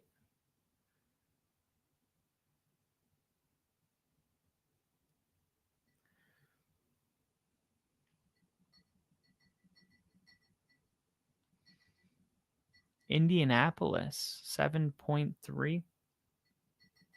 Detroit 7.0. Pittsburgh 6.8. New England 6.5. And Green Bay 6.0. Now, where is Denver's 3.3? Okay. Now, this is a problem. And I'm going to bring this up tomorrow before the Broncos game. 3.3, 24th. That is insane. Denver, the Giants, somehow Tampa Bay, Dallas, Miami, New Orleans, Cleveland, Tennessee, Kansas City 1.5.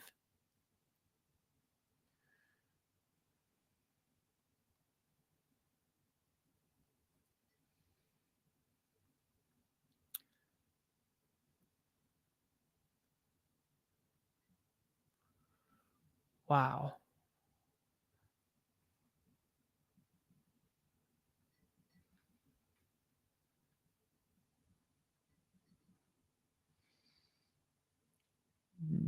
Miami 2.3.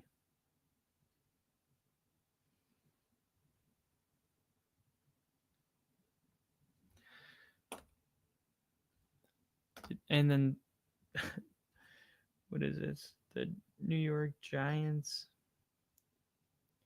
3.3. Tampa Bay 3.3. What does the second quarter look like?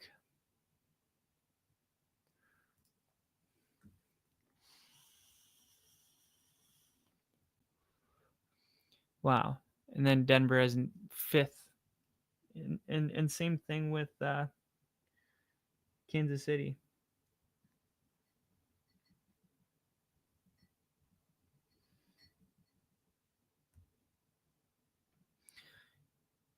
Kansas City.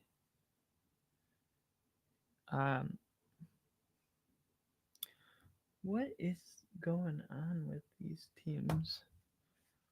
So all the teams that struggled to score in the first quarter are pretty much collectively all the leading scorers in the second quarter, while Buffalo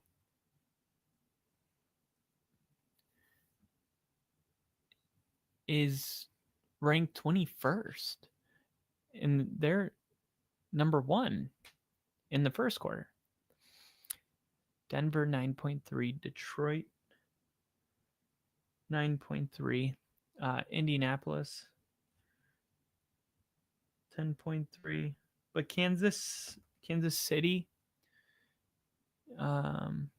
it's really just Kansas City and Denver. Jacksonville 11 points.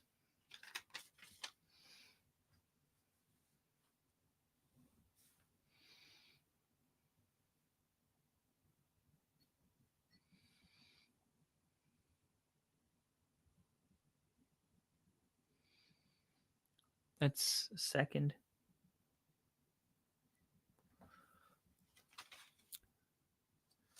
So Denver's doing good in the second quarter. The third quarter is terrible.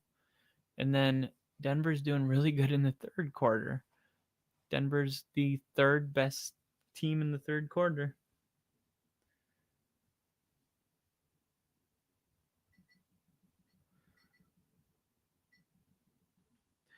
So this is kind of interesting because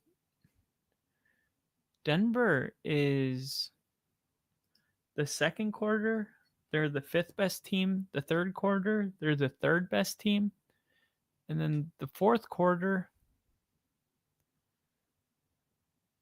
they're the 31st team. Yep.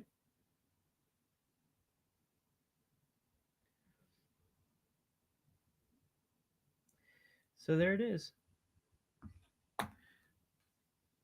There it is. Denver is the worst fourth quarter team in the NFL. And it's the same 3.3. They averaged 3.3 points in the first quarter, 3.3 points in the fourth quarter.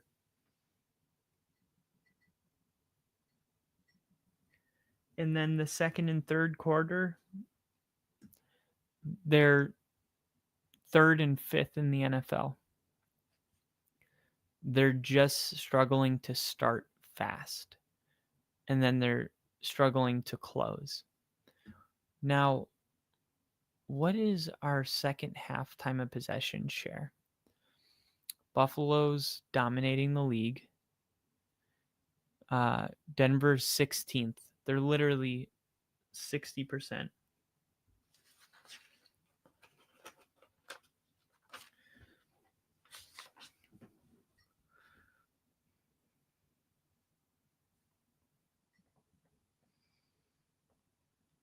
Okay.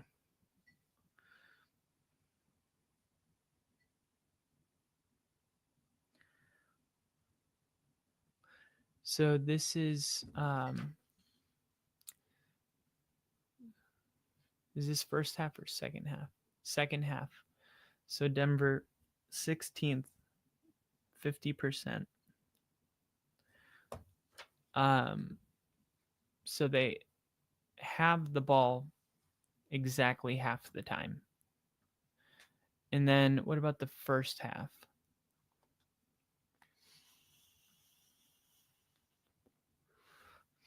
'29th.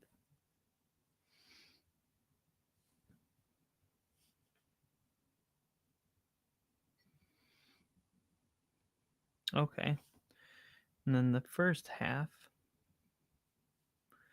29th. 42.69%. Okay, so the first half makes sense that Denver. The first half makes sense that Denver has 3.3 points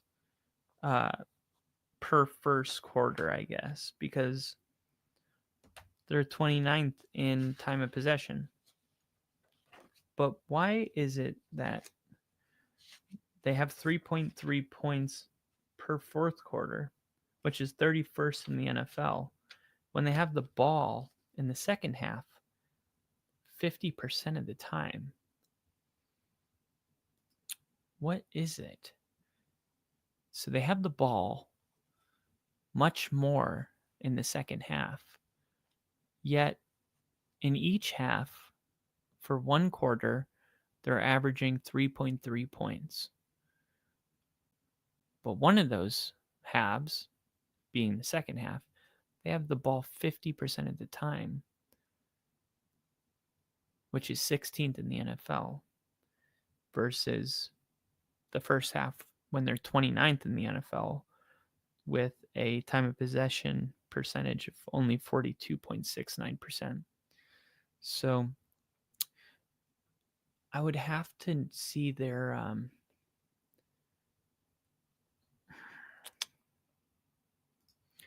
first quarter time of possession share.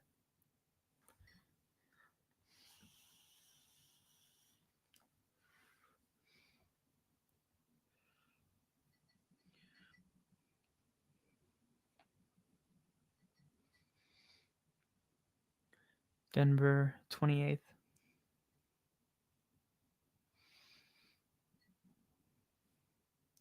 And it's 39.33%. That's the first quarter. Now, the second quarter should be really good for Denver. Let's see. Denver 24th.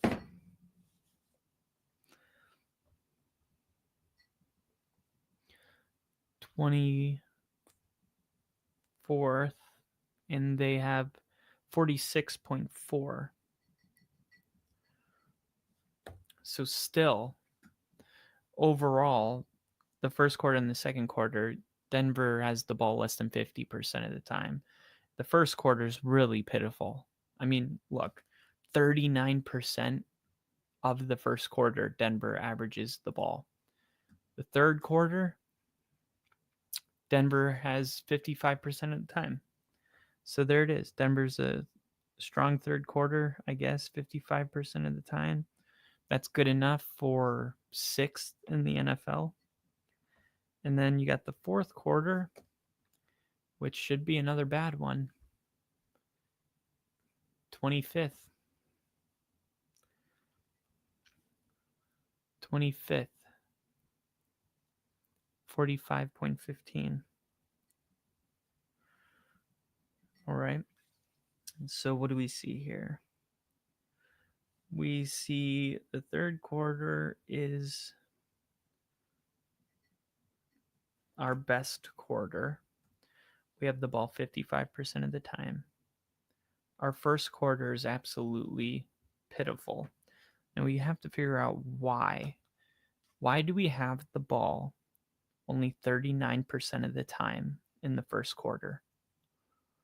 Why is our time of possession percentage in the first half 42%, which is 29th? Which is, of course, led by being 28th in the first quarter, only having the ball 39.3% of the time. 39.3% of the time. Is there like first, let's see, total offense? I want to see, is there offense by quarter? Yeah, offense by quarter. I want to see first quarter rushing yards per quarter. Third down per game. Let me see rushing offense. Rushing per game. Total rushing. Dang, they don't have it. Scoring defense, rushing defense, special teams, passing defense, turnovers. See turnover margin, fumbles lost per game, fumble recoveries. Man, I wanted to see rushing offense per quarter. Is that possible? Here we go. Yeah, it is possible.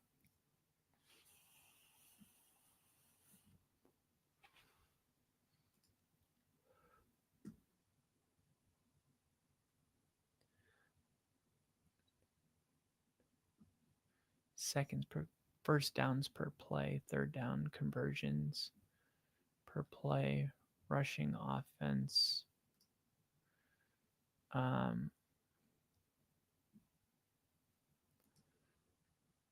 turnovers, penalties, defense by quarter, opponent first quarter points. Let's see, opponent. Let's see, um, opponent. What's going on in the first quarter? Opponent yards per play, rushing offense, rushing play percentage, rushing touchdown percentage, rushing first down percentage.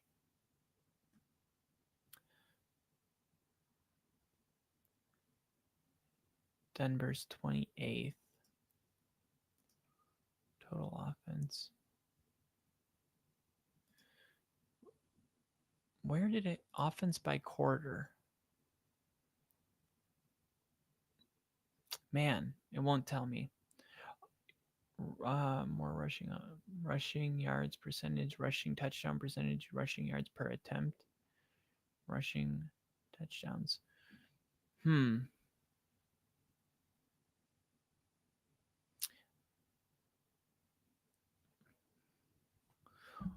I'm gonna see. Look, what is the main reason for losing the time of possession battle in football? What is the main reason for it? Failing to sustain drives. Why? Result in turnovers, ineffective offensive play calling, punting too often, the opposing team scoring quickly. That hasn't been the case. When it struggles to get first downs, it leads to short drives. All right. What is our first half first downs? Okay, let me see that. Okay. First downs per play. Let me see. Yards per first downs per play.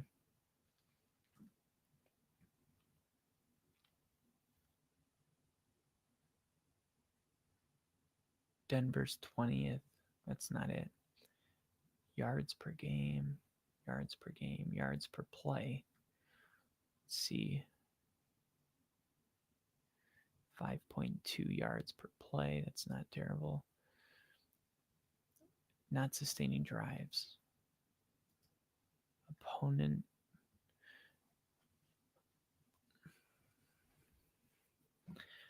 Opponent punt attempts per game.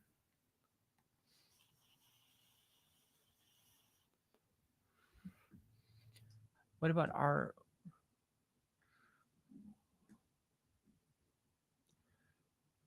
punts blocked? What about punts per game?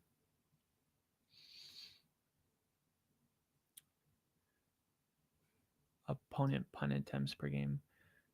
Let's see.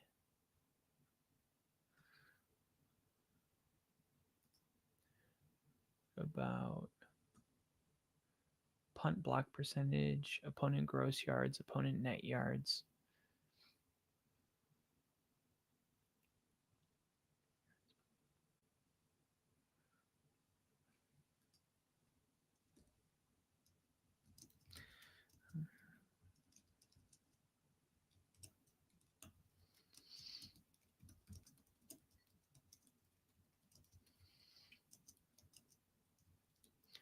Let's see.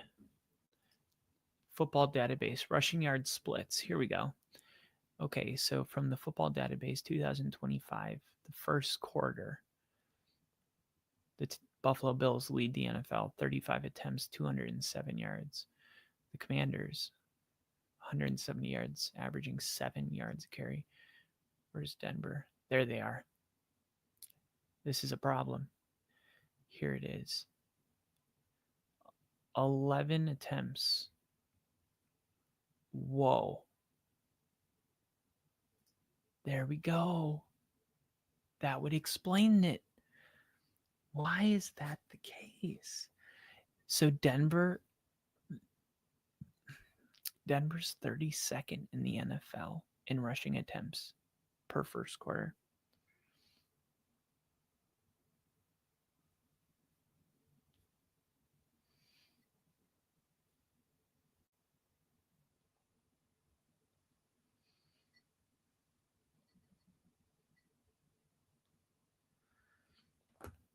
They're first in the NFL in rushing attempts. Well, I mean, last, not first. So they're last. Okay. Now I want to see passing attempts, just the first quarter.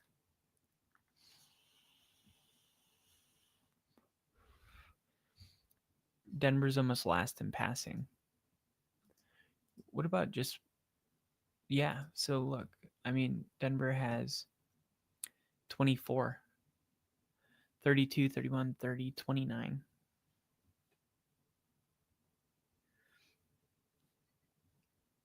Twenty-ninth in passing attempts.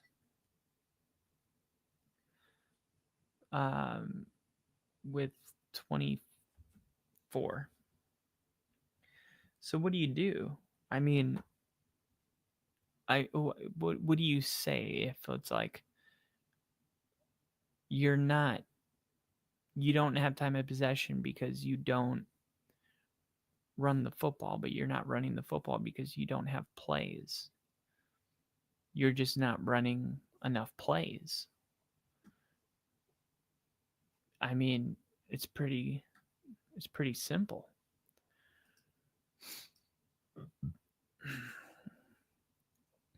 They're only completing 54% of their throws.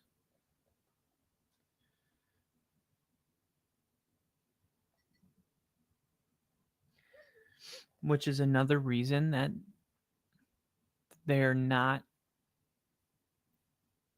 scoring any points in the first quarter. Because out of those 24 attempts,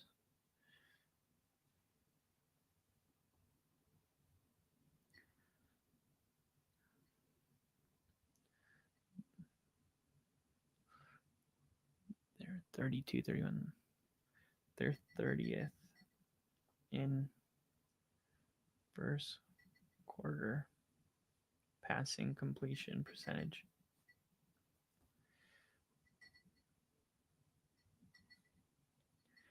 So Denver's 30th in completion percentage passing, and they're also 29th or dead last in the NFL in rushing attempts.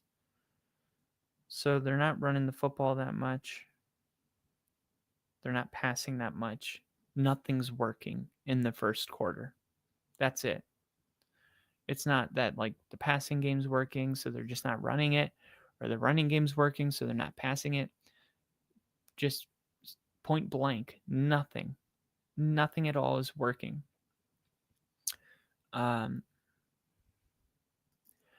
Yards per attempt, only 4.4. That's crazy. How are you only averaging 4.4 yards per attempt and you're completing it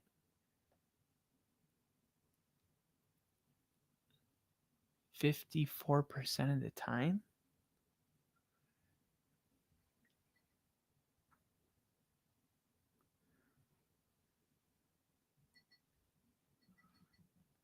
That's crazy.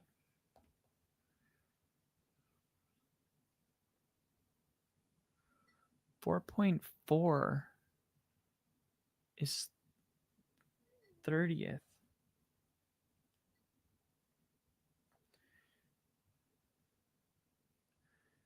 In yards per attempt.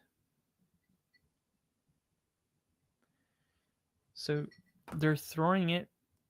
This is crazy. This is like the definition of nothing working. You're throwing it the shortest amount of yards per attempt, yet you're 30th in the league in completion percentage. And that's why you're also 29th in passing attempts while being last in rushing attempts. This is alarming. Now, if I look at our opponents,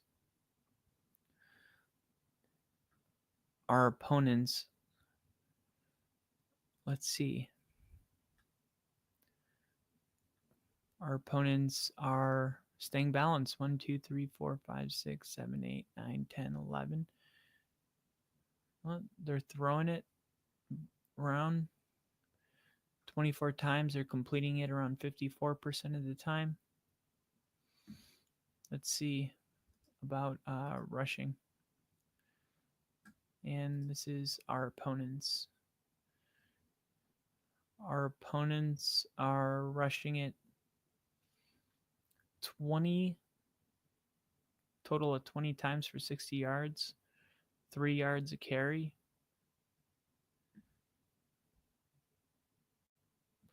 I mean, that's pretty good. I mean, you got teams like the Commanders giving up 7. What is this? Giving up 5 yards a carry. Tennessee, Atlanta, Chicago in the first quarter. Denver's only given up 3 yards per carry.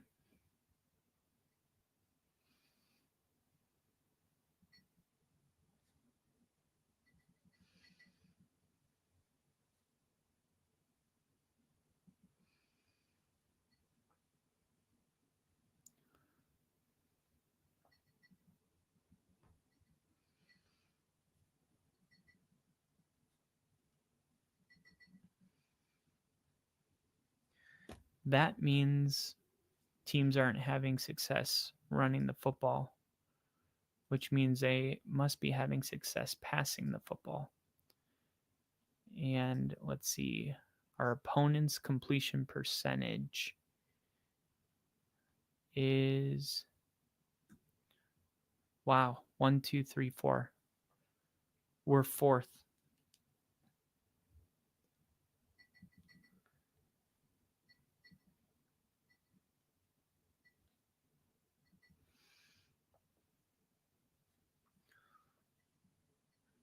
Only allowing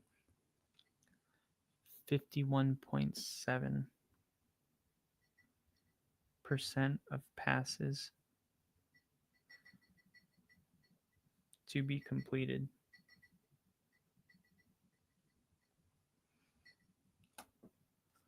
So it's really like, what about points? What about kicking, punting, receiving, rushing? I just want to see stats. Let me see. Team splits, team offense, team scoring. There it is. Team scoring.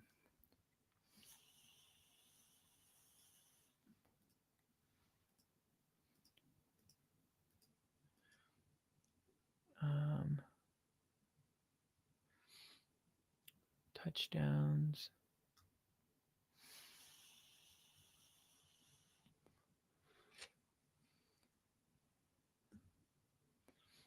Four for 5 on field goals. What is this? Oh, our amount of points. Only 68 points.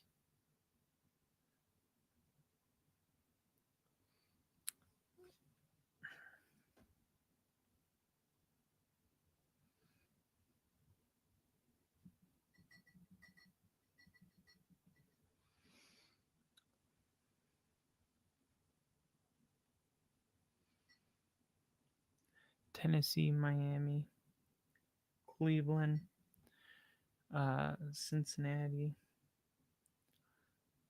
Houston.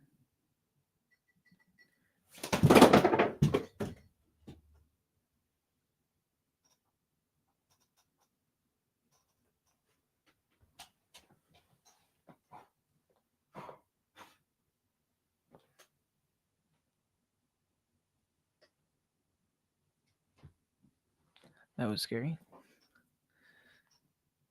Houston, New Orleans, and Denver.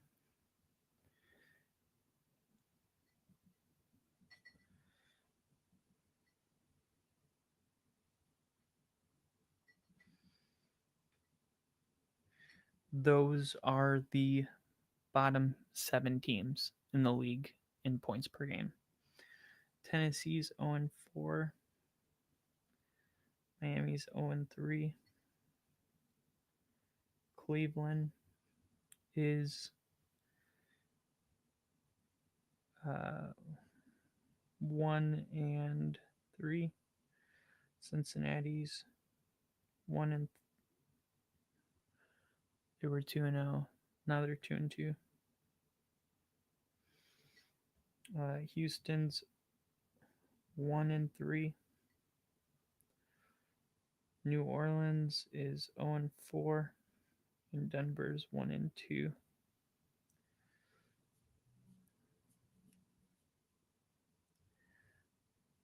So Cincinnati's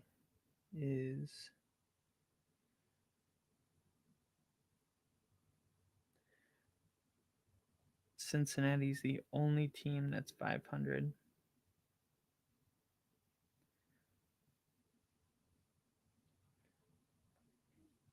Is the only team that has found a way to be 500 with only scoring 58 points. And that has to be because their defense. Defense has given up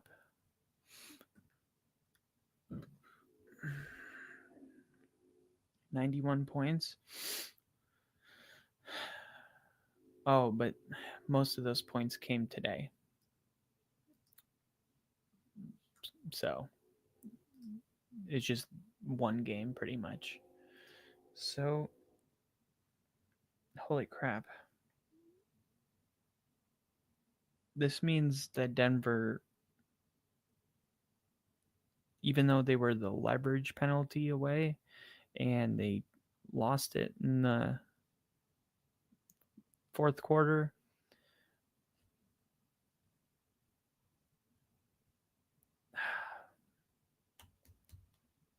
people keep saying this team should be 3-0. This team should be 0-3.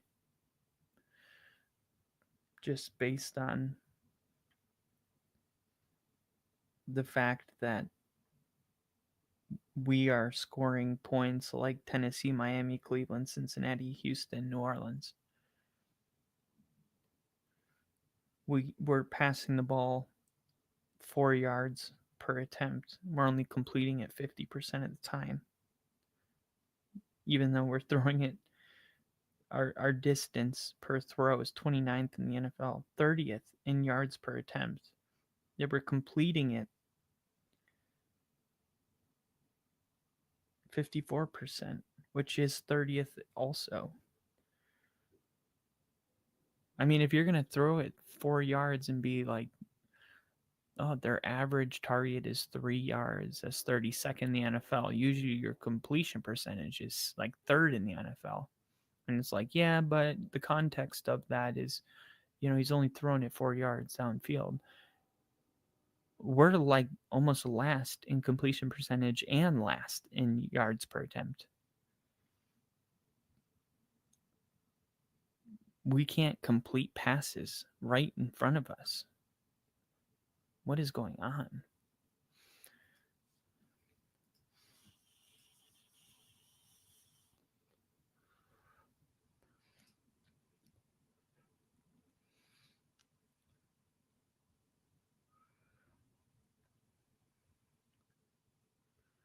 Rushing yards per game.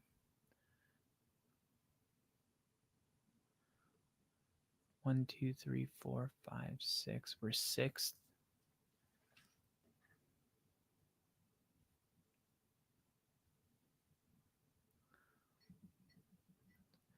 Passing yards per game.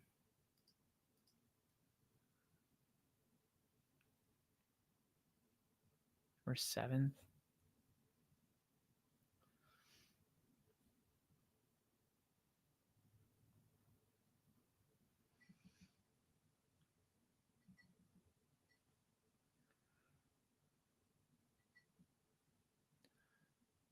With 638.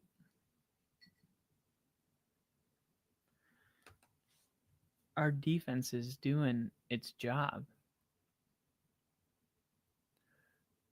And then points per game 21.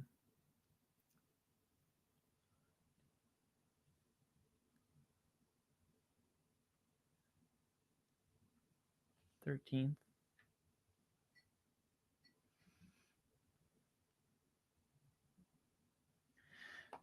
But still sixth defensively in rushing yards allowed, seventh defensively in passing yards allowed, 13th in points allowed. The only reason that we're not undefeated is because our offense has been completely non-existent in the first quarter and the fourth quarter.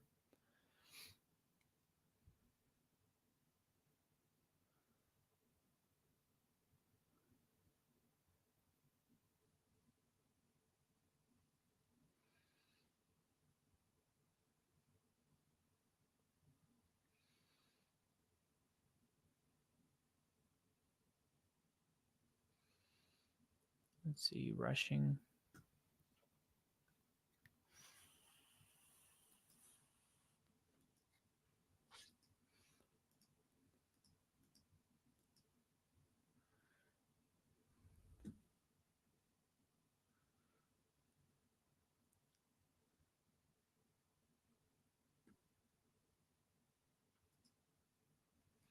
Average. Let's see. J.K. Dobbins, 2, 4, 6, 8, 10, 11. Okay. J.K. Dobbins, 11th rushing yards per attempt. He's got 5.41 rushing yards per attempt. That's top 10. Jonathan Taylor's 12th.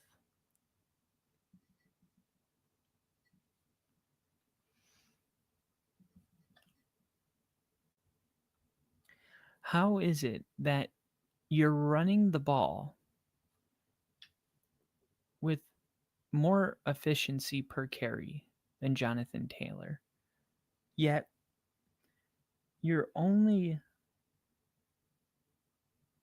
holding the football in the first quarter 39% of the time, which is 28th?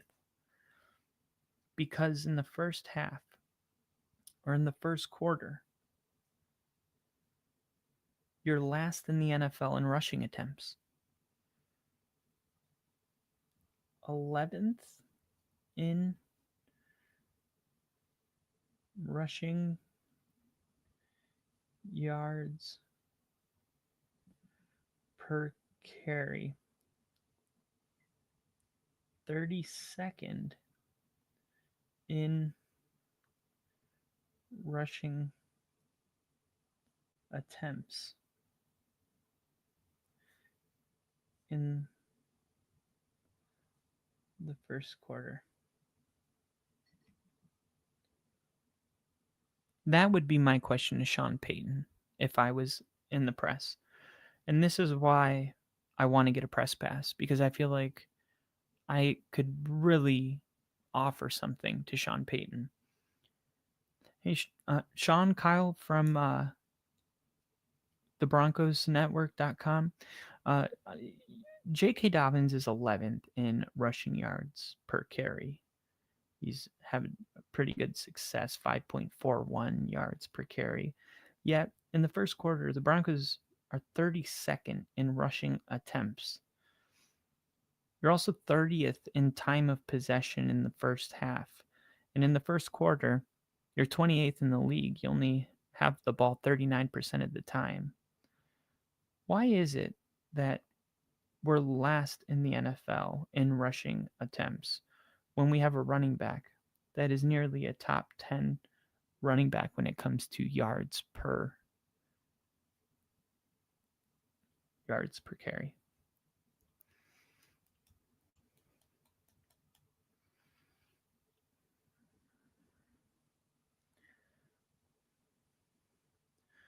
Why aren't we completing the checkdowns?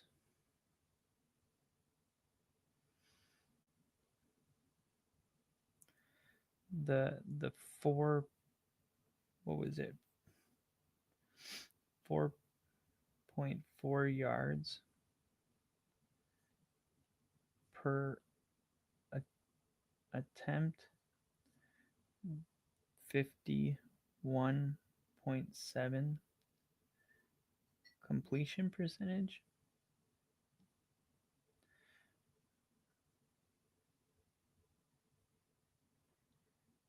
'30th.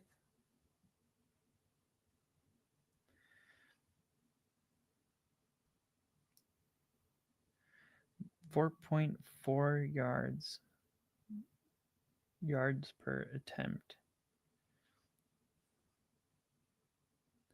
That was 30th as well, I believe, right? Passing yards per attempt. For wait, whoa, passing. Hold on, let's see. Where is Bo Nix? Here he is. 5.6. 1, 2, 3, 4, 5, 6. Sixth. Bo Nix, 32, 31, 30, 29, 20, 27, 26. 26 in the NFL. 5.6 yards per attempt. Bo Nix, 26th in the NFL, 5 yards per attempt. But the completion percentage, 64.2.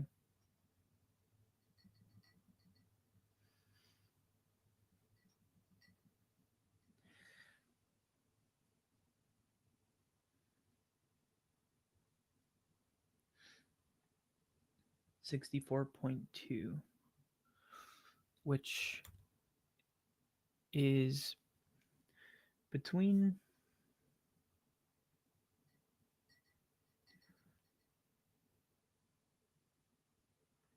Brock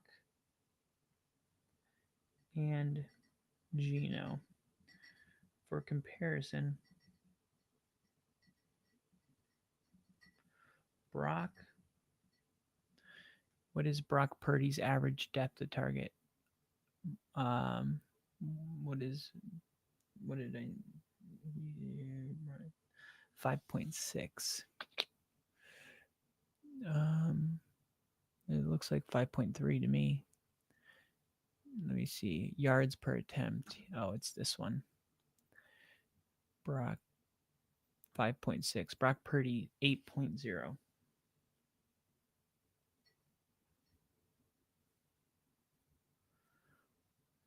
8.0.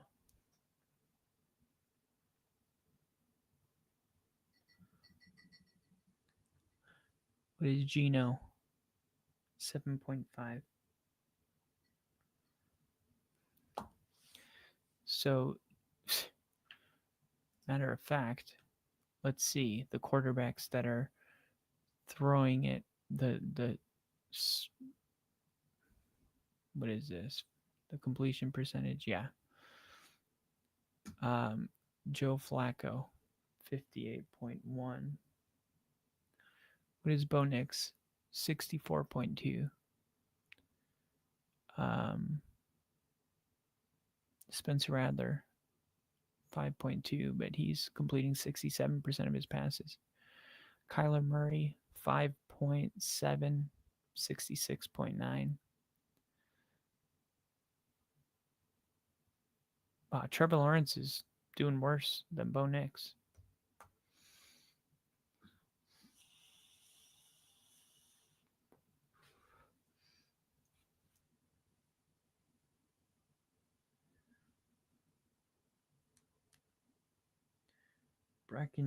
Brock Purdy and Geno Smith, their completion percentage is about the same, but for comparison, Geno's throwing the ball 8 yards per attempt. Brock Purdy's throwing 8 yards per attempt.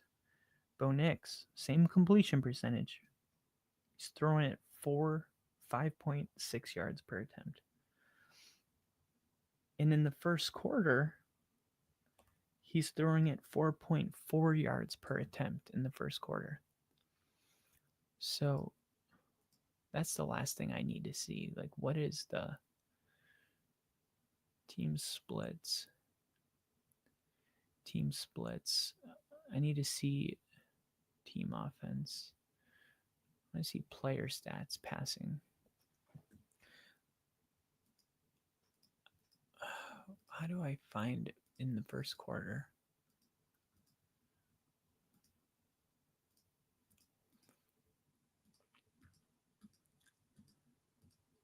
First quarter. Here it is.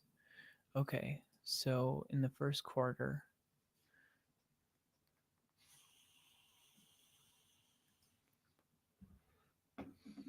in the first quarter, 31, 30, 30, 32, 31, 30th, 4.4. So Seattle, Buffalo, the Colts, the Lions, the Packers.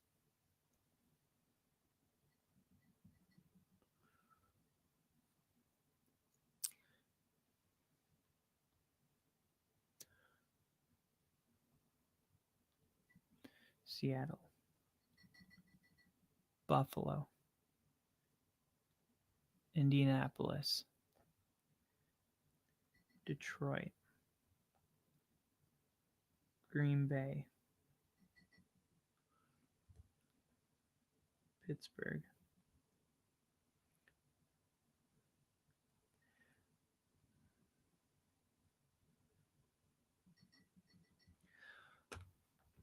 So we're throwing the ball super short on first down. We're also not completing it in the first quarter. We're not running the football because we're calling these pass plays that operate like a run play, but we're not completing them. And we're not running the football with a running back that is 11th in yards per attempt when we're not completing the passes. Why are we doing this?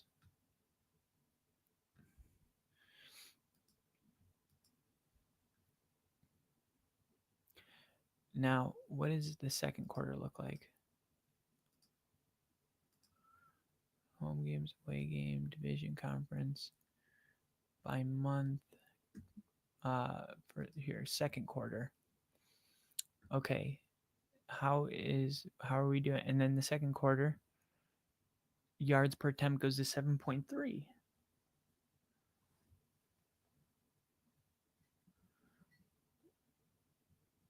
Okay.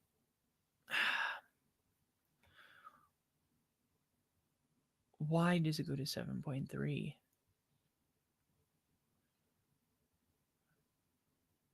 Nine, and then it's 7.3, which is crazy because we saw earlier that in the second quarter, Denver's fifth in points per game. In points.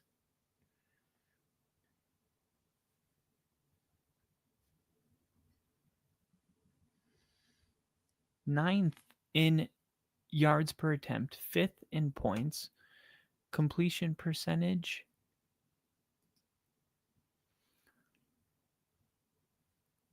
67.7.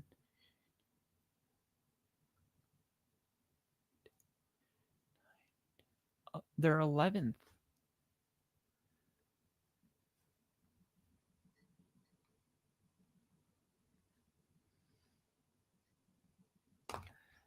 Because they're airing it out.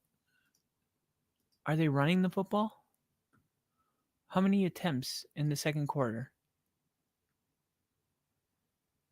No. 29th.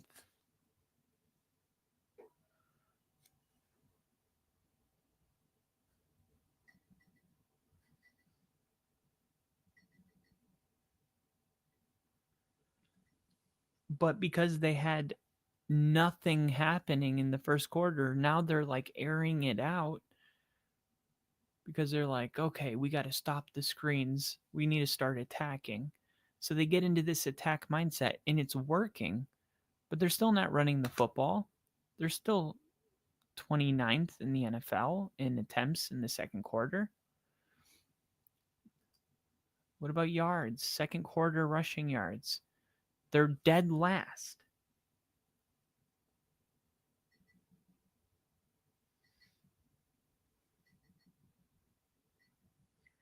(30-second), dead last.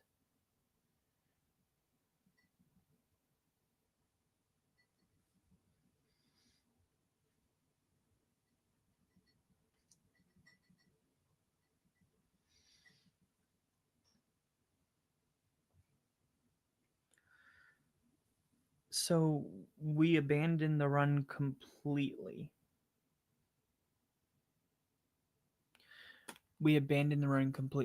Now, when we run the football, we're getting 2.24 yards per carry. That's obviously why we're not running the football. Why are we getting 2 yards per carry? Why are we getting 2.2 yards per carry?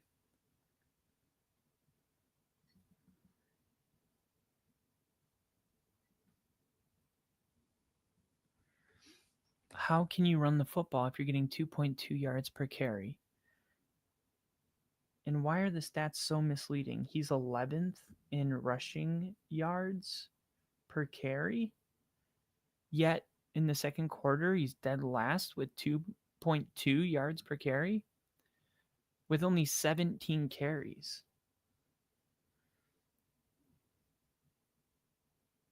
Three. So that's what? 4, 12, 5.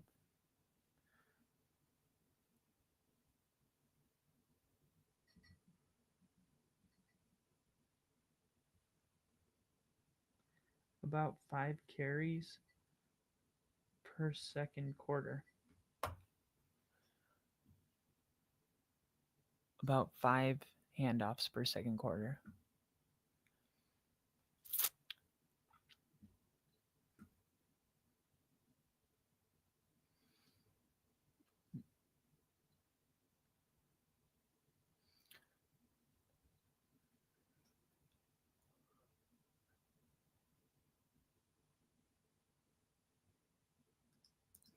Ten 10-yard carry or more. We have one 10-yard carry in the second quarter.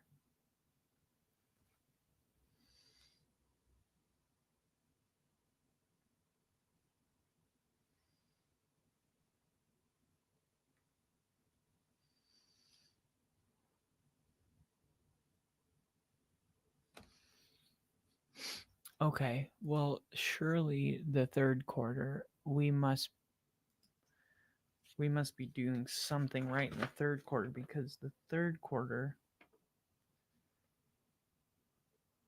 we're third in points.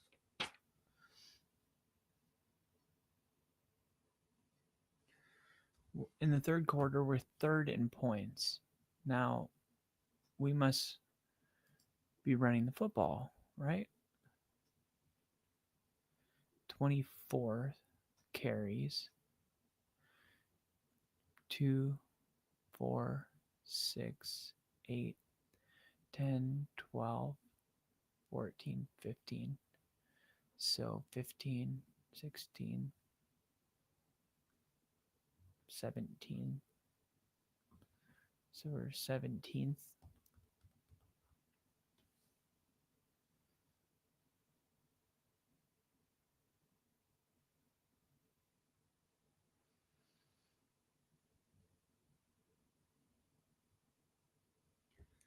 17th in attempts, 149 rushing yards, 6 yards per carry.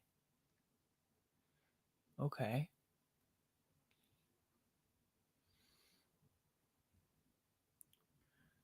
A 149,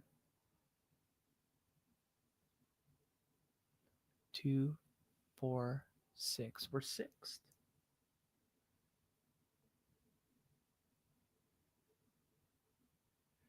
We're sixth in yards. And if you look at a 1, 2, 3, 4, 5, we're sixth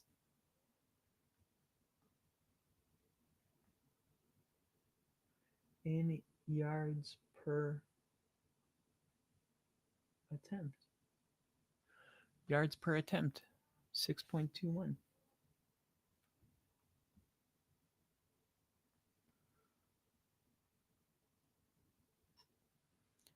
6.21, 24 carries.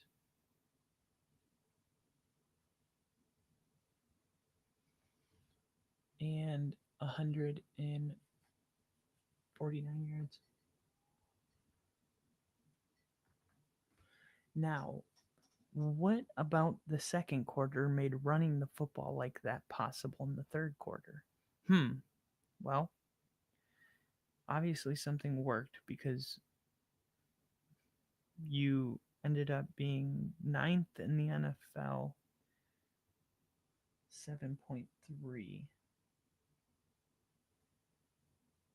fifth in points, 11th in completions.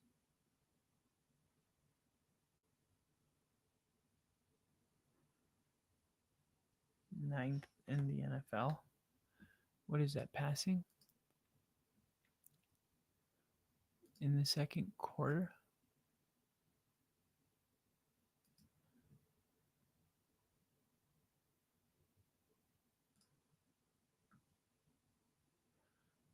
Yeah, ninth. This is passing.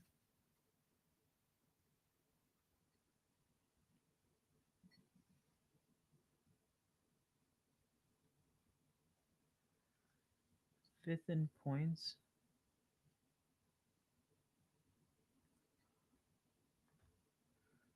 11th in completion percentage, which is 67.7.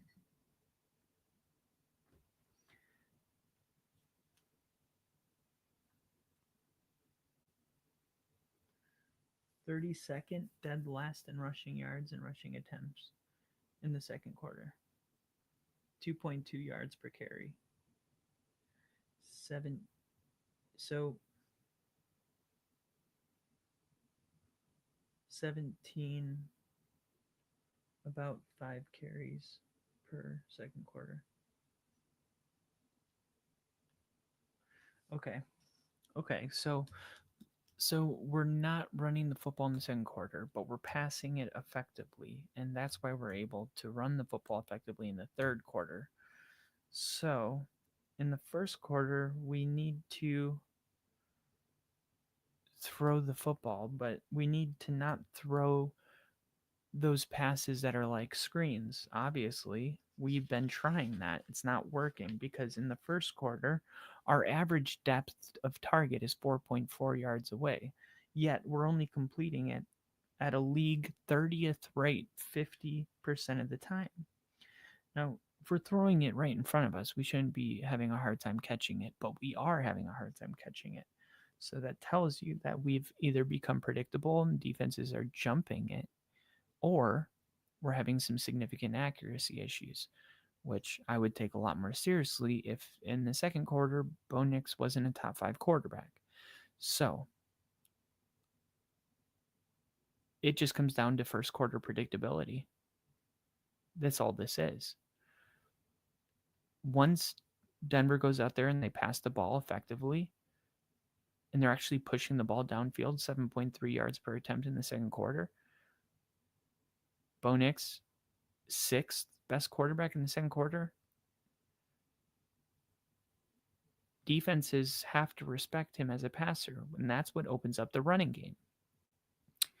That's why in the third quarter, Denver is able to run. 17th in rushing attempts, 6th in yards, 6th in yards per attempt, 6.21 yards per attempt, 25 carries, 149 yards.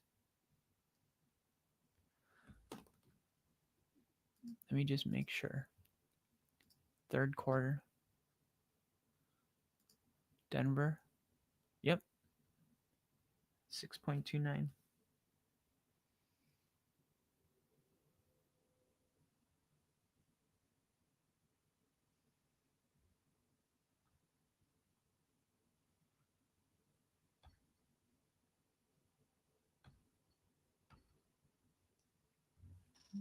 '17th in attempts. What about passing?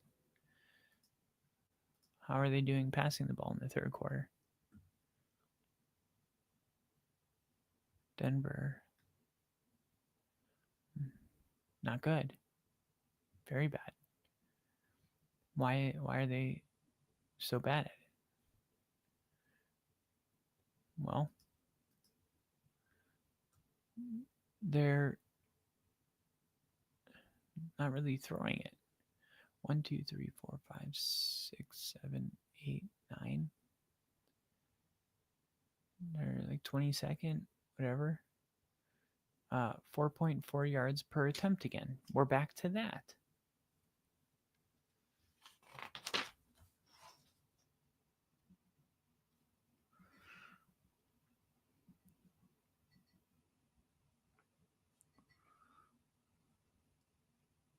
Why do we go back to 4.4 yards per attempt? At least we have a 68.2 completion percentage, which is a big difference because let's see how many yards that equals. Same depth of target. We have 97 yards. 97 total yards passing in the third quarter through 3 football games. That's fucking inconceivable. Now, if I look at the first quarter,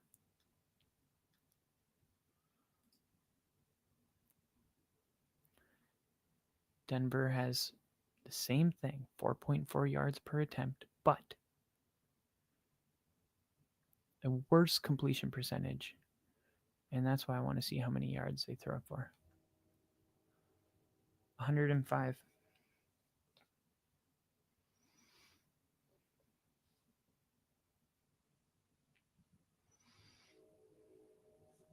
How do they have 105 yards passing? Well, I guess one of them could break off for a big touchdown, and the depth of target doesn't change, nor the completion percentage. Just one broke. But still, that's crazy. I mean, the Colts have 400 yards of passing in the first quarter.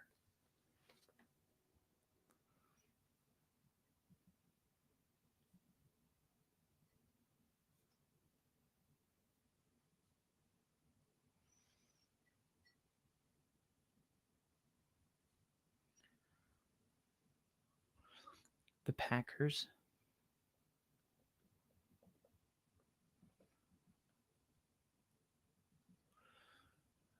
Jaguars. Bears.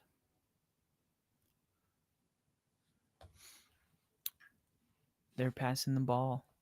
I mean, they go out there and throw it for 400 yards, 10 yards per attempt, 40 for 28, 70% completion percentage. I mean,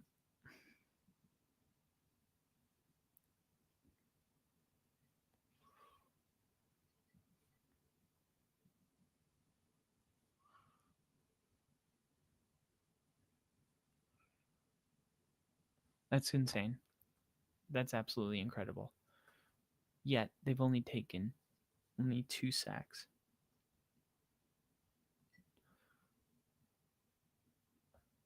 92.6.